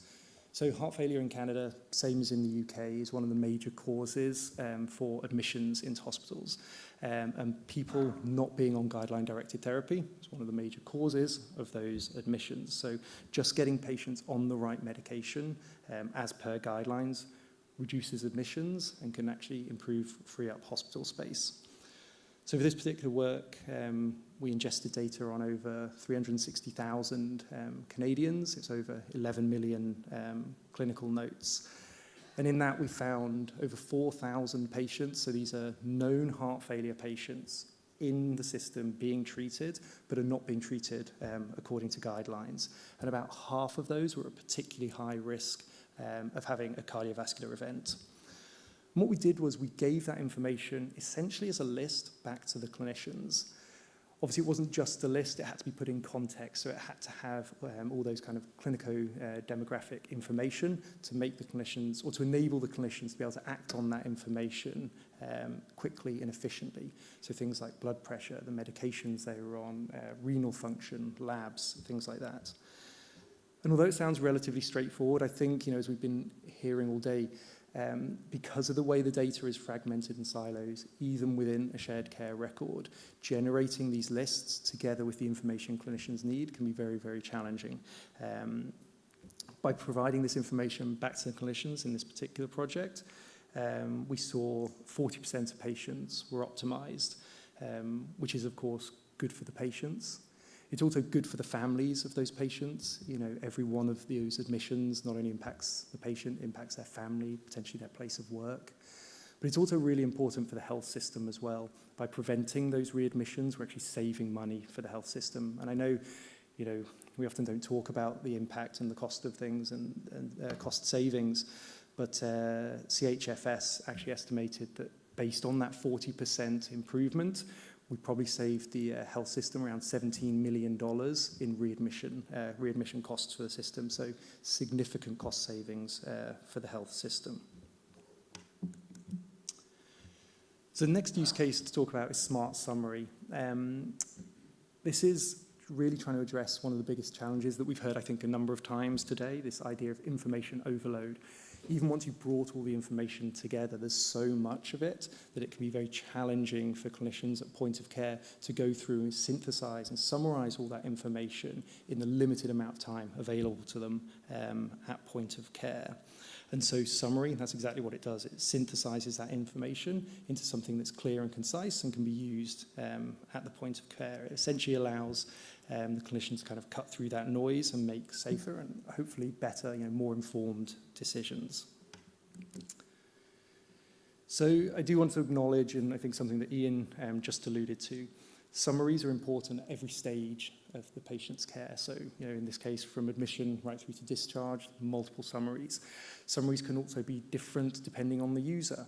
What I'm about to show is a specific summary that was generated or work that we're doing based on the IPS standards, but we're already thinking about and moving towards what do specific summaries look like for, as was mentioned, a cardiologist versus an endocrinologist versus, say, the ambulance service. The thing that links all of these, though, is that each one of these summaries could take a huge amount of time to put together, to synthesize that information, that both increases the kind of cognitive burden, the workload on the clinical team, and also potentially delays important decision-making. The other thing to note, of course, and I don't want to forget about the patients will have different but equally important questions that they're asking throughout their journey. And so summary and summarization allows those questions to be answered quickly and more efficiently. Again, the data, the problem is not a lack of data. It's quite the opposite. This issue with fragmented, siloed data. So we're currently doing this work. We're piloting it across Canada. It's a Smart on Fire application. We don't have shared care records in quite the same way in Canada, so this is linking directly to electronic medical records and connecting them with our AI system. And really the goals here are threefold. So one, as I say, to reduce the time that clinicians are spending reviewing patient charts. The second then, to improve the efficiencies. And then thirdly, and I guess kind of most importantly, to enable those kind of more informed, faster decision-making process. So I do have a quick video. Let's see if this... As a clinician, it's almost impossible to quickly and easily access the data needed to understand and treat my patient. But now, with just a single click, I can generate a patient summary at point of care using the entirety of the electronic medical record. Once the summary is generated, you can see at the top the basic patient information, and then down the left here, the various categories, which are consistent with the IPS standard. Each of these categories has been populated with the findings from the electronic medical record. Each one of these findings can be further verified by clicking on them, which will show you the source document here on the right, and then a further click can actually show you the finding in its original context. For some of the findings, where available, we can hover over the finding and see the extended IPS information. All of this can be verified again with a simple click to see the finding in its original context. Finally, everything can be downloaded as a PDF, and any new finding that isn't currently in the EMR structured data can be uploaded directly into the electronic medical record for future reference. Once you're done, you can simply click out and go straight back to the EMR and continue with patient care. What I just want to highlight there, one of the challenges that our clinicians and our partners were telling us about is that they have the pipelines in place to start thinking about generating these IPS, but they can only be generated based on the data that is already available in kind of structured data sets. And so what this specifically is doing beyond that is going through the entirety of that medical record. We saw an example there of kind of unstructured notes, and that's what those green tabs saying new. That's stuff that otherwise wouldn't have been seen within an IPS generated from structured data. And this system is two-way, so it allows you to actually, as long as you're happy with it and you want to, you can hit send to the EMR, and that will populate back into and will populate, so it will be in those structured data fields. And then the final example to talk about is Smart Search. So this is really, and actually something that Ian kind of started speaking about, reimagining how clinicians can interact with a record at all. So this is allowing clinicians to essentially have a conversation with the record, to understand and to ask questions of the record and to understand that kind of longitudinal patient journey. So no longer clicking through tabs, no longer scrolling endlessly through documents, but actually just almost have a conversation with the record. You can imagine a cardiologist, we'll stick with that, asking about the medications. And what this system that we're rolling out does is not just bring back the medications, but can actually bring context for those medications. So again, things like, blood pressure, heart rate, other things that are important to allow that clinician to understand. So not just the medications and things like allergies, but kind of additional context when you're asking, say, about heart failure medication. Ultimately, by having that kind of rapid retrieval, it allows the clinician to have the information they need, kind of when they need it in a timely fashion. And really, that's the kind of theme for all of these use cases and all of these various products. We're essentially trying to prevent patients falling through the gaps by providing timely, accurate, kind of trustworthy information at the point of care. So I think I'm at time. I'm grateful for the opportunity to be here today and share some of the work we've done. And very excited for kind of what's next with Heal Well and our partners at Orion. So thank you.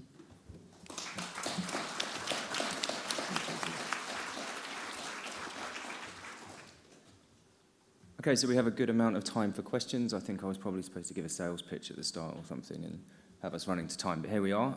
So any questions from the audience? Not for me, for people who know what they're talking about. One here at the front.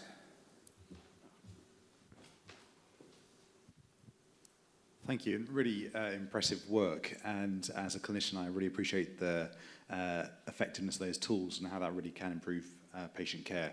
There's a thing which I've been thinking about on my side, which is how do we deal with things that are very good but not perfect? And I appreciate that one answer would be that actually they're better than the current standard and therefore they're good enough. But the thing being that actually once something's so reliable you just don't check it, what happens when you then have those hidden errors? So an example being that I get a clinic letter saying you should start this patient on X medication. I missed that letter for whatever reason, it's not done, but the AI picks it up and says that patient is on that medication, and because I trust it so much I don't check it. Is that something which you've sort of wrestled with or sort of worked through? Yeah, I mean, maybe I start. So it's a great question.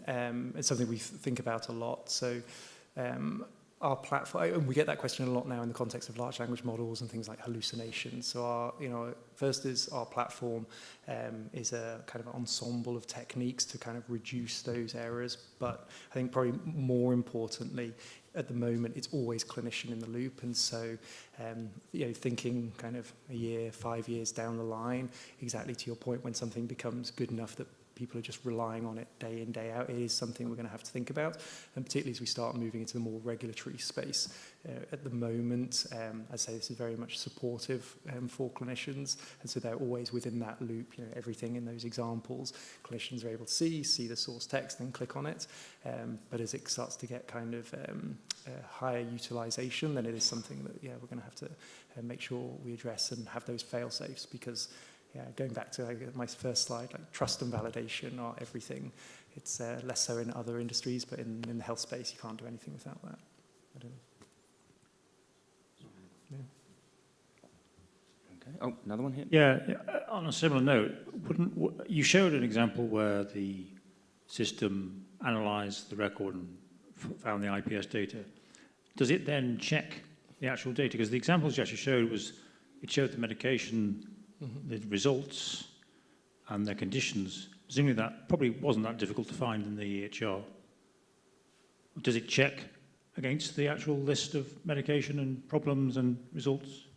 Yes, it will check everything that's already structured. This system will check against, and that was essentially where those kind of new, anything that's coming up as new is not already listed in the kind of the structured data set, and so would prompt to be checked by a human, by the clinician.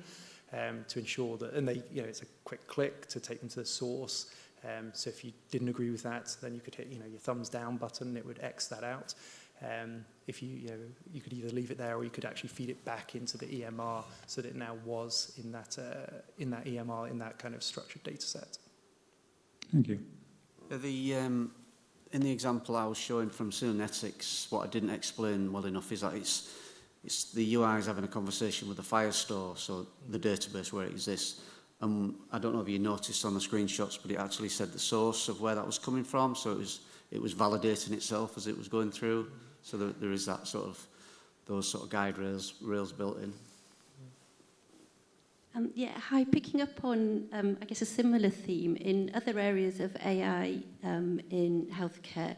So, like hands-on AI helping, for instance, in theatres and things. It's been shown that more junior clinicians are more likely to take it as given, whereas the more experienced clinicians will critically think it through. So, I guess my question is, how will we ensure that that isn't an issue, that we're sort of maybe not offering equitable care, and also how are there any plans to introduce training to have a budget and time for the future health staff to actually use these tools as well to the best of their ability? I don't know if you want to take this first. I mean, from you hit the nail on the head. Kind of budget and time are those big sticking blocks.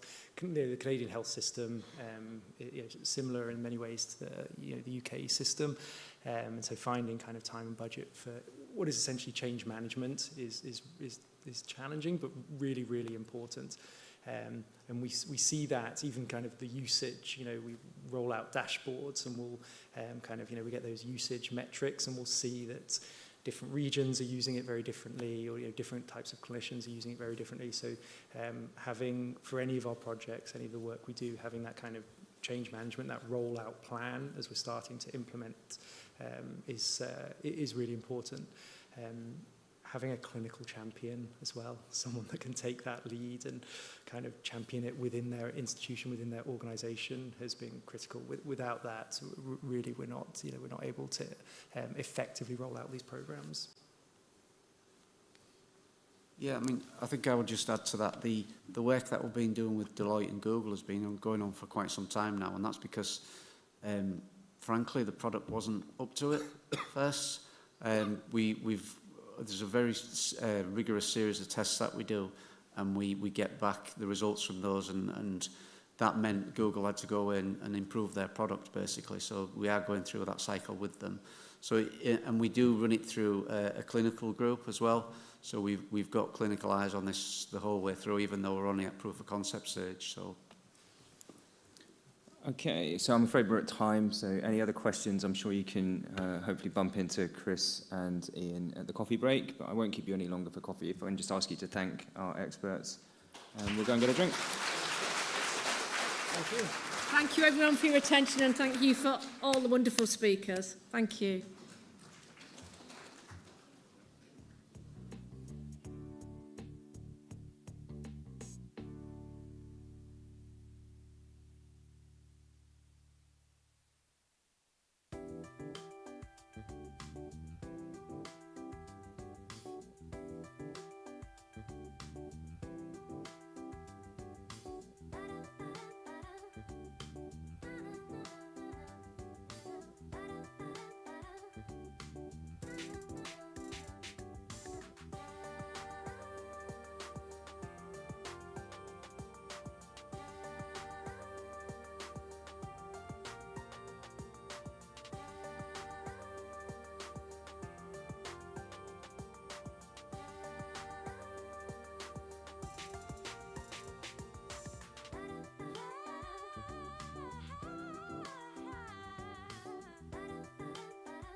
No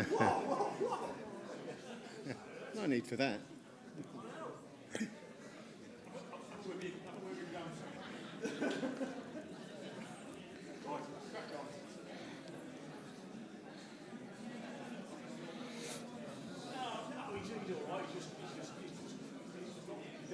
Yeah. Right. Hello, everyone. We're on the final straight. So I just want to provide some feedback from the hackathon. I'm Andy Minor. It says SI squared up there, but that means nothing. I'm actually a co-chair of Open Air, which is a bit more interesting. So as Open Air UK responded to the single patient record RFI by basically saying, let's join up all the shared care records and build upon what we've got. Add a bit of Open Air goodness to it. But so I was really pleased when I was asked to chair the hackathon. Hackathon was probably a bit strong. We called it Hack Light in the end, or possibly Learnathon. And sorry, what we set out to do was demonstrate how different shared care records can all generate extracts which conform to the International Patient Summary Standard. And for those who don't know the International Patient Summary, just very quickly, it's a minimal patient summary that can be used anywhere internationally, which by itself, it's quite a loose standard.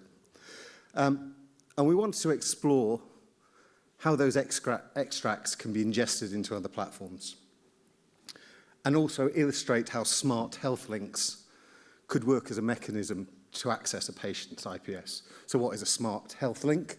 It's essentially being able to produce, if you go abroad, produce a QR code, maybe on your phone, and present that to a care provider, and they're able to basically render that and see your international patients or your patient summary. So who did it? We had, it moved around a lot, this, so it started off with 4 vendors down to 3 and then ended up with 6.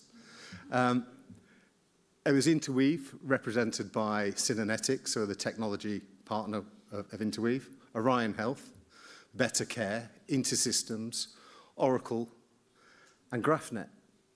So these are all competitors in the market, and yet they all came together and collaborated for a single purpose. And I think this is the only area where this really happens, is interoperability, because you can't have a conversation by yourself. So it was a really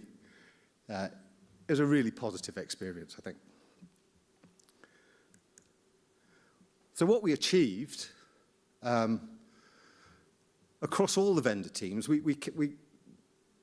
set the bar quite low. We said, demonstrate the IP generation and be able to export it. So all the vendors kind of showed what their shared care records look like. That was fascinating for me, to just see all the different approaches to essentially the same problem. And be able to, on the fly, kind of press a button and generate an IPS extract. Now, for the non-techies, it just generates what's called a JSON file. It's quite technical, but then taking that and rendering it in a open source viewer. So it wasn't any of the vendors' viewer. It was an open source viewer. So it had to prove that each vendor was able to generate something that conformed to the IPS standard. And they all did that easily. And some of the vendors went the extra mile. And we actually saw demonstrated exchange of IPS data from one shared care record to another, which was a bit of a surprise to me, if I'm honest. It was great. It was a real bonus, but it really kind of put the icing on the cake and proved that this can be done. And it demonstrated the concept of the smart health link. And one of the vendors, I think 2 actually, but put the QR code up on a screen, and the audience just used their phone on the QR code, clicked on the button, and they saw the rendered international patient summary. So this stuff is happening. But what did we learn? Well, we learned that IPS generation and viewing are now proven across the vendors, but there's wide difference in the IPS interpretation. It's because it's an international patient summary and quite minimal, every vendor kind of interpreted it slightly different, and that's a little bit of a problem. So convergence is needed.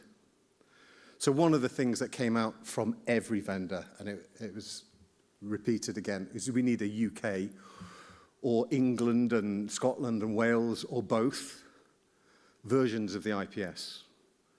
An example is that the international IPS uses a set of SNOMED codes, and in England we've decided we want to extend that out and use more codes. So that's going to raise challenges of how do we manage that. And the focus so far, I think so far until today, has been very much on England. But what about Scotland, Wales and Northern Ireland? And what about, you know, came up quite a lot today about the border cases, you know, Hereford, Northumbria. How do we handle that with IPS? And SNOMED, CT and LOINC terminologies. So they're the codes that you put onto diagnoses and procedures that ensure semantic meaning and make things machine readable. The usage was inconsistent, and the UK maturity is quite low. So that's something that we need to address as well. And it looks like there's a dual accreditation model emerging from this. One for National Record Locator, which is core to a federated approach. And secondly, the IPS structure itself. And what really came forward is, what is the purpose of the IPS in our context? Is it urgent care? Is it cross-border? Is it inter-ICS is a use case? Or is it for care continuity? So all these might need slight different variations of the IPS. So I think it's going to be quite fascinating. There's going to be variations of IPS within the IPS standard. And federation can work. We think this can work. There are questions around this federation and then there's federation. Some of the shared care records, they bring the data together at the point of pressing the button, create the IPS, and they go to all the source systems, the GP systems, the EHRs, and they bring the data at a time. Other approaches are they store the data locally in the shared care record, and some vendors have a hybrid approach to both. So we now need to kind of kick the tires on that next stage. Performance, safety, semantic alignment was a phrase that came up quite a lot today. These all remain challenges. So what do we do next? And that is do it again, but do a bigger one. So this is called Hack Light, nicknamed, so rather unimaginatively, this is being called Hack Heavy. So we're working with John and I are speaking with David at Interopen. We're looking at taking what came out of this, which was really valuable, more valuable than I actually thought it was going to be, in all honesty. And credit and thank you to all the vendors who took part today. It was really great to see the level of collaboration, and it gives me hope. And yeah, so look out for the full hackathon. Interopen will be running that. We don't know exactly when, but we're aiming Q1 2026. Thank you.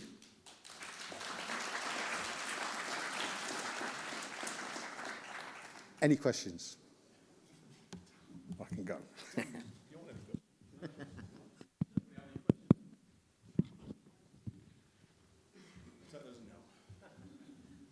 Am I introducing all three of you? No, apparently I've got to introduce all three of these. So I genuinely look up to all three of them, not because I'm short, but because these three ladies have been in the shared care environment for years and years, and without the effort and the work they've put in, the shared care record in this country would not be where it is. So I wanted to recognise them, and I wanted them to have the stage at the end and not some guy from Birmingham. So over to the ladies. Thank you, Carl.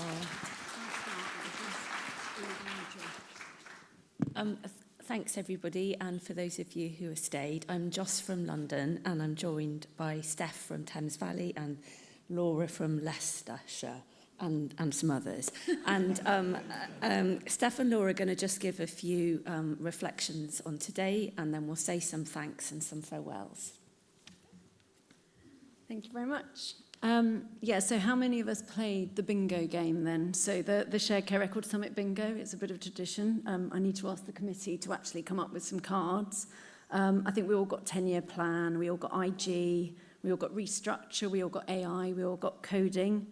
I don't think anyone got Wes Streeting. He didn't get a mention. Don't know why.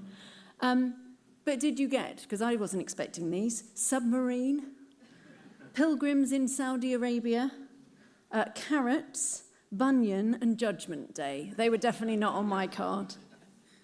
I thought Carl asked me to test you on the quotes of the day. I won't do that bit, but there were 3 quotes that really, really stuck with me from today. The one that made me smile the most. I won't go into governance, it's boring. Thank you, Kate, for that one. The most insightful comment I think I heard, tech is easy. Challenge comes from agreeing to do it. Thank you to our colleagues from the Ministry of Defence for that one.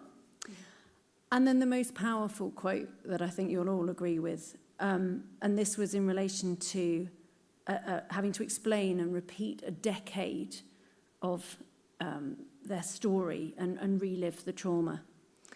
Would you insist on breaking a person's bone again every time they attend the fracture clinic? We've got to take that away with us in terms of sharing information. So my 3 kind of key takeaways, I think.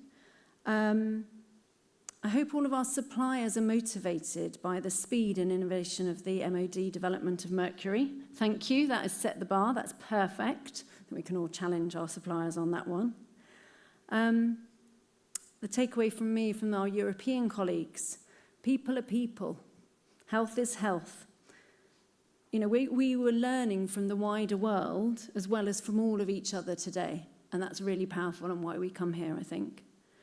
And then I think my last takeaway, and it's a genuine takeaway for all of us, is we all need to go and listen to the Sparked podcast. It's a great thing to do. I'm going to hand over to Laura, who's going to do, I think, your reflections and what's next. Hi, everybody. So, wow, what an experience we've had today. There's been so many incredible speakers and workshops and, of course, a hackathon. So I hope you've found it, harking back to Carl's discussion this morning, I hope you found it Boston and not a bin bag mountain.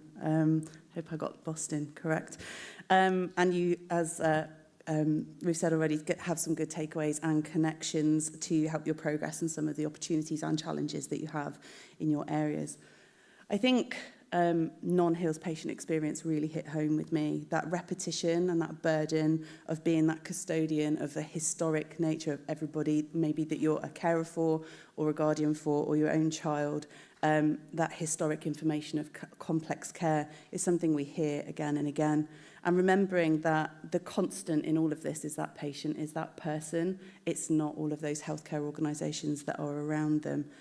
So we really need to be supporting that patient-first perspective.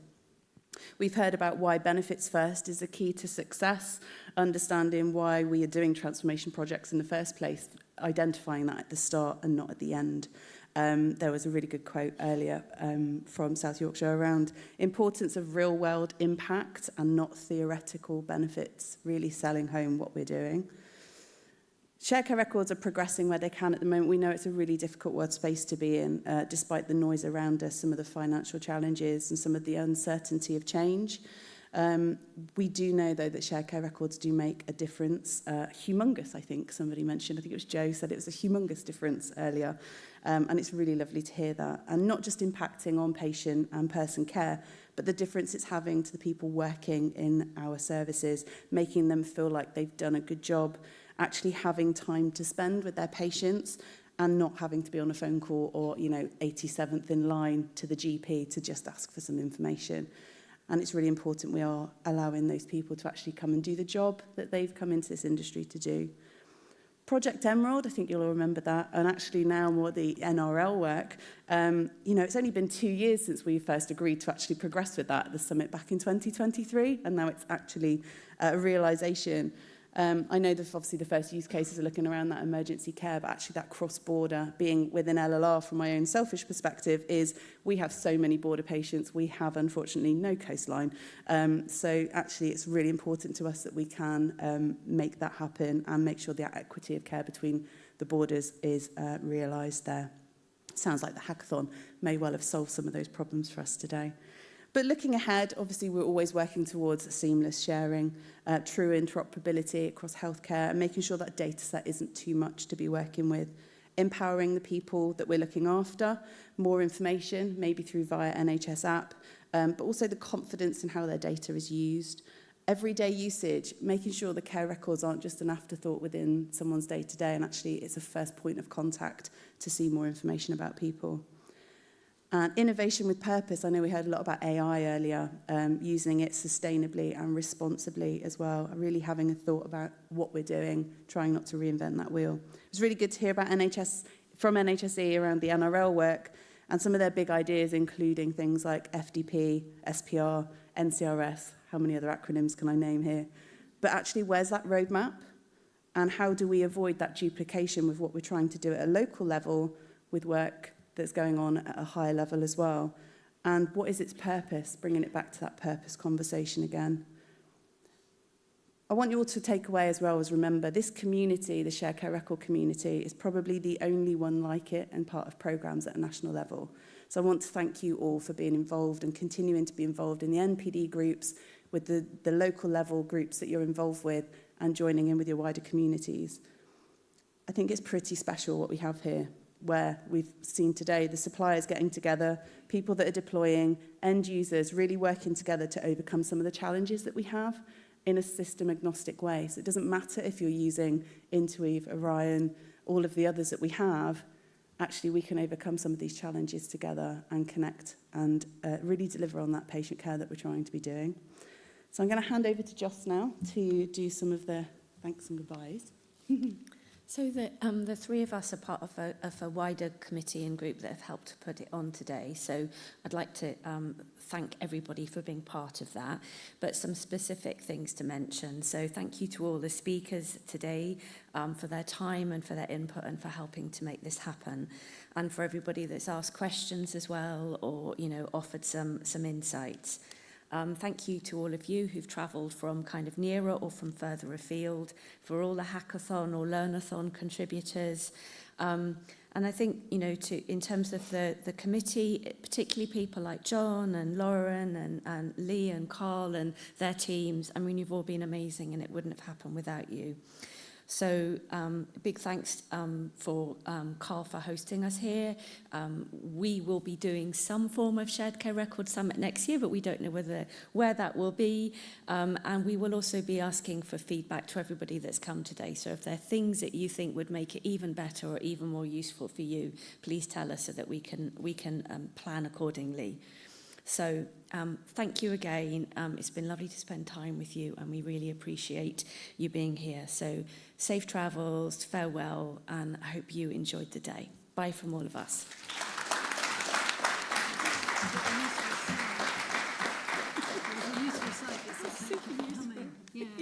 There's a useful slide. There you go.